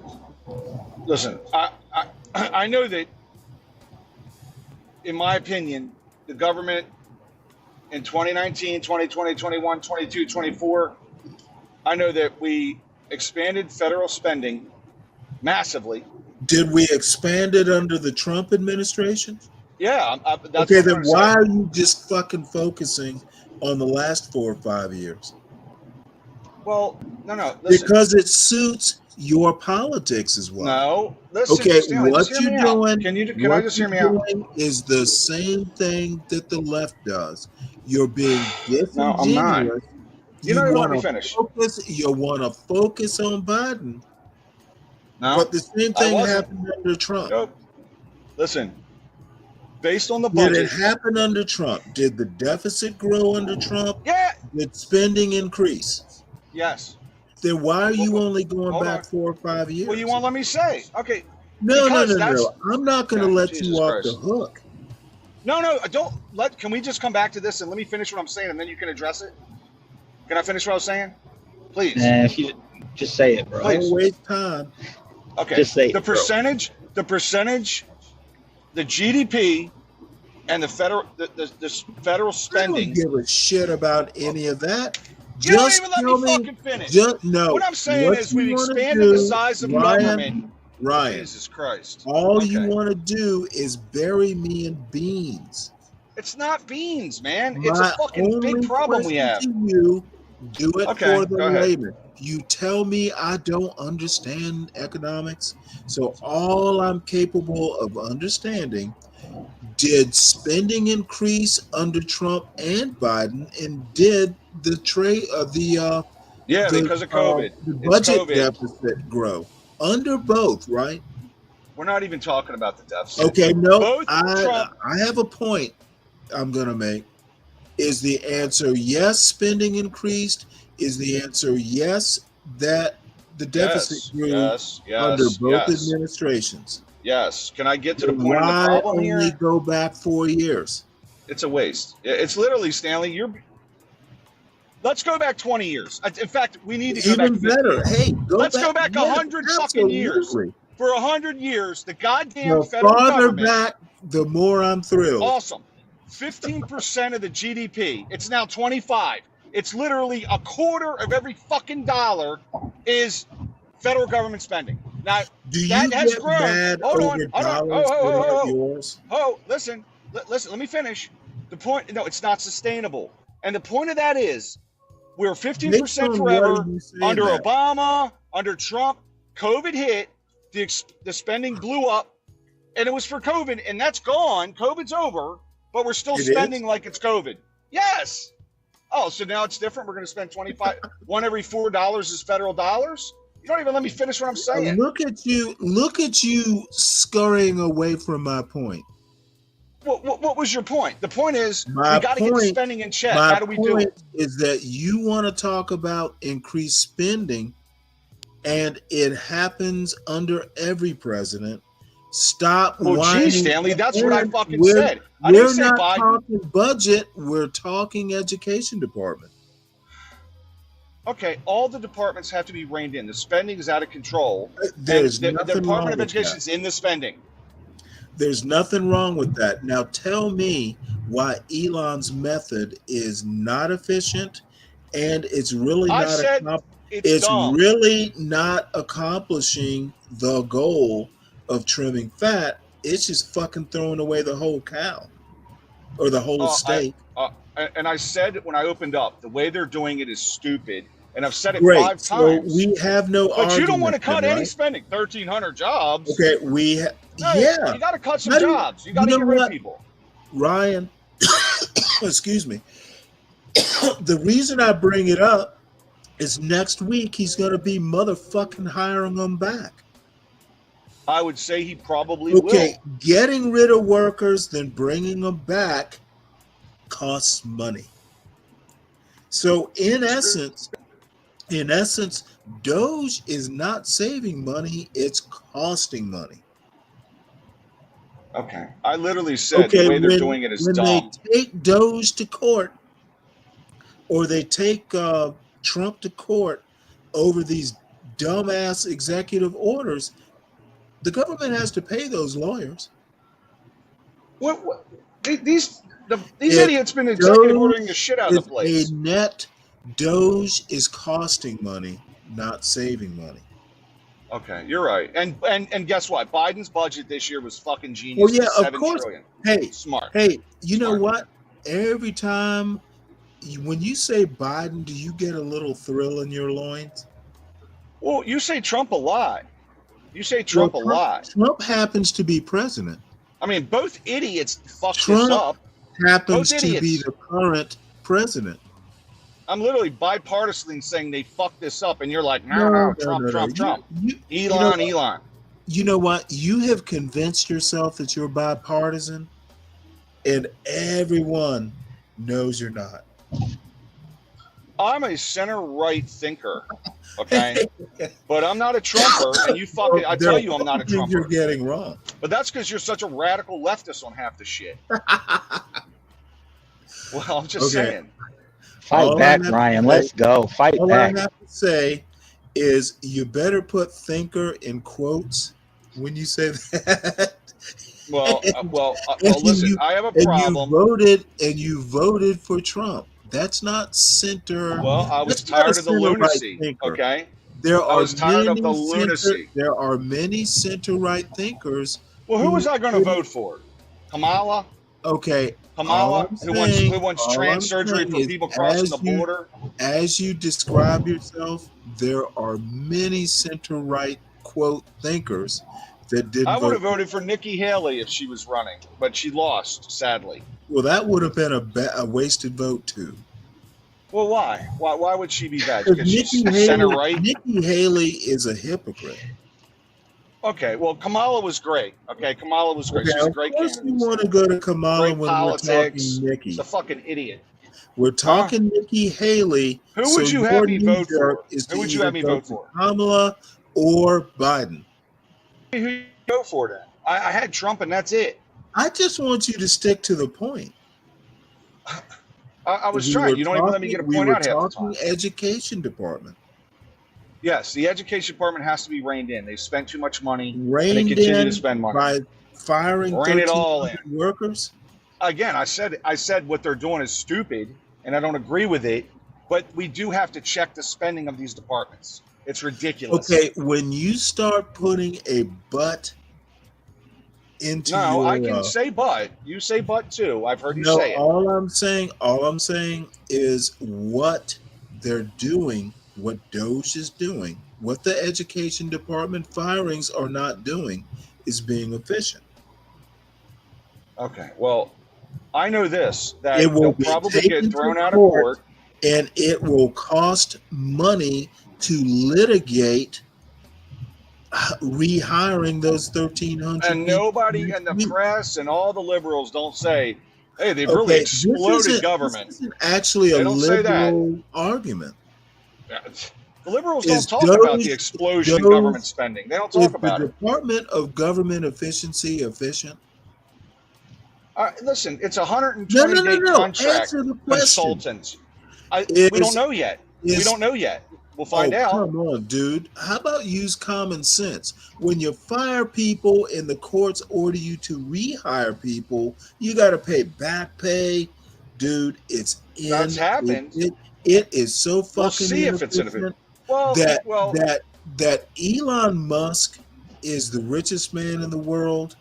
It almost seems like a fucking Doug Adams novel. all the left says it's is a Elon fucking- Musk every other word. it's a Trump's fucking- running the it's- country, but they bash Elon Elon, Musk right? is a The environmental guy, the environmental Doug Adams champion, they bash him. character. Elon Musk like- is a walking Doug Adams character. Elon The- has no power the to fire universe- any individual. the He can't universe fire has- anyone.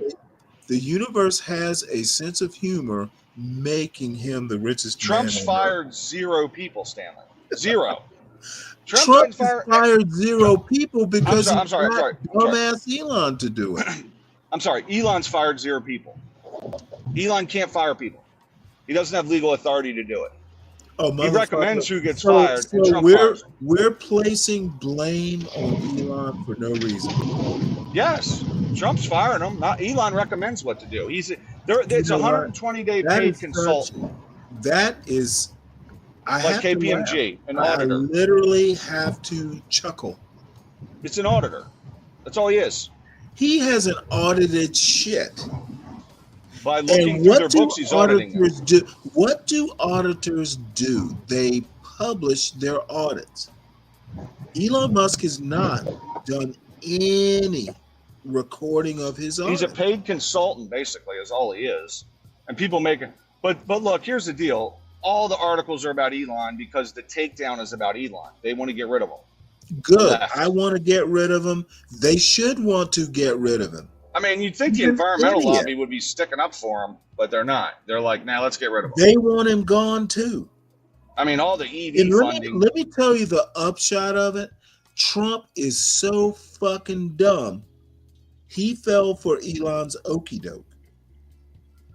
Shit, look, now Elon's the real villain. It's not even Trump. It's Elon. No, it's Trump.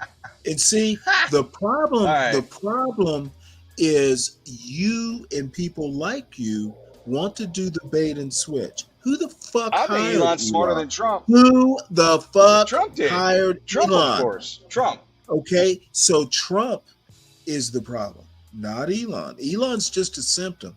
Trump is the cause. Who's the evil one, Trump or Elon? Tell me. Trump. And So to be Trump's honest, evil, you know what? Elon Hold is- on. Let me retract that. They're not evil. Yeah. They're just stupid. So they're just stupid. My thing is this. Yes. Wait, hold it. Deal with that. They are just stupid. They don't know. These guys don't know any better. I would say that I don't think they're stupid. Both of them annoy me. Trump more than Elon, but I think Elon's just autistic and he's just doing what the fuck he thinks he should do with unlimited money. My point. No real checks on him.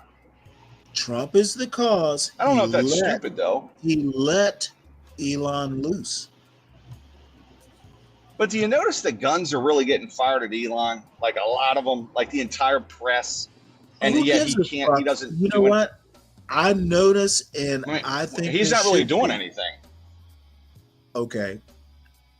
You don't think he's doing anything? He literally prompted 1,300 fucking people to be out of a job.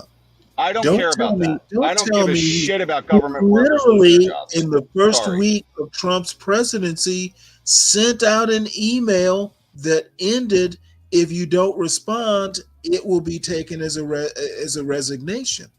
I have to account for what I do every day. Every day. That you're telling me with dollars, with actions. That you're telling me. That's called a private sector job. So I don't give a fuck about them losing their jobs. Okay, you don't have to give a fuck. I can get fired every day of the week. One way, everybody can. Dude, the one thing you should give a fuck about is you are falling into the same trap that Trump and Musk are falling into. But do you understand that the private sector can get fired anytime, all the time? You for know any what? reason. Are we talking the Pretty private much. sector? Are we talking private sector? I'm talking these federal employees are crying about their jobs, and I'm Is like, the Department of Education in the private sector? no, you're talking about when Elon showed up and I'm sent saying that email out. Elon- Hold on. I'm saying government is not a business. Elon's good at business. He sent out an email saying account for what you did this last week, and people were mad about that. And what was the ending of it? I just told you. Yeah, and what he said was, listen, almost we're out there. Guess what? That's a real easy email to respond to. Basically said, if you don't respond, it will be taken as a resignation. Okay, that's fine. That's like if HR sends that out. Is my point. How isn't it fine? Motherfucker, who elected Elon? Okay. If HR sends out an email and says, please respond to this email. Is he HR? It doesn't matter where it comes from. All these weird analogies that really... See, Stanley, you've probably never worked for the private sector either. That's the problem. Really? You actually think that no, I know you did. I know you did. You don't I know think you did. Work for 500 Fortune 500 companies, huh? Listen, you and I both know. No. What you need to do is address my question. I've worked at Fortune 500 companies. I know you have. You told me okay, you have. Well, then what the fuck are you talking about? That's why I know government is not the same thing as a Fortune 500 company. But those rules don't apply. Okay, but have you ever had a consultant come in and deal with your business per se? I've had to deal. I can't. It might have been KPMG. Efficiency consultants on a warehouse project. I have actually worked with consultants. Yeah, they'll show up and say, "What do you do?" Basically, we want to know what the hell you're doing, right? Well, it wasn't in that capacity. We were writing a warehouse management system. Okay, but you've had to work with outside vendors or consultants in similar fashion. Many a times. Yeah. Okay. So me too. And so when I hear about Elon sending that, I go, that's not abnormal in my world, right? And most people in the private sector. Your world is not Elon's world. Well, I guess my problem is why are you drawing the comparisons? Okay. It's not about Elon's world. The government workers are the one bitching, not Elon. Well, they're bitching because they're being fired. Yeah, they have a legitimate reason. but they're shocked that they had to account for what they did, and I'm like, Oh, wow, come that's on. hard. Well, let That's me ask hard. you a question. If Yeah. you suddenly get an email out of the blue telling you this by by a man you didn't even know was running your agency, yeah, Yes. that's a little concern. First thing I think is this, the first thing I would think is this a joke? Yeah, but then you'd send it to your boss and say, "Hey, man, do I have to do this?" No, And no, if he no, no, said no, no. you don't do it. I would literally go, "This is spam," and call IT. Well, that's okay too. Okay, but you're gonna go, "This is spam," or "Is this legit?" I mean, I'll send stuff and I'll say, "Is this spam?" So I'm with you. I agree, right? But a lot of these federal workers acted like it was like they were shocked by this, and I'm like, in the private sector, you can get fired for all kinds of shit all the time. So you They're are a bunch of spoiled brats. You were taking Elon's side. No, what I'm saying, I don't agree with most of the shit he's doing, Stanley. Well, then why are you defending it? Because that's what you're de facto doing. I'm not de facto defending it. What I'm saying is, I think you and I both know there's a lot of fat in government, number one. And number two, a lot of these federal workers don't do a fucking thing. A lot of them just do nothing. Well, maybe you weren't here for it at the start of the show. I don't have a problem with what they're doing. I have a problem with how they're doing it. I said the same thing. I said the same exact thing. I Then you heard me. We tend to agree on this. And the thing is, he's cutting too much. He's cutting stupidly. He's taking a chainsaw to something. He's not cutting anything. Well, Trump is the Trump one that's ultimately is not cutting anything. Congress does the cuts. Well, not I know. the executive branch. All they're doing is withholding money. And my question that I asked earlier is, what are they doing with that money? Is it sitting in bank accounts, collecting interest? Is it going into Tesla? I want to know where all this money that's just sitting around, quote, being saved, what are they doing with it? The Government Accounting Office should have to show that, and they will eventually. The You GAO. know what? The Government Accounting Office is going to be gutted, I bet. I hope it's not, because that's important. But, here's the thing about this, okay? I think Trump's shooting himself in the foot, but I do find it odd that I sit back and we have grown government. We're back to COVID level spendings, and COVID's largely over. We're not paying for all this stuff anymore. And we bloated government hugely. It has a negative effect on the whole country, including the debt. And we can't have it. It's never been 25% of the damn budget, of the whole budget of the GDP of the whole country. It's 25%. Every $1 in $4 that changes hands, the government is through the government, right? That's historic, man, and we can't sustain it. So we got to start making big cuts, and I wish it was done smarter. It's not. It's done stupidly by these idiots. So, you see what I'm saying? Fuck. Hello? Hello? Hold on. Yeah. You're there. You're live. Is it neoliberal or neoconservative? Maybe it's neoliberal. I think it's the same. Dude, what you're saying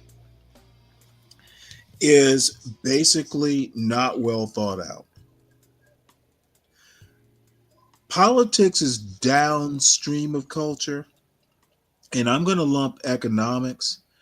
Economics is kind of a two-way street. It informs culture, but it's more downstream, in my opinion, because I'm a culture guy. Okay, the bullshit about, we're overspending and all this stuff, it's the culture that decides what's important enough to spend money on, whether you want to accept that or not.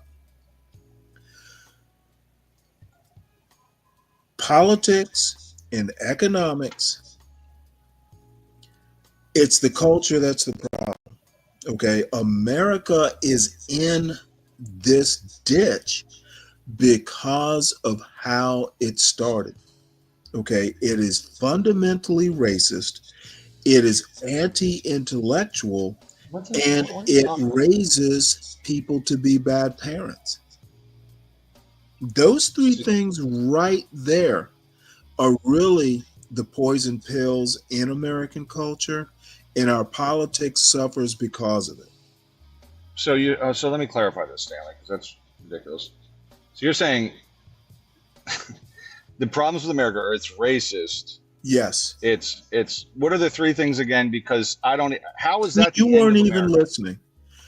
Well, it's just dumb. It's the dumbest shit I've ever heard. It is fundamentally racist. And you need to understand when I say racist, I literally mean we care too much about race.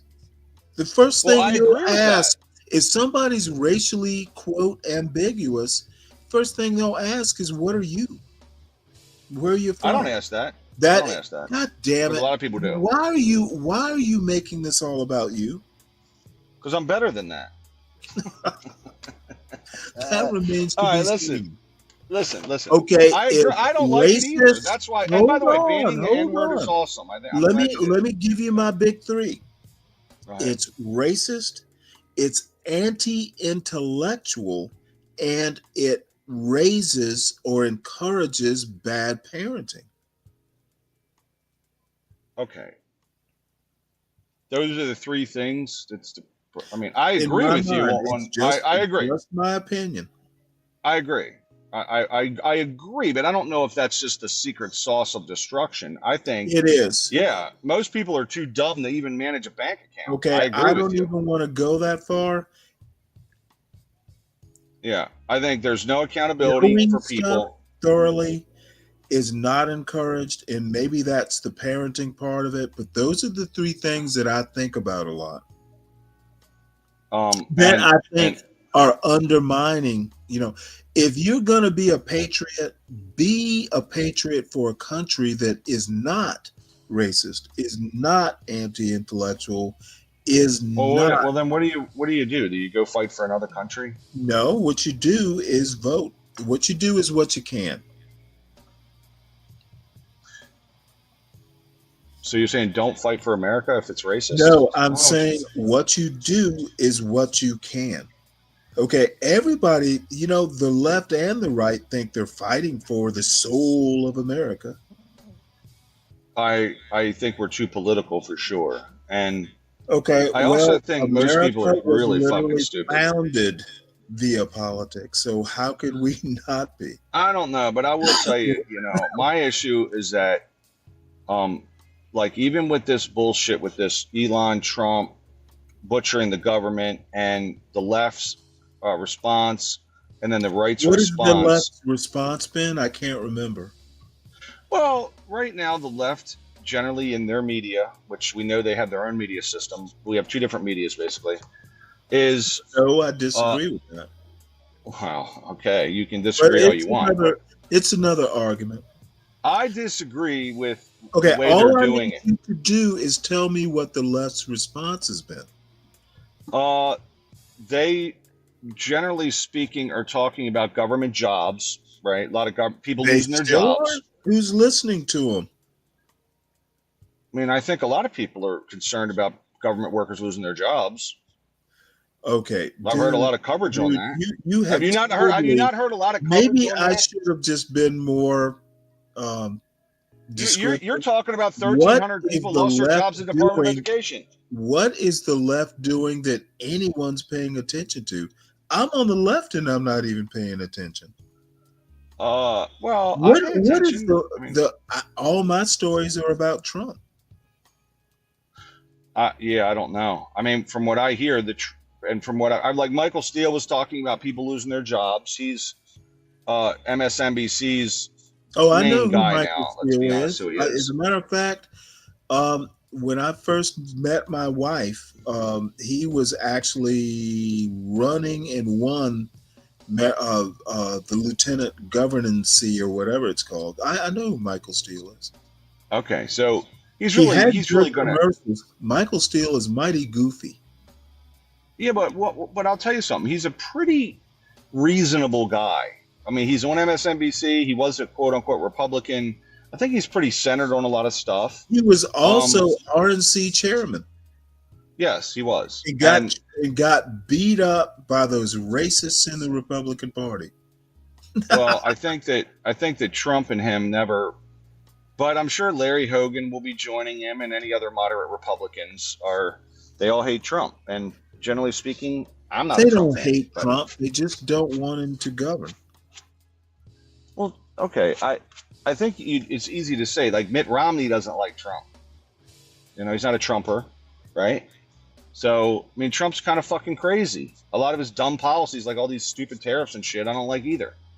But I will say that my problem with both parties, Stanley, in a nutshell, is this: we're over fucking spending, and it's costing the country $800 billion in interest this year alone, which could go to funding all the other shit people talk about.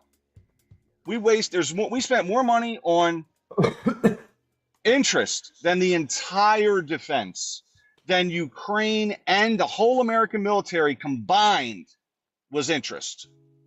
That could have gone into schools, the Department of everything, roads, fucking everything. We are spending, and we don't even see it because they don't tell you about it. Do you know how much that money that is? $800 fucking billion. It's almost $1 trillion in interest these assholes have spent. And guess what? Oh, we gotta pay for the interest. Guess what? All that will just grow and grow and grow until there's no money left. And that's what we're facing. And nobody says anything, and nobody gives a fuck but me and other people that understand the economic part of it. I mean, why do we have money for this and that and the other thing? Guess why? Because we've overborrowed, you fucking dumb fucks. Did your grandmother or grandfather ever tell you if you're the only one giving a fuck, then it's probably not worth giving a fuck about? No, Stanley. But you know what? What happens is all these people come up and go, well, we should pay for this. We need a Department of Education. We need a Department of that. We need that. We need to pay for. Where's the money come from? We would have so much extra shit, money, everything. $800 billion. Don't bitch about defense. Don't bitch about the defense budget. Dude, you're not good at politics, are you? Or political philosophy? I'm not. Okay, well, tell me then. We spent more on the interest than we did on defense, Stanley. And everybody bitches about the defense budget. Guess what? We spent more on that than we did on Medicare or Medicaid. The interest. Well, it might be close to Medicare. Or Medicaid, one of the two. It's probably one of the two. It's probably 20% of the fucking budget is goddamn interest. Like, that's crazy. That's fucking crazy. Would you buy a house and spend $1 in every $5 on the house on fucking interest? I don't care about your economics of despair. Well, I people want more from their government. I literally don't care about it. I'm a culture guy. Well, and that's the problem. Is a lot of people are just culture people. I think politics and economics, and it is a two-way street to a certain extent, is downstream of culture. Change the culture, you will change the politics. See, that's what people like Trump know, and you don't seem to comprehend what they're doing. Well, that's fine, but listen, here's the deal. It's not necessarily fine if you disagree. When they start cutting government programs that are wasteful, when they start cutting government programs, people start crying. Guess what? We're in the hole. We got to get out of the hole. We're in a deep, deep hole. And okay, that's the problem. I don't think we are in a hole. I think it is a hole in your head. You don't say anything. You just said you don't know anything about economics. Have deep pits in your skull that you're forcing everybody else into. That's the problem. I'm trying to teach you astrophysics, and I can't. I just can't. Oh, Ryan, I'm going to let that comment go because I could put you and Be Brave together. Okay, listen. You just said you don't know anything about economics. I'm trying to make an economic argument. 5, he could out debate these dumbass points. And the problem is that you haven't done your homework. I have. Oh, really? Really? So you understand the budget? You understand the federal budget? How it works? Really? Okay. So what are the issues then, Stanley? I understand it doesn't matter, and it's the only thing you know. Literally, that's a Be Brave argument. I literally look, Literally, it only works with math. If my argument, I keep telling you, the economics, and maybe it's a brush off, but the economics and the politics are downstream from culture. Okay, when I the need economics aren't, they're math. It's okay, money coming in and going out.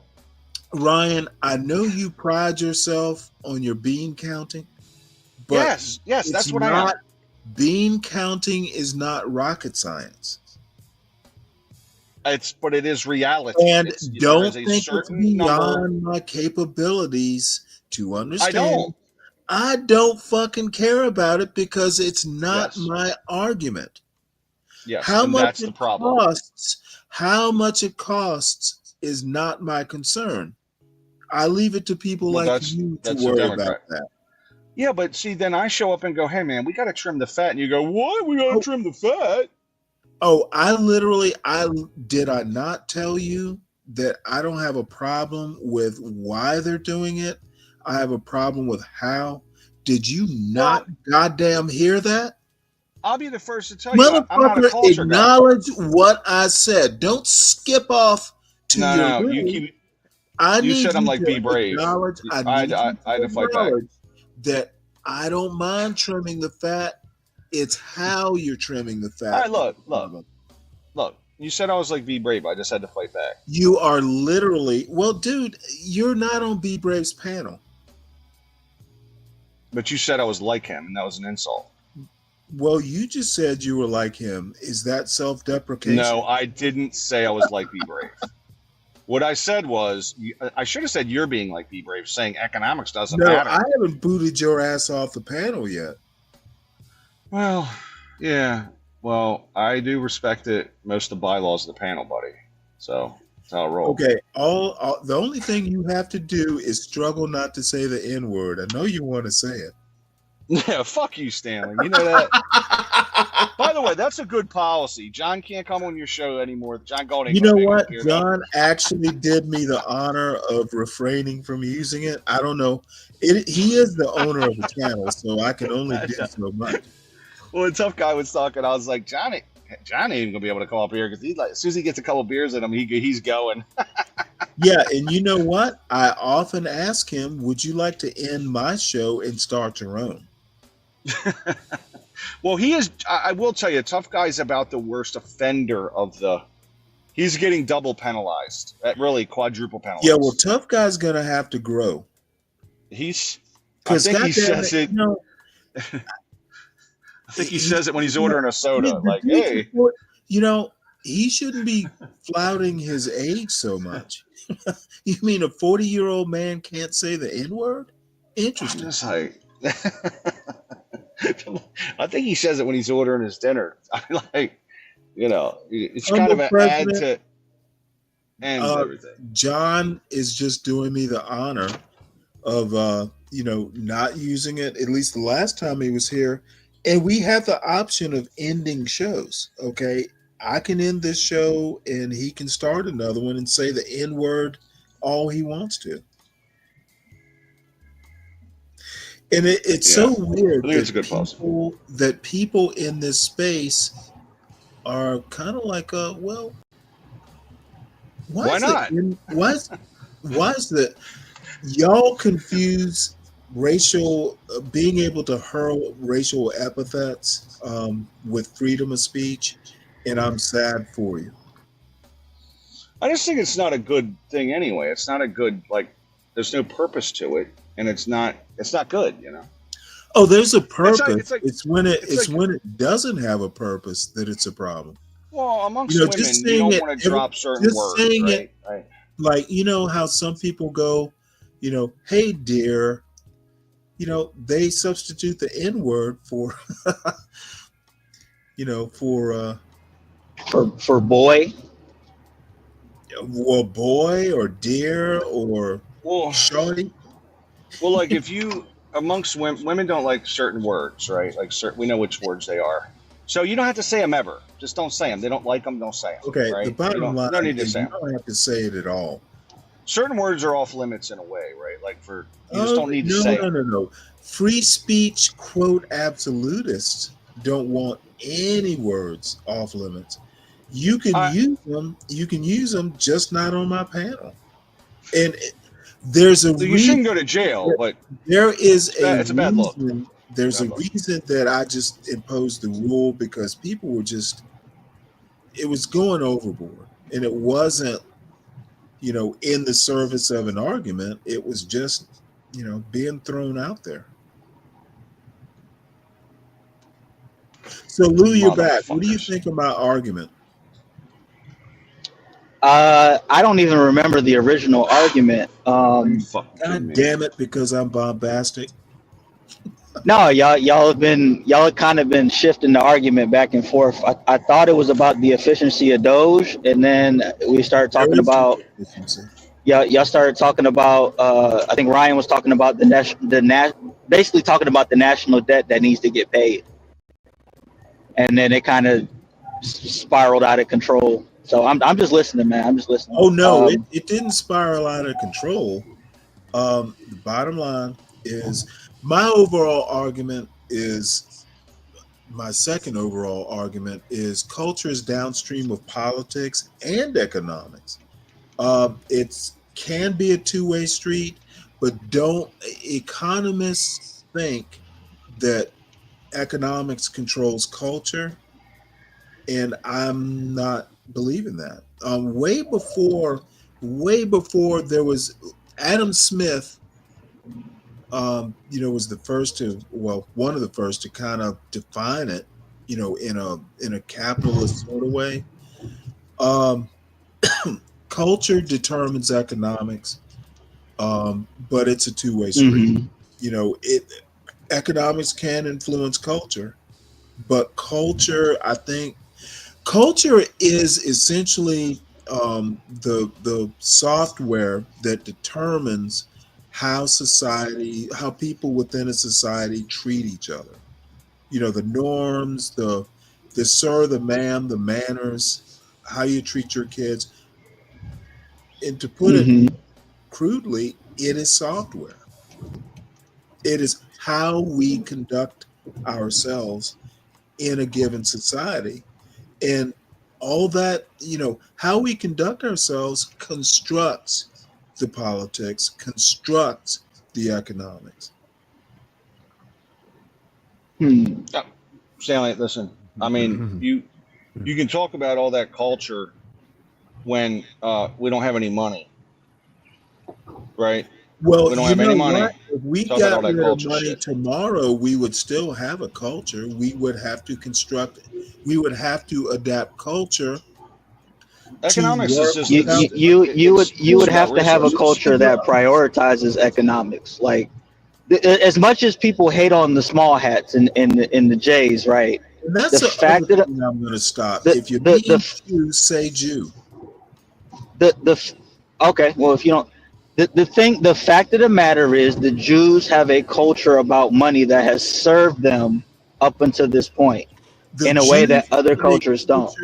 Culture of money, because that money and being able to use it helped them survive for centuries, if not millennia.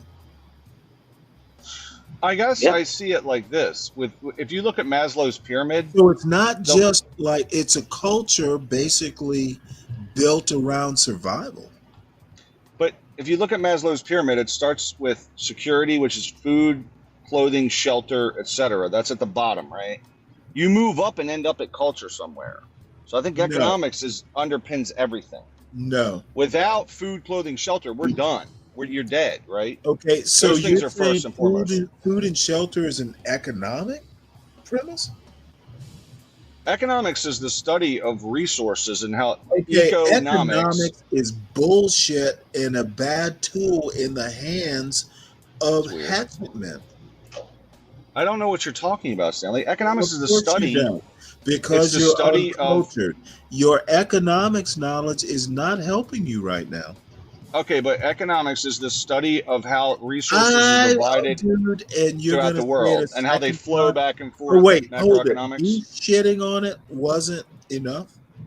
I have No, to do it it's a just second dumb. time? It's literally dumb. You're talking about culture and shit. No, what I'm doing, That's a it's stupid dumb argument. because it's dumb because I'm taking it out of your area of expertise. You Well, want it's to dumb take because you don't. economics, and I'm telling you, economics is not going to help you with my argument. No, Or you're debating what's better, economics or culture, right? Like, I didn't say that's not which even a was legitimate better. I argument. said one was downstream of the other. Well, when you're downstream I and didn't make broke, a value I'll be judgment. upstream. I'll be upstream, okay? Yeah, When you're downstream you'll and be up broke, the creek without a paddle. you'll be fucking That's what it hitchhiking and is. shit up the highway like Shoe Leather Express, talking about culture. So, culture's great, but if you don't My have any money, problem. culture ain't worth shit. That's not necessarily true, Ryan. Because even if you give if you give a backwards culture a bunch of money, they're not all of a sudden going to get right. It's not Define all of a sudden going to backwards fix their culture. culture. What is a? I'm not saying money. Give me an example of backwards one. backwards in the sense of they don't value economics. The fuck? You You know could pick what? a culture. You're basically just confirming Ryan's point. What do you mean? No, I'm I was saying actually confirming your point. A culture that values economics puts economics above the culture. No, that's just What a he's saying value is, that they have in the culture. Like, what are you talking about, Stanley? All right.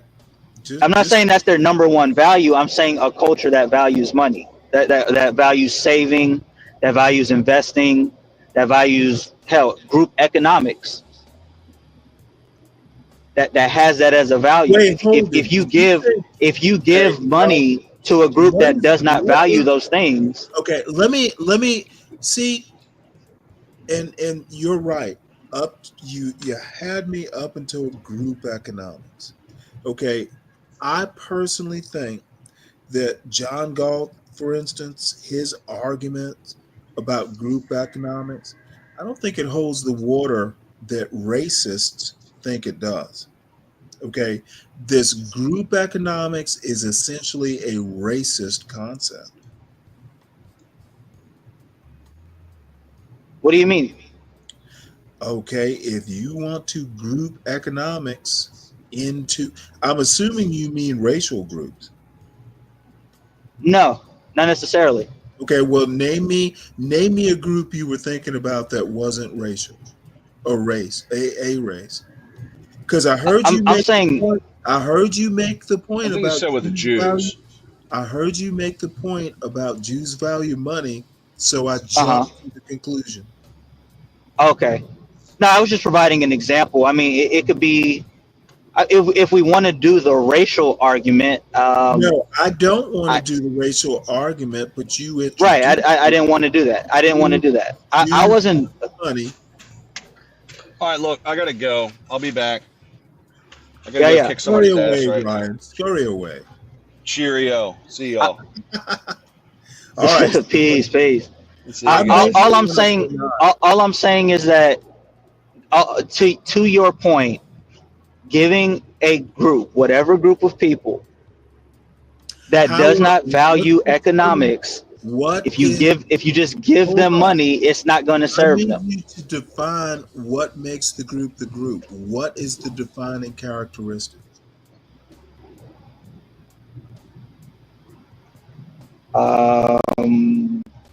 It could be an ethnic, it could be a religious group, it could be a racial group, it could be so there are, it could be any group.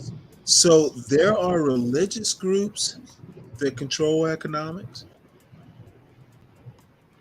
It's a trick question. Yeah. What you mean? It's a trick question. Every group controls their own economics. If you have money coming in, you are in control of the economics. I don't think every group is even oriented to economics. Right. That's my point.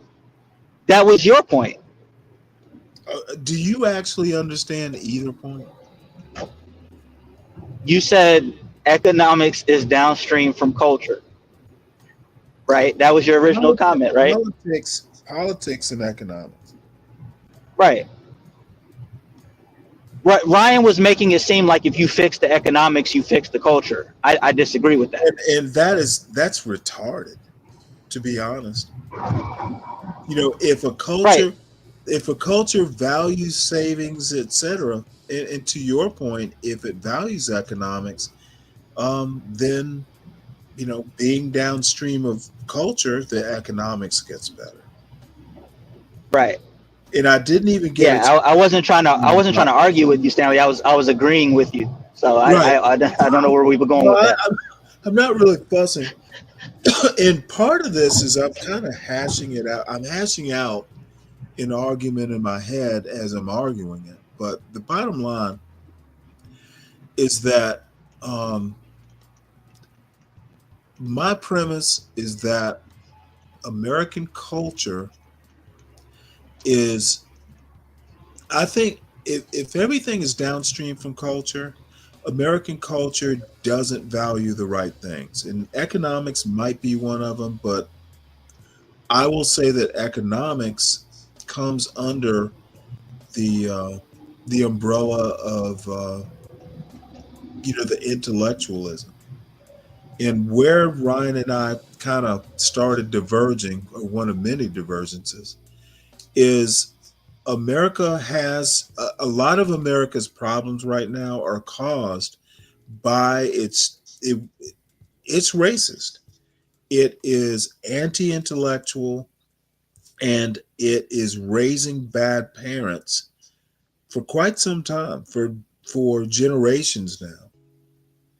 And I think that those three things right there, economics is downstream, a lot of things are downstream from those three tendencies or bad habits, whatever you want to call them. And I don't think, maybe the fourth is America doesn't seem to have a good sense of or know how to be reflective, self-reflective. It doesn't know itself.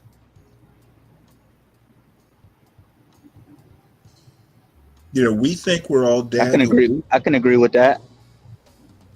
So, the arguments, I think until those things, and I don't think we're capable of being self-reflective.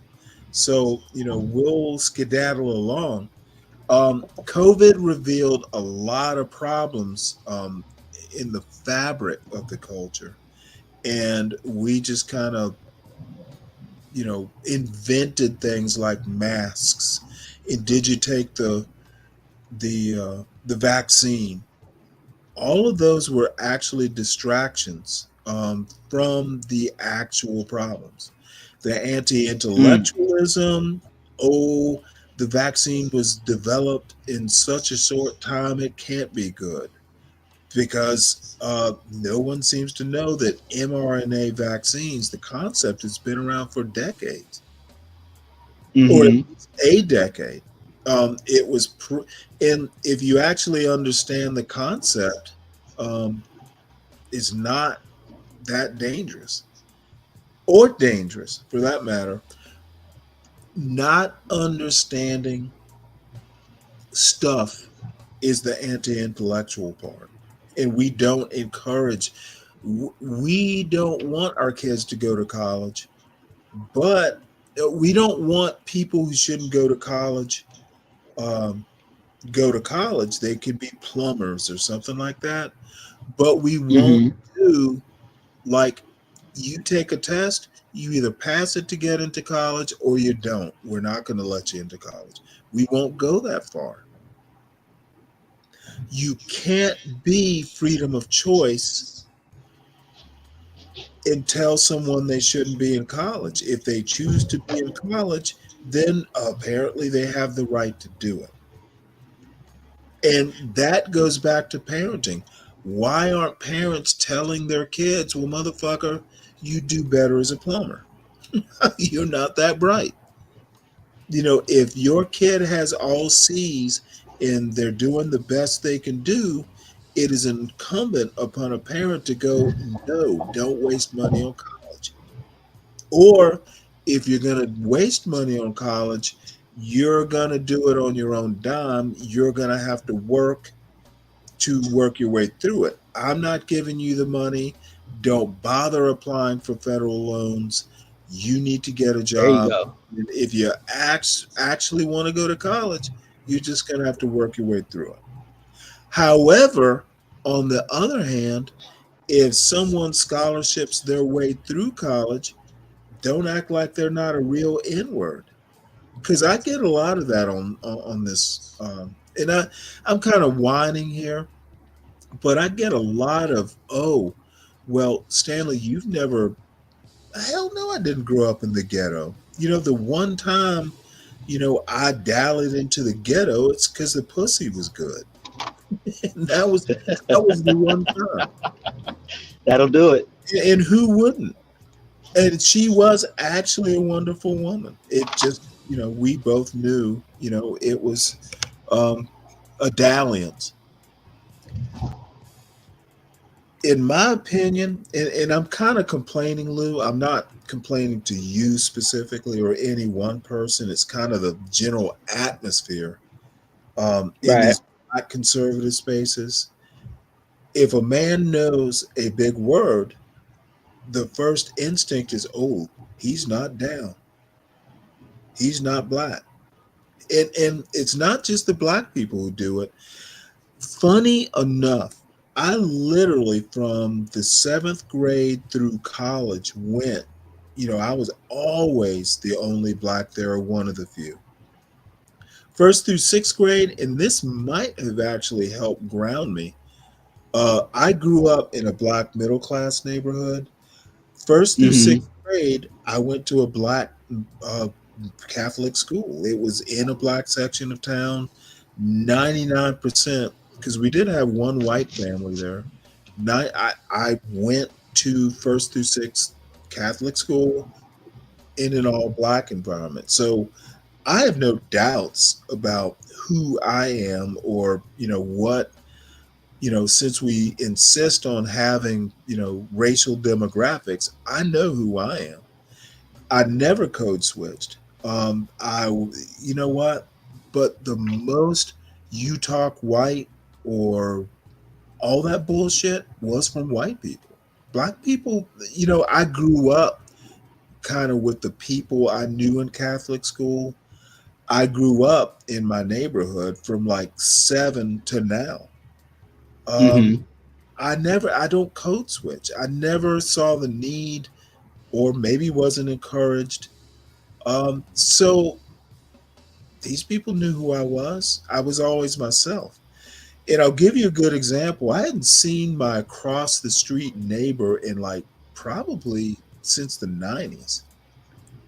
So I ran into her because she was an across the street neighbor, the daughter of a man I used to mow his lawn as a kid. And he had 3 daughters. And I don't know, we didn't hang out a lot, but we were neighbors. We just knew each other. So that woman is like, Stanley, she comes hugging me. And the only comment she had is, your hair's longer. My point is that, you know what? I'm still the same person, more or less, 30 years, because I don't code switch. I am. Asshole or not, I'm always going to be me, because that way you can be consistent. Bottom line is, Black people don't do themselves favors when they try to be white. They should be themselves. It might be white, might be Black, but the one thing you will be able to say, if you want to argue rugged individualism, you don't have to be Black, you don't have to be white. You can be yourself. And some of that racial bullshit is an external evaluation. Okay, people see you as Black, you might not think you're Black, but unfortunately, external stuff tends to put you in groups. And I got way too complicated here. No, I understand what you're saying. Good. Well, then I don't have to go on with this bullshit. Because, you know, when I hear myself... Yeah, it's incumbent upon a person to not allow other people to define who they are. Thank you. So, dude, you're my hero. I mean, as far as the rugged individualism thing, I look at it very different, because I always understood rugged individualism to mean, it doesn't mean that no man is an island. I always thought it was like a political thing that means that you don't need help from the state or from the government to do whatever it is you need to do. I thought that's what it was. Right. And well, it is that, but to me it's more cultural. You know, the cowboy culture, the Marlboro man. Yeah. All I'm saying is that you can do both. Humans are capable of being rugged individuals without being assholes. And I fear that people like a Byron Donalds, for instance, talking about Black history, like during Jim Crow, Blacks were doing better. Actually, they weren't. And if they were, they were doing better in their community, but not necessarily, relative to other demographics. So I think the Black conservatives are at the grocery store owner in your Black community means you're richer than other people in the Black community, but doesn't mean you were rich, compared to other groups, grocery stores and other demographics. I think most Black conservatives just want their families back together. Lou, did you? And they don't think don't think past that. John wants to know if you heard him and HB read Michelle Obama's thesis. It was a real circus, John. It was a tour de force, John. You can read. It's that bad. I'm gonna have to go check it out. No, you know what? It was an undergrad thesis. It wasn't like a high piece of art. I'm just struggling to wonder, what was he expecting? Apparently he was expecting like a Nobel Prize winning speech or something. Young Black girl at Princeton, it's got to win the Nobel Prize in literature. Nah, I haven't heard of it. I'll have to check it out. It's got to be a Nobel Prize winning essay, or it comes under the scrutiny of John Galt.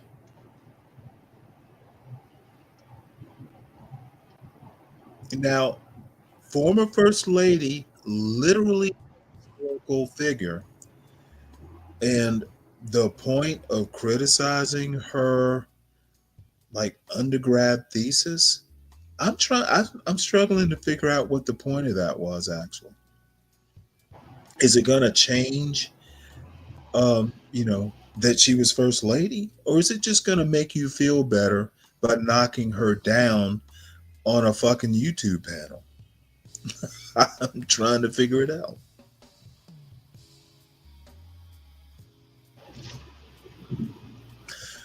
Deacon Dave, Deacon Dave, why don't you hit the link? Why don't you come up here? Because Lou seems to at least understand my point. Let's see if you do. Let's go. Is Free Zone a soul? Man, I'm a soul. I'm a soul man. Yeah. That's my personal creation. The people who think Thomas Sowell is some world-class intellectual outside of economics are fooling themselves. He's not. Or wasn't. He's still alive. Now, the man is due his respect. He is extremely influential, but he's not all that. And young brothers like Deacon Dave. Young. I disagree with. I think as far as soul, I disagree with some of his concepts. I think the concept that I like the most from him is the conflict of visions concept, to where people look at the same information and come to a completely different conclusion because they view the world in a completely different way. I like a lot of that stuff. Some of the race stuff I could do without, but I really like that concept. And the concept, just the overall concept that people trip out about things that have always happened throughout history, and they kind of ignore anomalies. Because I know where you're going to go with this happened throughout history, which I think is a bad take. It is basically generic, like all historical events or atrocities are equal. I think that's bullshit. The thing about different people have different worldviews, that's fucking obvious. He didn't invent that concept. And why you would admire him for observing that people think different things and value different things. I feel the reason why it's valuable is because you'll hear, for example, black people say certain things like, only our group has been through this, and name another group that's been through, and it's like there's various other groups that have been through this. That's just a failure of knowing history. And that speaks to your point where the majority, like, people just aren't educated like that. Okay, John, she was talking about the black community. Okay. I have no clue what that's supposed to mean. So she was talking about the black community. I think she was kind of talking about the black community at Princeton, which is minuscule. So here's my point about the not knowing history. Doesn't mean you have to relive it. I tend to look at politics and culture through kind of a historical lens. Because I think where soul goes and where you might have been going, the experienced stuff, he's talking about slavery. And I don't buy the argument, because I think the whole world, every society throughout history has had slavery, but none of them had a U.S. Constitution. That's the difference. And very few of them, if any, had chattel slavery, where you're auctioned off. Slavery in America was different, or let's just say slavery in the New World, in the Americas, because Brazil and the Caribbean were arguably worse, right, as far as conditions. But the chattel slavery, the U.S. Constitution is what separates. Like, all men are created equal, except the slaves aren't men. That's unique. And black folks and the Soul Brothers don't want you to know that distinction. And to me, that's the only reason why it was different. Yep, slaves have been around forever, but none of them, were, slavery was literally in contradiction to the Constitution.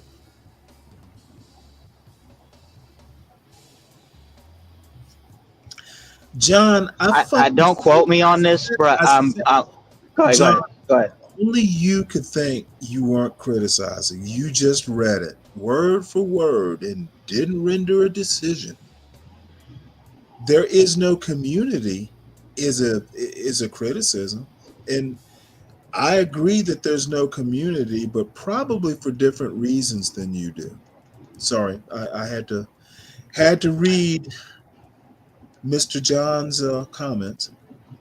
No, all I was going to say is I've seen Soul videos where he talks about slavery, and he makes that very point about the Constitution. That is why it was different.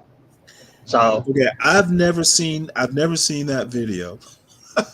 I have seen the videos where he says slavery in America, you can't criticize America too much because everywhere had slavery for all time.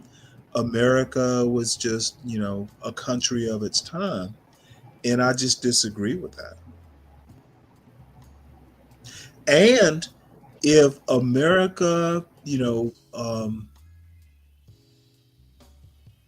actually thought, and when I say America, I don't, I mean, well, most of the people in America, if you actually thought that black people weren't quite of the human quality that white people were, perfectly fine. But I expect in 2025 for folks to go, well, they were wrong, and we don't want to repeat those mistakes. What I hear are a lot of defending racist point of views. What I hear is a lot of denial. Okay, there is no way you cannot in good conscience, in my opinion, say that the Constitution was an anti-slavery document. Sean Wilentz, Princeton historian, says that it was really an anti-slavery document, and I think he is fucking in denial. You don't have a fugitive slave clause and call your piece of paper anti-slavery. You can call it a compromise, but you can't call it anti-slavery. And if the argument is, well, it didn't say slavery and it didn't say, full-on slavery like the Confederate Constitution did, I don't buy that argument. If it allows, if it compromises, then it's pro-slavery. And boy, I am soliloquizing. But the other thing I wanted to do, Lou, was look at this Alien and Sedition Act, which... Hey, do you really think reparations will fix all of what you just said? Reparations aren't a tool to fix anything. And apparently people seem to think that, oh, if you give us money, that'll fix history. Again, I keep recommending this book and nobody will fucking read it. From Here to Equality. It's literally a book about the reparations that, HR 40, and even the book is just a proposal. It's a second edition now. Reparations aren't to fix anything. Reparations are like a lawsuit. You ran into the back of my car and gave me slavery. Well, you know what? You're going to have to pay my medical bills. That's literally what reparations are for. Do you get that? I get it. Okay, but the reason why I'm asking is because as far as when you hear, I don't hear solutions anymore. I hear reparations talk, like cut the check. Like that's what I hear from a lot of folks that aren't educated. Okay, how do you get solutions to the argument that everybody's racist? There is no solution. No, you just deal with it. You just deal with it. But if your car was run into and you are suffering a problem because someone carelessly or consciously ran into the back of your car, are you not owed money for the medical bills?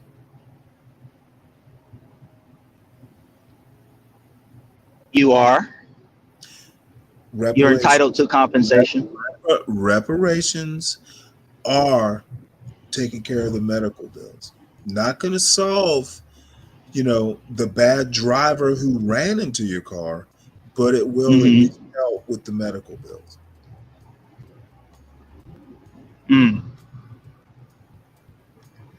Hey, I'm with it, bro. Ninja Tube has gotten so bland that I actually want these folks to get Can you imagine a post reparations Nicotube? No. Can you imagine it? Can you imagine how these panels would be if black folks got here's the rub. Reparations. Here's what's happening. And this is my little conspiracy theory. But the same argument, you never hear people like a Tucker Carlson talk about Jim Crow. You hear them talk about slavery. And you hear the John Galts of the world. Blacks are, we got to stop blaming slavery. Well, motherfucker, slavery was legal.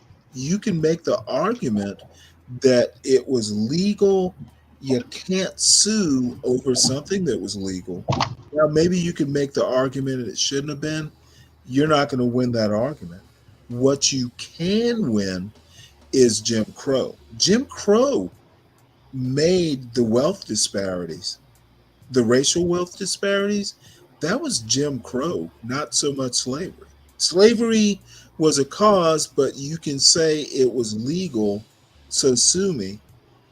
My family owned slaves, but it was legal to own slaves. You're not going to win that argument. You can't sue your great, great, great, great, great grandfather's slave owner because it was legal. What you can do is talk about Jim Crow, which no one does because they know they would lose that argument. And what the Soul Brothers and their masses are going to do is wait till everyone who lived under Jim Crow has died out. And we're probably within 10 to 20 years of that. Then you hear the argument that no one alive owned slaves or was a slave. Same thing's going to happen with Jim Crow. 30 years from now, no one alive, wrote a law that was Jim Crow or lived under Jim Crow, and then the reparations. It's basically they're going to wait it out. And when I say they, I literally mean American culture. Because the one thing that is, you've heard the term colorblind? Oddly enough, the one thing that's colorblind in American culture is racism. What do you mean? What do you mean racism is colorblind? They're black racists, they're Chinese if everybody's racist, then racism is colorblind.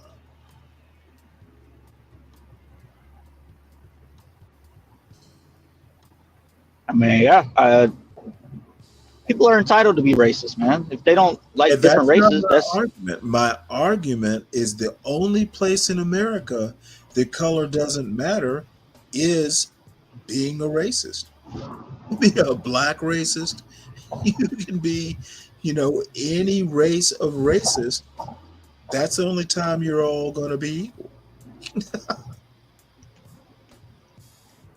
Wait. You said, all right, I'm being slow. I'm being slow right now. So you're saying the only time, flush that out. That don't make sense to me. They're black racists, aren't they? Correct. They're white racists? Correct. They're Arab, Chinese, South Asian. It just doesn't matter. If everyone can be a racist, then we're all equal. Gotcha. A racist is a racist. So the only time, colorblind law, how, folks want to go, well, the law is colorblind. I don't see race. Well, if you all see race, you're racists by definition, and you're all equal in being racist.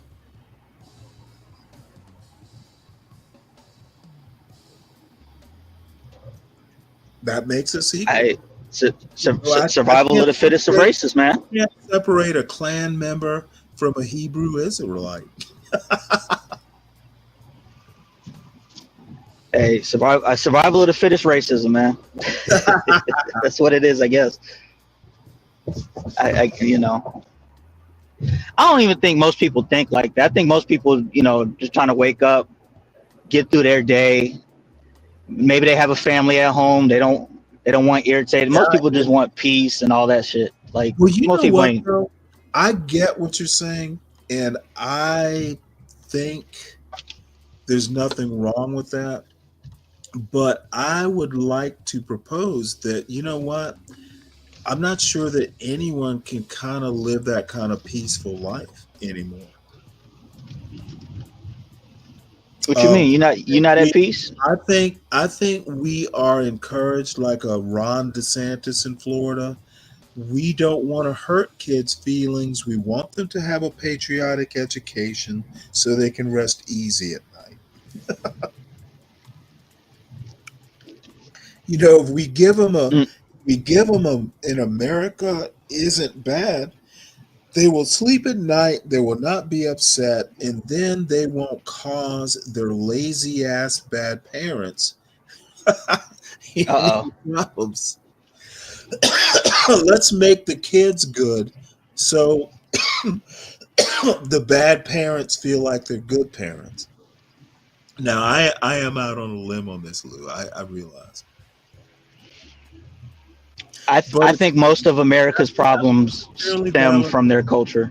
I'm with you on that. Like, a lot of the government. Okay, I typically believe that the people of a country get the government that they deserve because they asked for that shit. 100%, they vote for so it. You know what I mean? Like, well, if it's any form of democracy, there's some caveats.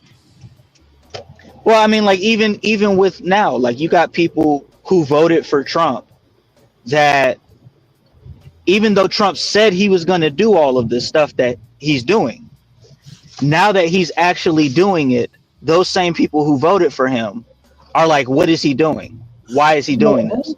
This doesn't make sense. You have been you've been on panels where I would bring something like this up and they would go, oh, he was just joking.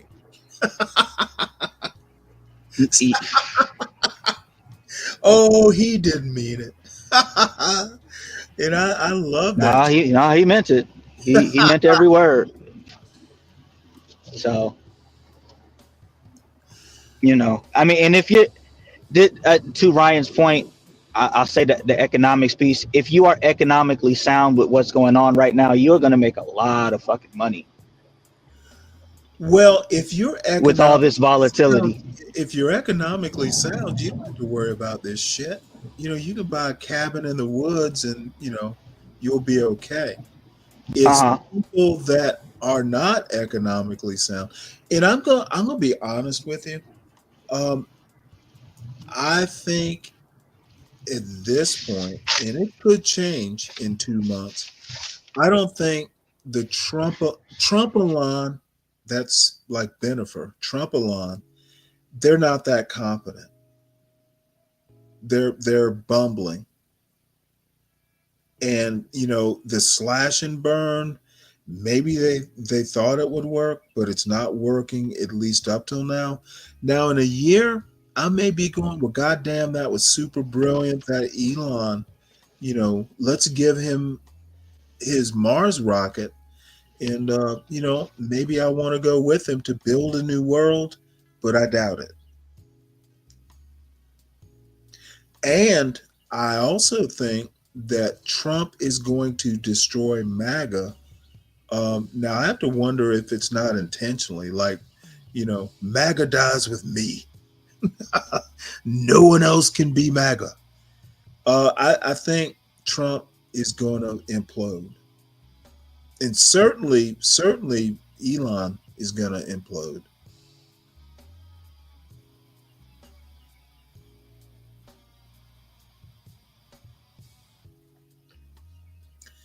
So, John, you asked both me and Lou. I've already told you I don't think there's a black community. However, once again, never. There is no black community on a national scale. There cannot be one contiguous like a Bantustan. It seems that's what you're asking. Do all black people think alike? Are black people a monolith, sheep to be led? No. If there is a black community, and actually there's not, there are black communities on a local scale. The reason I think this is Colin Woodard, the 12 countries of America, whatever. Blacks in California, in LA, are not like blacks in Atlanta. Atlanta's not like Savannah. Anywhere you go, there will be commonalities, but blacks are as likely to have commonalities with their local white folks or Hispanic folks. That there is a strictly black community, I find that concept wanting.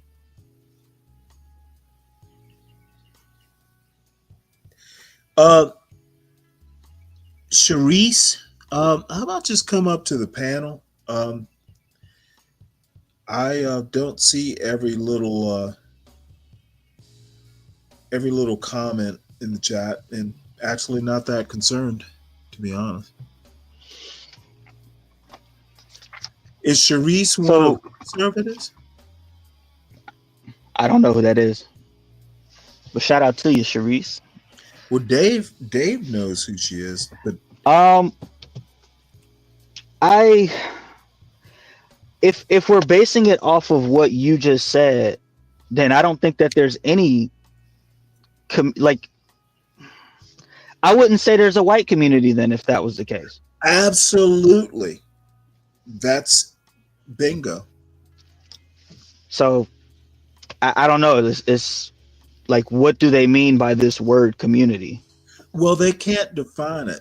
Basically, being simplistic about it is part of, America being racist. We want to assign attributes, good attributes, bad attributes, to a group just to make it easy to be racist.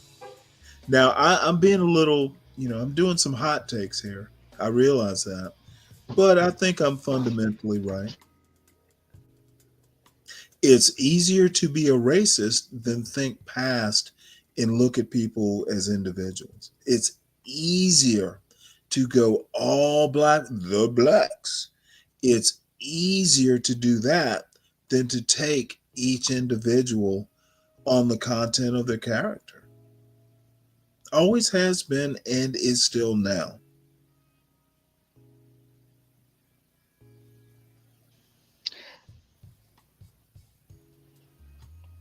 Definitely a shortcut. Oh, if John isn't on the panel, I don't care to come up. Absolutely. I think that's a wise decision, Charisse. I'll be right back. Come up to the panel. We can end this show and you can go on with your own bullshit.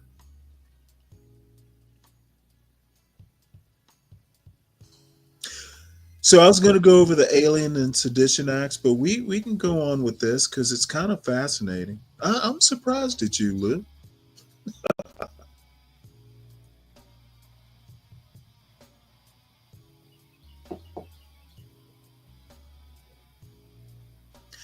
Why are you surprised? Well, I'm looking at this. Don't be weird. It's weird that you have a bunch of shit to say in the panel, in the chat, and John is the only one you can talk to about it. So I don't think I'm being the only weird one. This is why you should never look at the chat, apparently. And it just got worse. And you know what? You didn't say anything towards me, but I'm saying something towards you.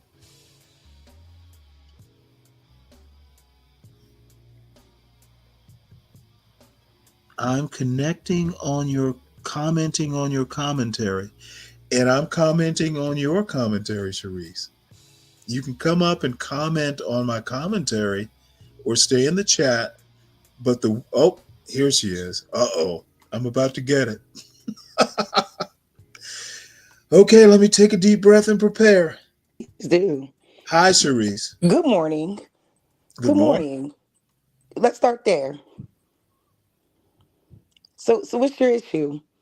Because if I'm commenting on your commentary is all. I'm not against or for. I'm commenting on your commentary. I'm not against or for what you're saying. Did you think I'm not against or for what you're saying? Well, so I don't know what your tea is. Over each other. Yeah, but I don't know what your tea is. I'm commenting on your commentary as well. But you're calling me a feminist. You're saying weird things. Ma'am, you don't know me. You invited me up here, now you're not going to let me speak. You know me. But you invited me up here, now you're not going to let me speak. Maybe John will put up with this bullshit. Put up with what? I will not put up with what? Ma'am. Put up with what, sir? John's been on my platform plenty. John's been on my platform. He's invited me here several times. Take a breath, ma'am. Take a breath. You take one. Take a breath, ma'am. You take one. Okay. You take one. Came up. John's not here to entertain. Entertain what? John's not here to dude, you can't entertain what? Well, you're acting like a dude. No, you're acting like a motherfucking bitch. All I'm saying is if I can't get out a sentence, then you're not even letting me get a sentence out. What I have to say. So what is your issue? Answer the question. John, come and get your girl. What is your issue? John, come and get your girl. What is your issue? Well, I don't have an issue with you. Exactly. So don't call me a feminist. You know nothing about me. Look, because I'm telling you, I'm correcting you now. Do not call me a feminist ever again in your life. You do not know me. Logic is not going to work on me, ma'am. Whatever. Do not call me a feminist. That's it and that's all. You can say whatever you want, sir. Pop your gum somewhere else. Please. Look at you. You're obviously a fucking narc. Look at me. Look at you. You came up. What do you want? Because you're talking shit for no reason. What do you want? I gave my opinion about Trump not getting his last 4 years. You didn't read that comment. Talk about Sharice. Excuse me, but did you read my comment when I said Trump didn't get his last 4 years? What is your weird energy about? Ma'am, I don't play that bullshit. What is your weird energy about? I can't finish. I don't play it either. And this woman, well, you met your mouth today. Overtalk me. You met your mouth today. Gonna overtalk me no matter what. If Stanley's talking, this woman's got to talk. What kind of bullshit this is woman? You sound like a fucking. I don't know. What? But are you the man? Are you the man? Are you? Because you're not acting like a man. You're not acting like a man at all. And because you just resorted to weird rhetoric, like I said. Your respect, ma'am. I don't have to respect you. Did you respect me? I will put you off this panel if you do what you got to do. Your mouth. Let's go, misogynistic Stan. Let's go. You know, sometimes that's all he is. Sometimes chauvinistic stance. Let's go. Sometimes you gotta pull. Obviously, got a little ass dick. No, I will be a benign dictator until you forcing me to play my hand, and my hand is gonna fucking. Okay, so are you gonna keep ignoring my question? Will be civil, ma'am. Are you going to ignore Stanley repeals the 19th? Let's go. Do you prefer to be civil and be treated civilly, or do But you didn't treat me civilly. Wait, hold on. But you didn't treat me civilly though. But you want now you want to be civil. civil. Are you going to be civil and be treated civilly, or are you going to pop some gum? Did you treat me civilly, sir? Did you treat me civilly? I'm trying to ask you, how would you like to be treated? Did you treat me civilly by assuming I was a feminist? Treat you like you act. Excuse me, you don't know how I act. No. Don't. I'm not excusing your bad behavior. Bad behavior. You're clearly a narcissist, and I'm not going to feed into your mind manipulative behavior. So you have a good day, you weird ass Stanley ass bitch. Good fucking bye. There.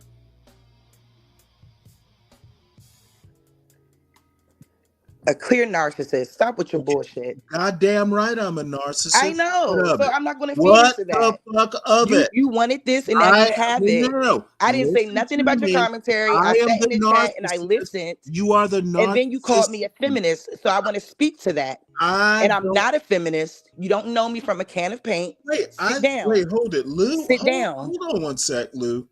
Did I use the word feminist? You did. She's probably a feminist. Okay, did I use the word feminist, Lou? I didn't ask you. You did say that. Okay, now you're telling me what I said? Now you didn't say it. Get your manipulative ass on it. You ain't got no bitch at home. Okay, this is bullshit. I didn't hear the word feminist once You know myself. what? I never thought feminist. I said gum popping. Sharice, gum popping is just as funny. Sharice, you need to save that gum popping bullshit for John.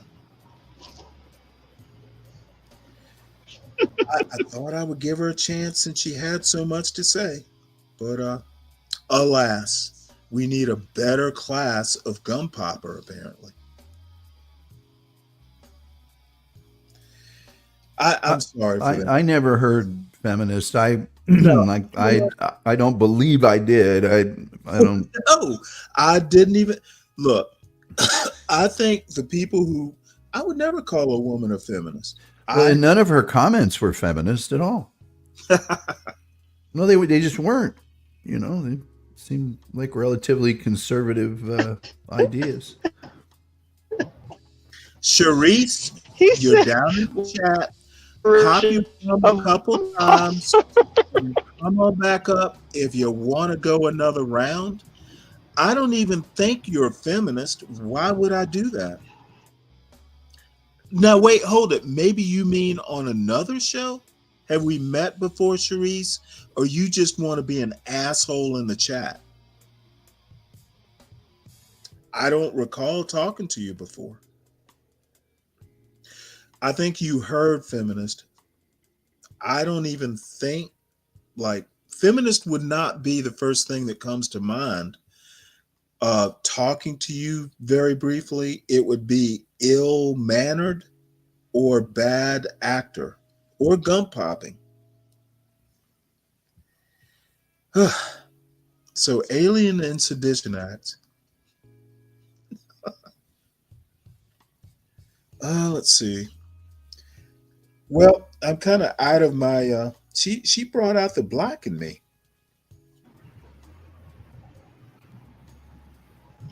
Literally a weirdo, bro. Yeah.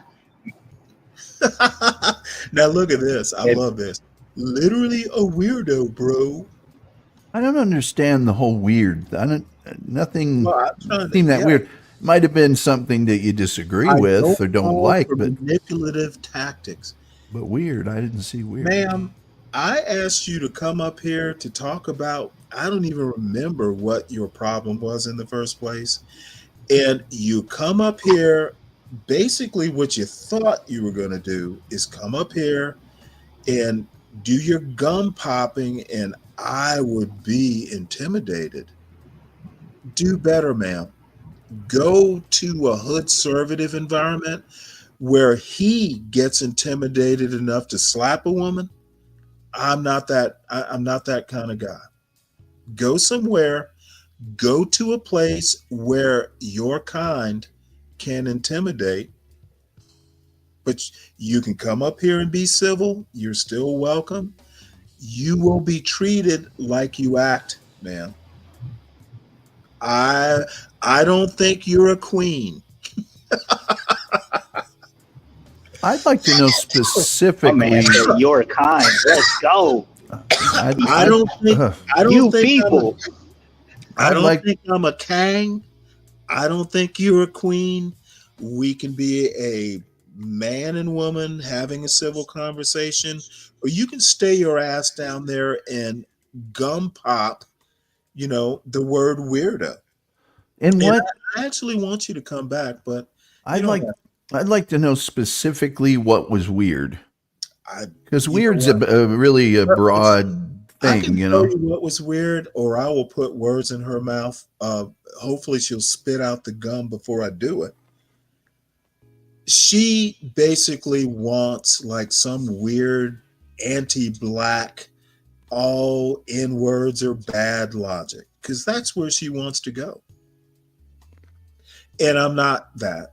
She wanted to wait for John, and I did kind of throw out a couple things to intimidate. Or Well, that's weird. well, the thing is what she needs a John Galt black man to talk to. You know, maybe he'll read Michelle Obama's undergrad thesis to soothe her nerves.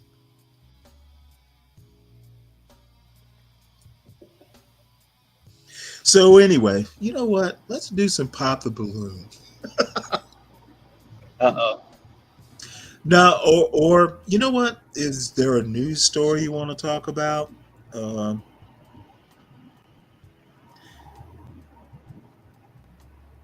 Anything on your minds?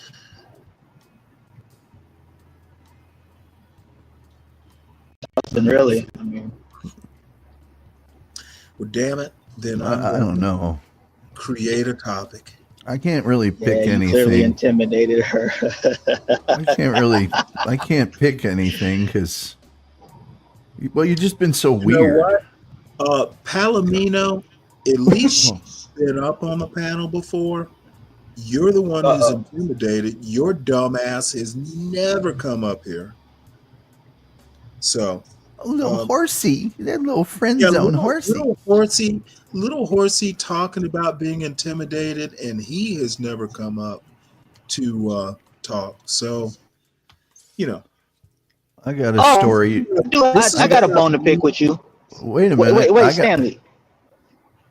Go ahead, Tom. Well, I got a story that's in fact I got a story. I'm putting two stories in, one of which I know Stanley might really like, kind of. But go ahead, and then we can get to those. Luke, did I hear you say that the government is not a business? No, it's not. Why would you say that? Let me address Charisse, the realist.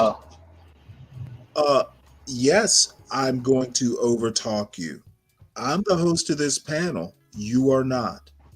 If you can't figure that out,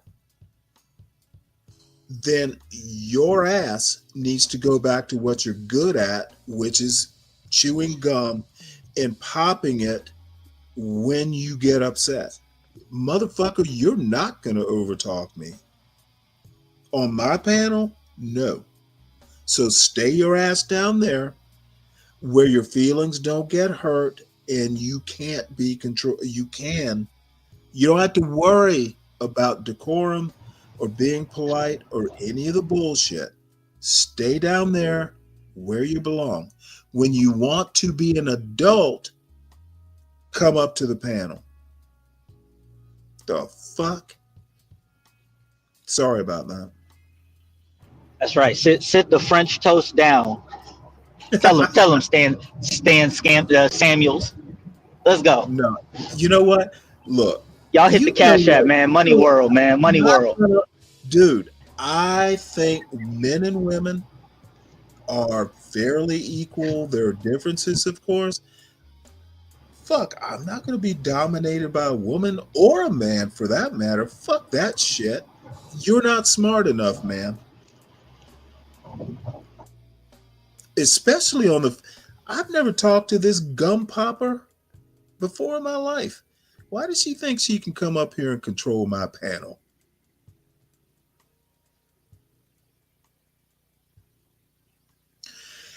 I'm dominating. Yeah, I see where you're going. Because I keep paying attention to the bullshit you're typing. Please, you're already dominated, but not by you, Charisse. I may be dominated, but you're not the dominatrix. So I'm sorry, Tom. You were about to say? No, you and Lou were talking about. Lou was asking you about why you believe government is not a business. No, the government's not. Is the government's job to make money? Is the government's job to make money? That's what in a sense, yes, because if they don't make no, money, no.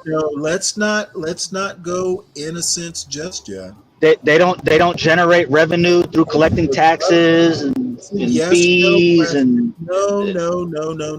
We can the same way businesses generate money, they provide services. Can we start with the fundamentals and then build up to what you think you mean? Where in the Constitution does it say incorporated? Where does it is the Constitution like a corporate charter where the job is to make profits for its shareholders? You don't think so? Where in the Constitution does it talk about the country being its job to make money? Where in the Constitution? No, nowhere. I'll say nowhere. Then I don't need to go farther. I said start with basics. I'm going to stay with the basics. It's not, the Constitution is not a corporate charter. They read differently. And by the way, don't tell me there weren't corporate charters around the time the Constitution was written, because Jamestown was a corporation.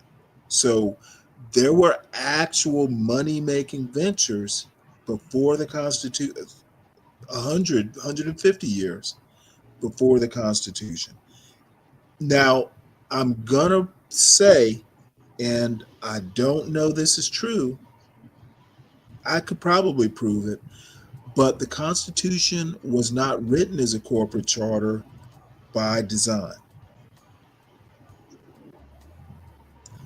America, I understand the Constitution, but that has nothing to do with how America functions. It functions as a business. America is not a corporation. The Constitution doesn't suggest it is.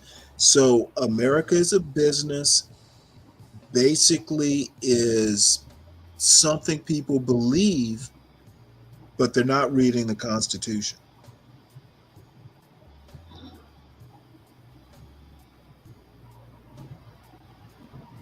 And if you you didn't really explain how that's not a business, man. To go farther back, look at the Articles of Confederation, go back and look at the Declaration of Independence.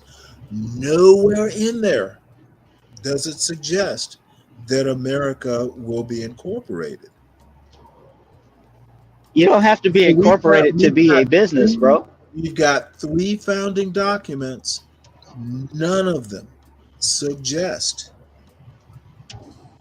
a corporation. I don't think so. That's not gonna work, Stanley. That's not gonna work. It doesn't have to work. America generates revenue. They budget and measure, and they do budgets and financial management. They have public services as products. They work on efficiency and cost reduction. Well, not anymore because they just money launder the shit. But yeah, they do business, bro. That's business. Non-profit organizations do budgets. Shit, I don't even know if they do at this point, but let's say yes. Lou, you said the magic words. I don't know.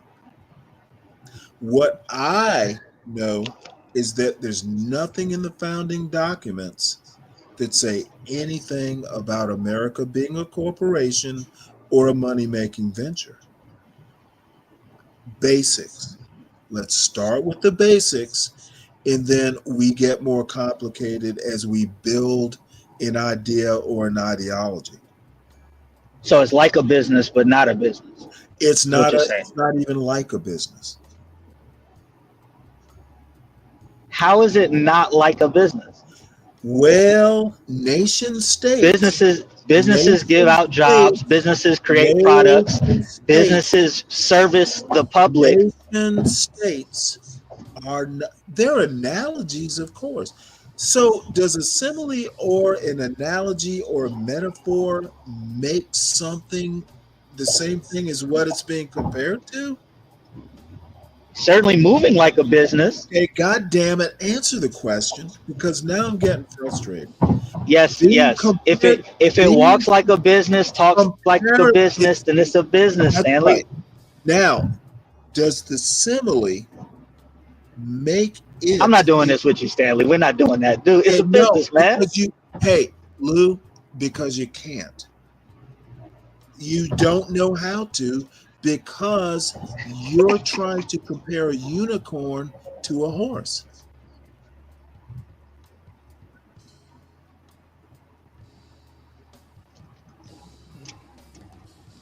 They're both businesses. They're as a matter of fact, they're both horses. The concept of a unicorn is a concept.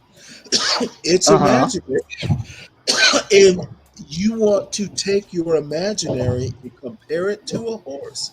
One exists, one does not. The comparison does not make the unicorn real. Putting a cardboard horn, gluing it to a horse's head, does not make it a unicorn. And it troubles me that people don't understand the obvious.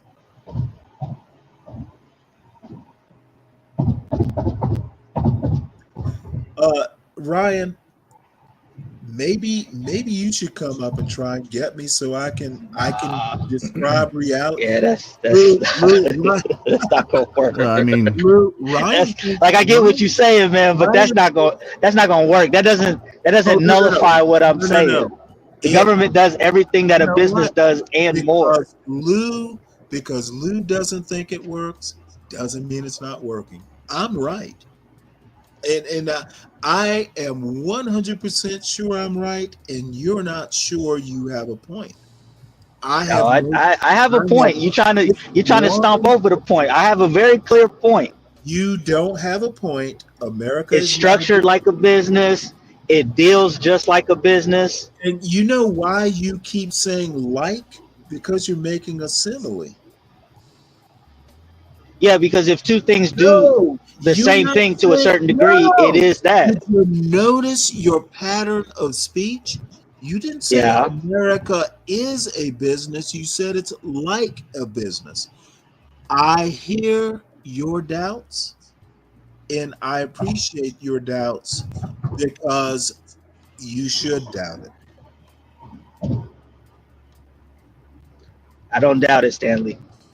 I don't doubt it, bro. You said like it's a business, man. It's simile, sir. When you look at the United States as a business, it makes sense why they do what they do. Okay. It doesn't make sense when you view it as a government. Lou, I understand your point about framing. If you look at America like a business, it will be a business. Doesn't make it a business. It just does everything a business does, but it's not a business. Let me be okay, Stanley. Well, let me be perverted to get your attention. If I look at a 14-year-old as a woman, she will be a woman. That's your argument. No, it's not. Yeah, it is. It's a simile. There's things that businesses do not do that the government does do. Yeah, do you Correct. hire citizens? Do I hire citizens? Are citizens obligated to work for the country? No. Okay, not a business. Do the people of the country own the country? Does the country own your labor? Yes. Does a business have the authority to incarcerate and in some cases put to death its customers?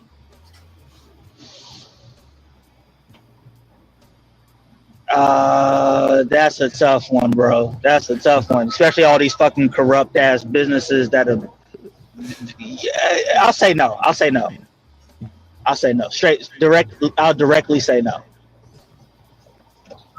Because I was finna go into some bullshit with that one. I ain't gonna hold you, bro. I was finna go into some bullshit. The way they dumping water, toxic shit in the water and fucking up people's environment and all that shit. Yeah, you could make that correlation. I could take it there. Does a business have the authority to drop nuclear weapons on another business? No.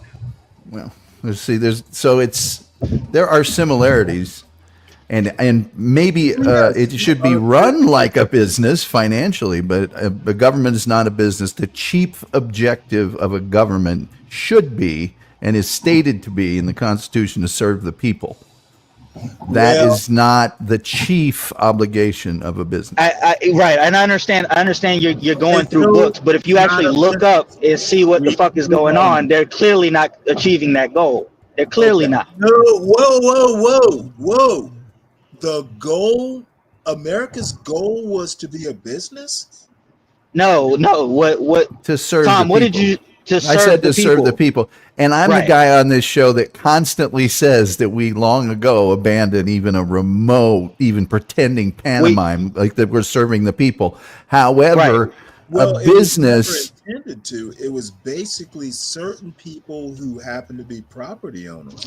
Only reason the We the People came about in the U.S. House of Representatives, etc., was because people like Madison were afraid of direct democracy. We got to keep the people pacified or they will revolt. Again, the Constitution, the U.S. Constitution, came about because of Shays' Rebellion. And then those are Shays' Rebellion. Those are the reasons, but that's not the document. Okay, I'm lost. Those are the reasons that the document came about, but that's not the written word in the document. Okay, I'm still lost. Okay, the things you just said are all reasons that We the People, etc., came about, but the words themselves are a different matter. Right, that's textualism. You do realize, well, textualism isn't originalism. Originalism comes about, it's a mix of history plus the words. The reason there is a U.S. Constitution is because of Shays' Rebellion. That's easily provable. I agree. That's the reason. So, now, the thing is slavery wasn't mentioned in the Constitution, but there was slavery. So your argument, little tenuous there. There's a lot of things that aren't in the Constitution that exist, but the words that are there define the purpose, not the reasons. Well, there's a lot of reading between the lines. I don't want to read between the lines. But I think we can agree the government is not a business, or we would just call it a business. And I, for the life of me, don't understand what. Oh, did Charisse leave? Damn it! I wanted to tussle with her some more. So I guess my question is, if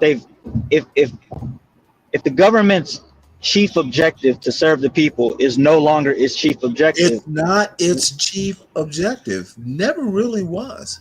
What's the government's chief objective? Basically to protect property.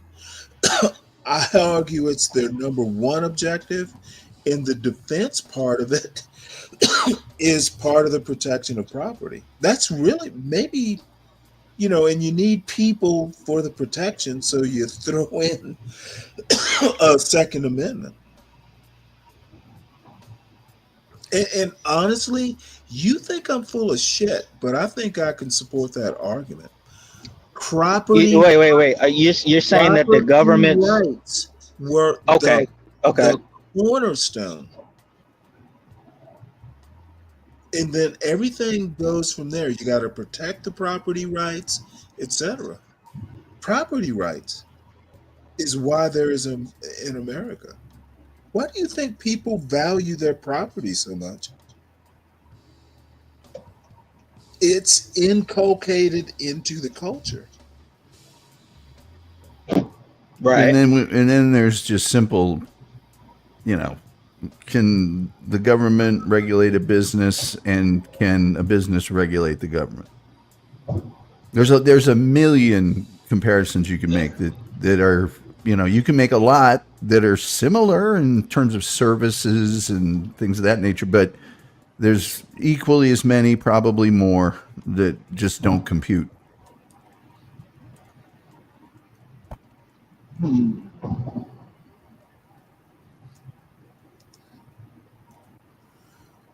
Well, I'm sad Sharice ran away. I'm sure I'm going to catch a bunch of flack, but from a certain John Galt. But goddamn it, if you're going to come up to this panel, at least tell me your name. This bullshit about over talking, and tough guys kind of in that same category, kind of getting tired of it. And yeah, I overtalk. Watch or listen to a Supreme Court session. Unfortunately, questions get asked in the middle of sentences. Fucking deal with it. Stanley, I posted a story. I don't want to say that it'll make you happy, but it might. Oh fuck. You know what? Alan Simpson. Yep. Good guy. But, he lived to a ripe old age. Oh, he did. And some of the things he said, oh my God. You know what? I might have to go back. I haven't thought about Alan Simpson in a while. And then the other story I posted was, Columbine victim's death from health problems really aged 19. Oh. Interesting. Yeah, so she's actually a casualty of the shooting in Columbine. Because, it's another one of those. Sepsis? Yeah. Yeah. All right. So Lou, one of the shooting victims at Columbine just died. How did she? Oh wow! Oh my God! Yeah, the paralysis. You know what, Tom? I'm not going to go into details, but I'm intimately familiar.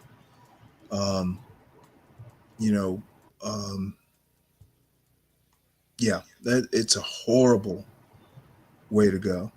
Yeah.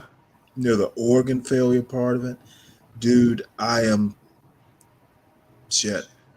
I don't get triggered, but I can tell you right now. Was she married? Because no. She had a rough go of it. I mean, bad. Paralyzed a week after she was shot. Her mother unalived, and then. She was just, by all accounts, an amazing person. She forgave, the mother of one of the shooters with that quote. What was it? Bitterness is a pill you swallow to make someone else sick, or something like that. It was yeah. What is it now? You know what? I bet people here don't know this stuff. So let me bring up these stories. Because Alan Simpson, in Republican though he might have been, one of the good guys.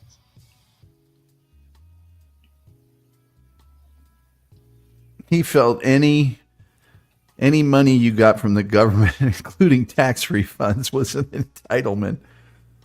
He wanted Social Security gone a long time ago. Well, yeah, and I actually he was probably a senator when I was in high school. Yeah.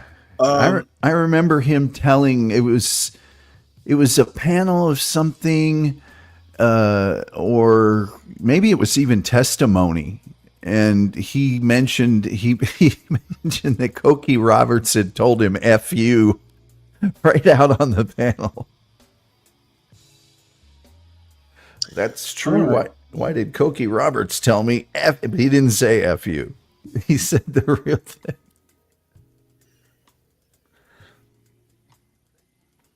Well, let's see here. 93.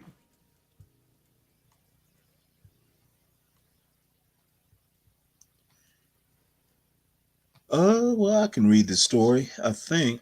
Unless former U.S. Senator Alan Simpson, a political legend whose quick wit bridged partisan gaps in the years before today's political acrimony, has died. He was 93.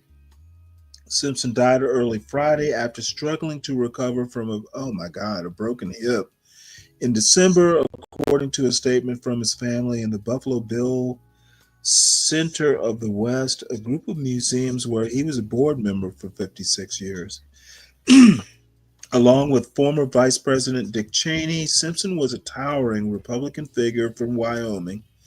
Yeah, I remember that now. The least populated state. Unlike Cheney, Simpson was famous for his humor.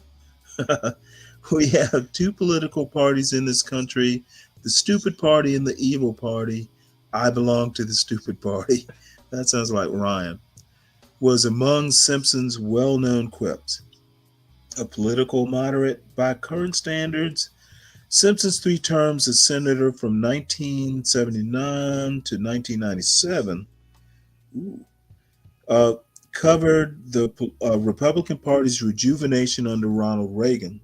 Simpson played a key role rallying GOP senators around the party's legislative agenda as a top Senate leader during that time.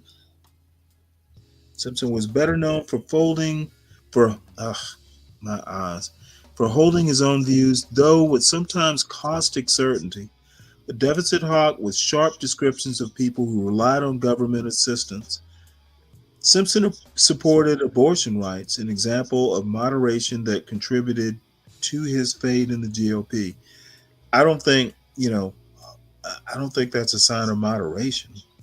His Democratic friends included Robert Reich, interesting, Labor Secretary under Bill Clinton, and Norman Mineta, Transportation Secretary under President George W. Bush. Simpson and Mineta met as Boy Scouts when Mineta and his family were imprisoned, oh my Lord, as Japanese Americans in the Heart Mountain War Location Center near Simpson's hometown of Cody, Wyoming during World War II. Wow, that is old. After leaving politics, both promoted awareness of the incarceration of some 120,000 people of Japanese ancestry in camps during the war.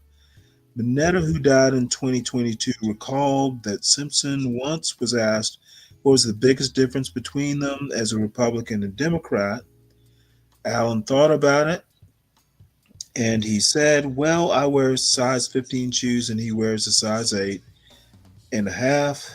Mineta replied, according to the Heart Mountain Wyoming Foundation. I guess we get it. He had a TV show, didn't he? He was on a TV show. I don't think it necessarily was his, but I could be wrong about that. Leaving Army, Simpson got a law degree from the University of Wyoming in 1958, joined his father's law practice, where he worked for the next 19 years, was elected Wyoming House, 64, football, basketball athlete, Wyoming. Yeah, this is one of the few actual Republicans that I would recommend people go out and learn this history about him, or at least read the obituary. Well, he came from that bipartisan era, because he was a peer of Dick Lugar, who I have a huge admiration for, and there were many, many others. But in this young lady, you kind of know, or maybe, my wife, essentially, it was the organ failure, but the cause was sepsis. And so I can only imagine. Let's see. Columbine victim's death from health problems related to 1999 school shooting ruled a homicide. Oh, wow. So even at this late date, it's interesting.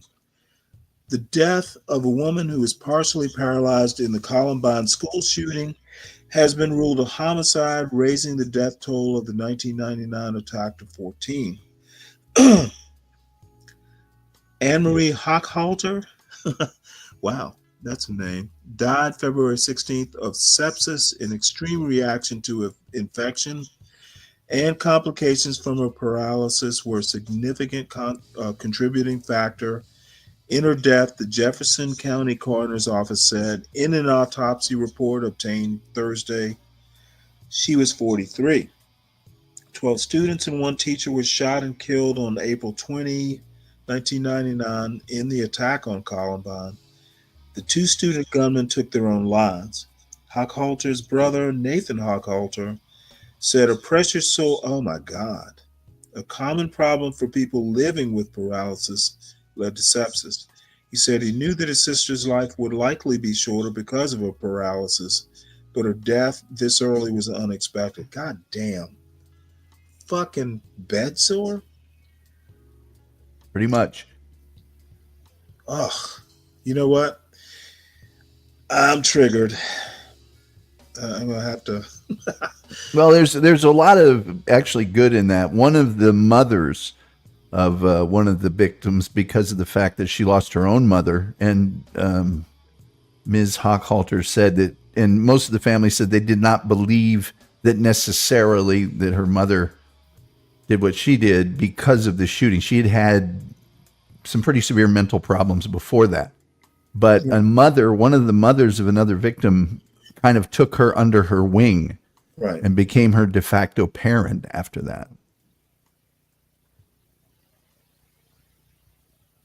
Anyway. No, you know what? Damn it. Wasn't it James?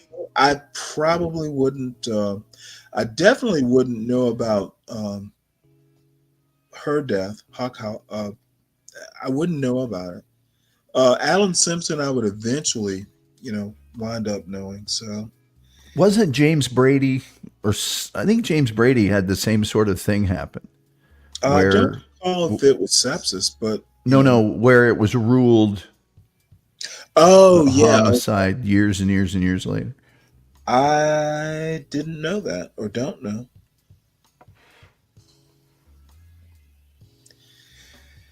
All right, well, let's see. Just a couple feel-good stories from the AP this morning. Yeah, they made me feel good. Let's see what's up here.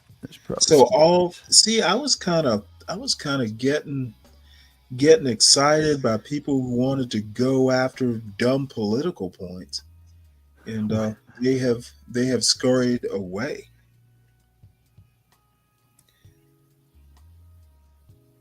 It's the same thing about language.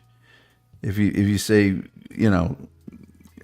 government is similar in many ways to a business, well, yeah, it is, but it's not a business. Yeah, and I honestly don't get it.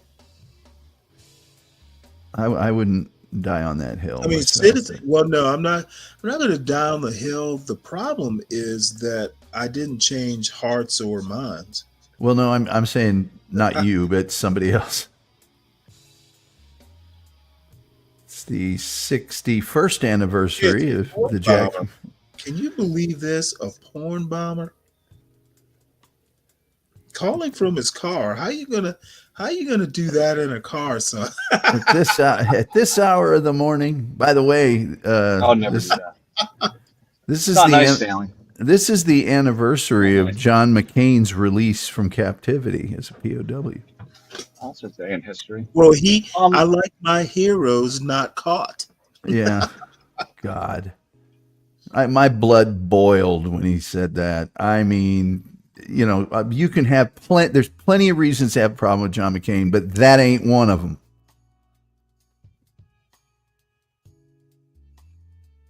Yeah, well, you get what you vote for. Yeah. But can I just comment on something about, because you've already run off half the other panelists? You know what? I'm gonna be mean and just go fuck them. If they can't keep up, then No, just don't. Well, can I just say? Can I add something? Let me just say some stuff though. So, it's not a business. We get that, right? But there is budgets like a business. Finally decided it's not. Thank you. Well, no, you do. But the there's other budgets person like a business. It takes money to run it like a business, right? But There are Democrats many- just, they avoid that. there are they duck it. there are many similarities to a business in a government. Okay, But- thank you for saying that, Tom. At least you're acknowledging that. Yeah, Thank I you. said that right off the bat. I think Stanley said that as well. I don't think he did. There was Because he likes to just try to pretend that if there's not, organizations are organizations are organizations. They're run similarly. Okay, Right? and That's see, why. this is Hold on. exactly what. No, it's not exactly. Do they want to take an organization is an organization? Therefore, organizations are similar. No, it's not the same thing. However, any way you cut it, okay, but they all have budgets, right? There's budgets and there's So that services makes it the provided same? for the taxpayers and the consumers. A bird and a human both are carbon-based life forms. Are they the same? Okay, you're right. You're right, Stan. You mean birds and humans are similar? They're both mammals, okay? How about that? They're both fucking mammals. The same. A bird's a mammal. I think you have to look at it though. So They are. the government takes in funds, right? Like businesses do. They take in revenue, and then they By then the provide way, services. Hold on. Let me stop you there. Generally, mammals don't produce eggs. Mammals have mammary glands. Birds are not Well, they're mammals. both mammals. I think they are mammals, aren't they? No, I'm positive that birds are not mammals. I thought birds are mammals. If you don't produce milk, by and large, I think there's one or two exceptions. If you don't produce milk, you're I thought not. birds were mammals. Hold on, birds are fucking mammals. So you are a mammal, Ryan. Hold on, are birds not? No, they Yeah, belong fuck to the Mammals are aves defined category. by their mammary glands, which produce. All right, well, birds. all right, well, they're both animals egg then. How about layers. that? They're both fucking animals. Okay, there you go. But my point is, So we're going larger to go point. farther up into the animal kingdom to make your point. Okay. Oh my God. You know what? I don't remember all this shit. I'm not a fucking biologist. Me and Ketanji Brown Jackson aren't biologists. Okay. Excuse me, chat, for what I'm going to say. White people are becoming dumber. I didn't study fucking science, It Stanley. used to be that the bee braves of the world could Oh my God. actually, like, if you talk books. Can't we just stick to the bee braves- argument? Let me Can we not stick to call argument? them white people. Let me call them bee braves. Bee Okay, brave I'm not told bee me brave. that books don't matter. Be brave told me numbers don't. But white Yeah, people and invented you both. said economics don't matter, so there you go. No, they don't. Not when you're making a But- culture argument. It's not. I wasn't making a fucking culture argument earlier, and nobody cares about culture that much. Only you. Are you incensed right now? I feel like you don't want to avoid the topic and talk about what I'm doing, person. here- That's me. let me tell you what I'm doing so I can be upfront. I'm Okay, taking go ahead. your words and using them against you because they're not adequate. You don't understand the concepts. You got to come back and start making better arguments. And it might take a couple minutes of study.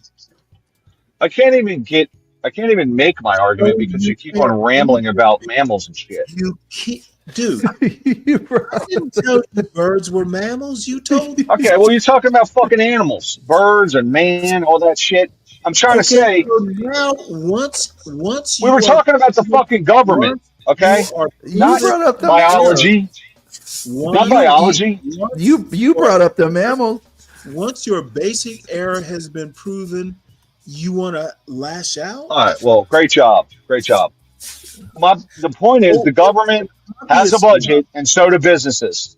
Businesses and government have budgets. They provide services. They take in revenue. They account for it. Okay, let me ask you a question. Are the businesses that don't produce milk birds? You know what? It's a waste. It's just a complete waste.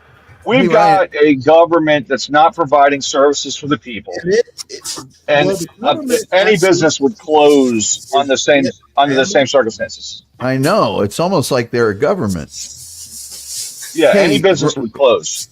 But since it's not a business, hey Ryan, can I ask you a quick question? Have you ever seen a documentary called The Corporation? No. I put it in the back chat. No, I'm saying this to everybody.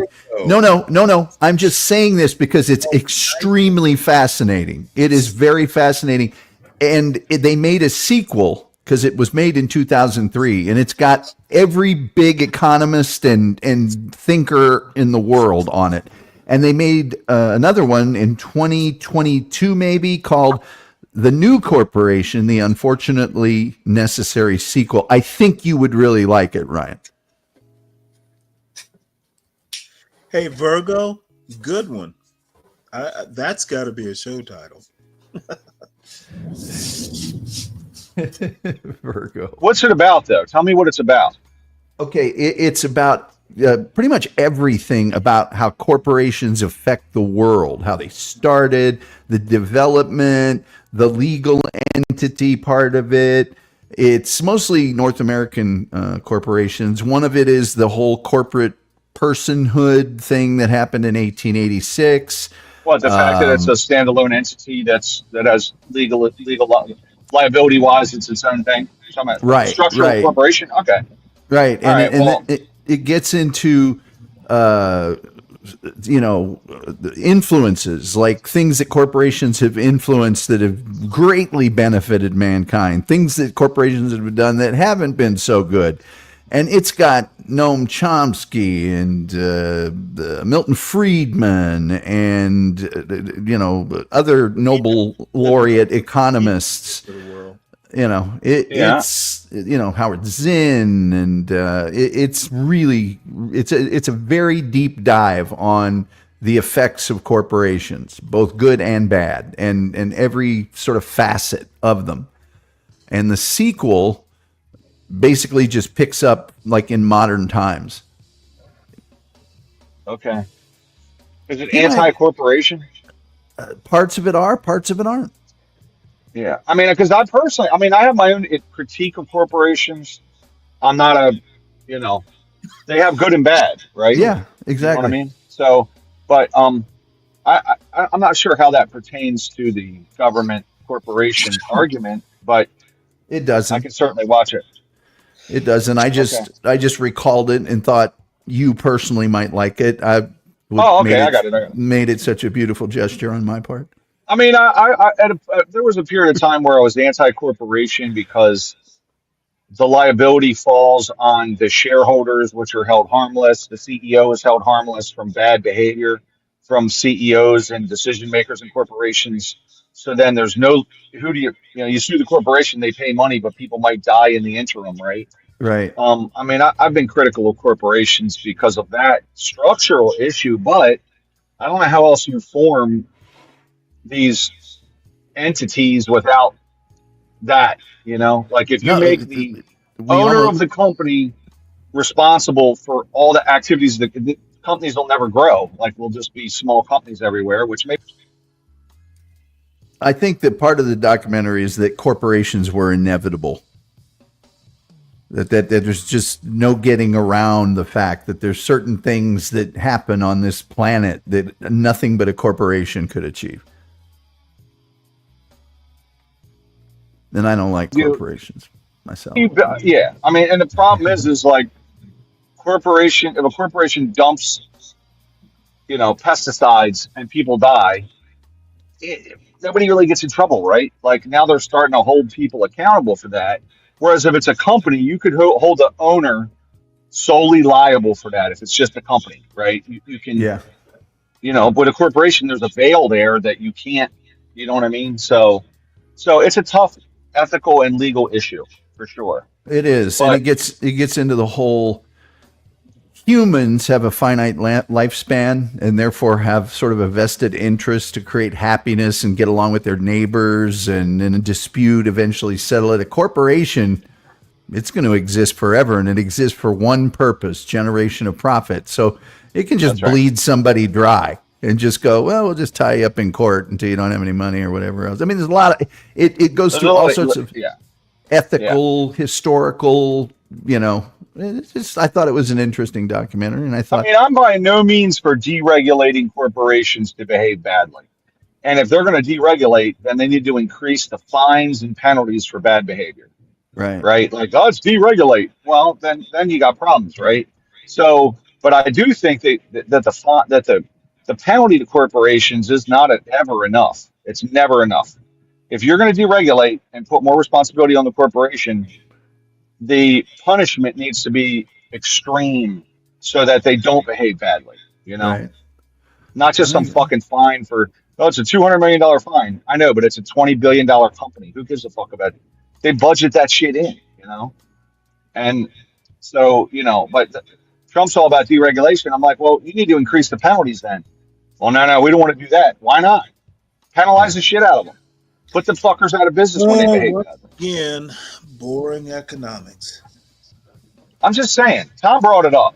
You're always just saying. I did. It was my fault. I'm wondering if John Galt is a corporation. The John Galt Corporation. I think it'd be like the Hughes Corporation. Don't rock the boat, baby. That kind of thing. I think, in my neighborhood, or at least where I am, I have people that dump shit. And I guess if it were a corporation dumping, there would be some kind of fine for that corporation. But if a person just comes and, he's handling his business and he needs to dump some tires or something, you talk about dumping pesticides in the ocean. That's what a corporation may do. But dumping tires in your neighborhood, the guy that caps tires for a living, you got to dump them motherfuckers somewhere. And he's probably not a corporation. He's just an individual. So who is this Charisse woman? I'm sorry? Who is this Charisse woman? I don't know. Is she up here? Let me put it to you this way. She came up and left because I wasn't going to let her act out. What was she acting out in a way? Which way? Over talking me for starters. Did she say the N-word? I don't know who the hell she is. I addressed a bad point she made in the chat. And, I said, hey, come up, instead of just typing away in the chat if you have an argument. So at first she couldn't come up here unless you were here. So, well, you know what? Then, if he needs to hold your hand through this. So she comes up and she want basically, I called it gum popping. She wants to come up here and pop her gum. She's not going to overtalk me. She came in real hot. Oh, okay. No, you know what? I don't give a shit about that. No, I'm pointing it out. No. I'm talking to John. Okay. I told her that if you want to have a civil conversation, if you act civil, I will treat you civilly. And she wanted to gum pop. And I'm not goddamn having that. Oh, she's here now. Charisse. Hey, Charisse. No. Hi, John. How are you? Hi. Doing well. John, you better tell the woman, or we can switch shows. John, she's right here, Stanley. Just tell her. You come up here and behave the way she did before. Hey, Charisse, we have several hosts over here. Overnight, Stanley into the morning, we have the Stanley Against the World. So when you come up to Stanley, every host. I'm not John. So that's fine that you're not John. I'm trying to hear John now. Well, then you can go back down. We can. I don't have to. And let her stay off. John is saying you're interjecting. Once again, I want to hear her too. Yo, won't because I don't even know what Stanley's energy is about. Okay, ma'am, act civilly, and you will be treated civilly. You need to hear what I have to say. If you can't accept that, wait for the next stream. I think that's fair. Where it's coming from, I do not. Still talking. Gum popping. Keep popping that gum, girl. That's So not you nice, gonna Sam. remove me from? Keep popping that gum, girl. That's really rude, Stanley. Motherfucker, she's being rude to me.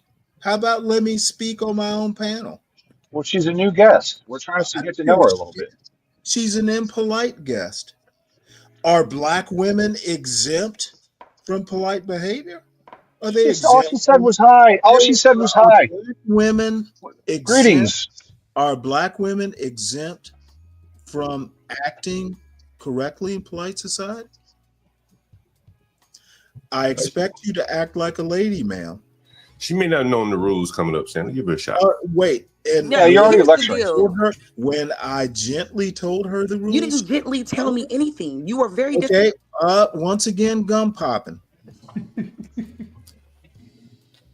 Please wait for me to address you, ma'am. Thank you. Bottom line is, I don't know who you are, and I don't like being overtalked by people I don't know. And John's not going to save you from this. If maybe what you should have done is waited for John to appear on the panel. John's here now. What you got to say to him? So are you going to allow me to speak and stop putting me in the back? If you can are you be going to allow me to speak I'm now? over. Are you going to allow me to speak? Yes or I no? will If you're allow not, you then we to don't need to have this conversation. Okay. Apparently, you think there's equal rights up here, ma'am. Well, what the fuck do you think this is? This is a free world. Are you a DEI panelist? What are you talking about? Ma'am, like, are you seriously please like okay? Right. So let's just say this. I'm only going to make myself clear one time. I'm going to make myself very clear to you. Popping. There is no gun popping here. I'm highly educated and probably more educated than you. So let's be clear here. Highly educated. I came up. I spoke to you. Highly educated. I spoke to you. I said good morning to you. I didn't say nothing. Apparently, she doesn't quite understand.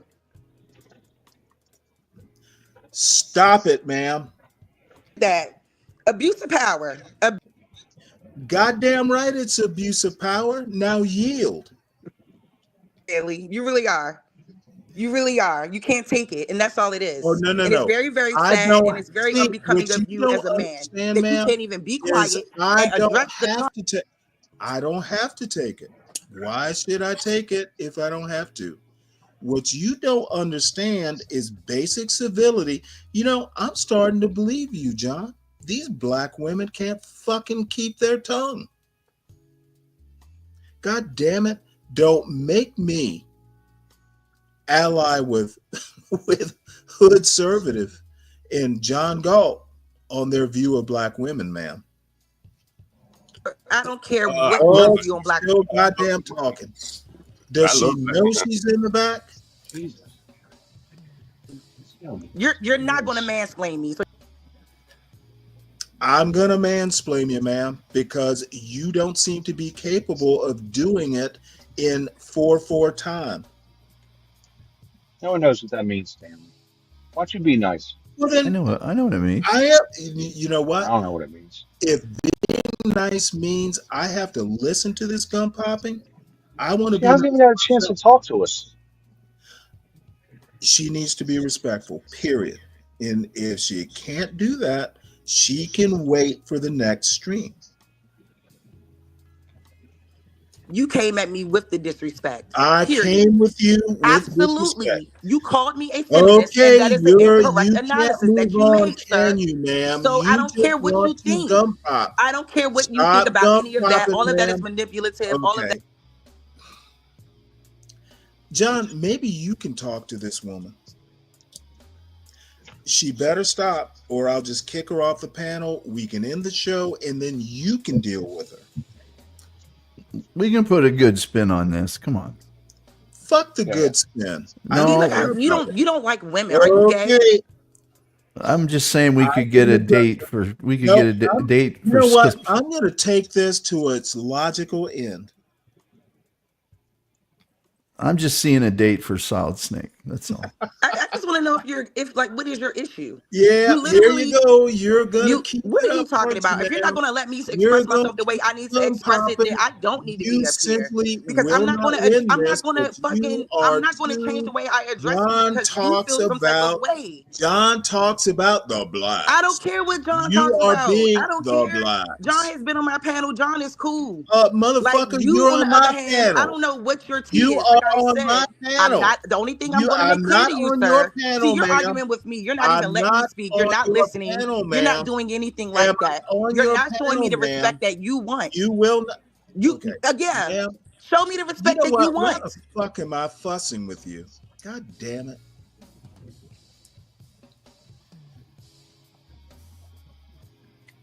Ma'am, heal or be gone. Your choice. This is your last chance. Let's do a reset. Let's do a reset. I'm not fucking doing a reset. I'm not going to forget. Nah, let's start your day over like you tell a kid. Let's do a reset. Might have just got off on the wrong foot. Woo! Yeah. Ready? Begin. Clown behavior. Did you put in a fresh stick of gum, ma'am? Clown behavior. You know what? Clown You're behavior. on the clown's panel. You need some gum, You baby. will You've been on here for obey 24 the hours. clown's rules. I'm sure those teeth aren't brushed. Okay, I have no clue. Yeah, you've been on here for 24 hours. So anyway, I just want to know where your feminist comment came from. That's all I want to know. I'm You don't about have to to use discuss the anything B else. word. But your feminist comment that was rudely start applied using to the me. B word. That's Don't it. do it, I never said nothing What to this you guy, need to Stanley. do, ma'am, I made my realize, comments about how Trump should have got his are next 4 you years. on this He didn't get his panel 4 as years, the and all of a host, ma'am? sudden, I'm a feminist. What are you talking about? I'm about to fucking toss your ass. Yeah, because you're a leave weirdo. voluntarily? John, I'll come back when you're here only. And Goddamn right. Okay, you're a weirdo. Shut the fuck up. Pull this shit. You're with a John. weirdo. He understands the ghetto mentality. I do not. So he what? Understands and you're obviously a racist. He understands your background, man. I can't contend with the gum popping. Boy, please be quiet. A boy? Yeah, boy. Yes, you're a little boy. You're not a man. Whoa. I want to know why you call me a feminist, and that's it. You know what? You're not smart. You had no reason to call me a feminist, okay, and I don't give a bitch won't even let me answer the question. Come on, Stanley. No, God damn it. You're not. Number one, you're not smart enough to be a feminist, and number two, I didn't call you one.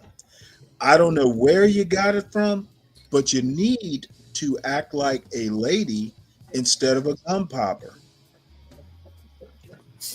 Why are you lying? You're the least intelligent person. What You're the least. Be quiet and let me respond. You're the least intelligent person up This here. woman wants to come up here and get on hospital. No, God damn it! I'm not gonna hold on. Okay, I don't tend to think of women as feminists in the first place. If you have an agenda, ma'am, just state it and stop fucking being an asshole. You can't take it. Now I've lost my. You know what? You can't take it.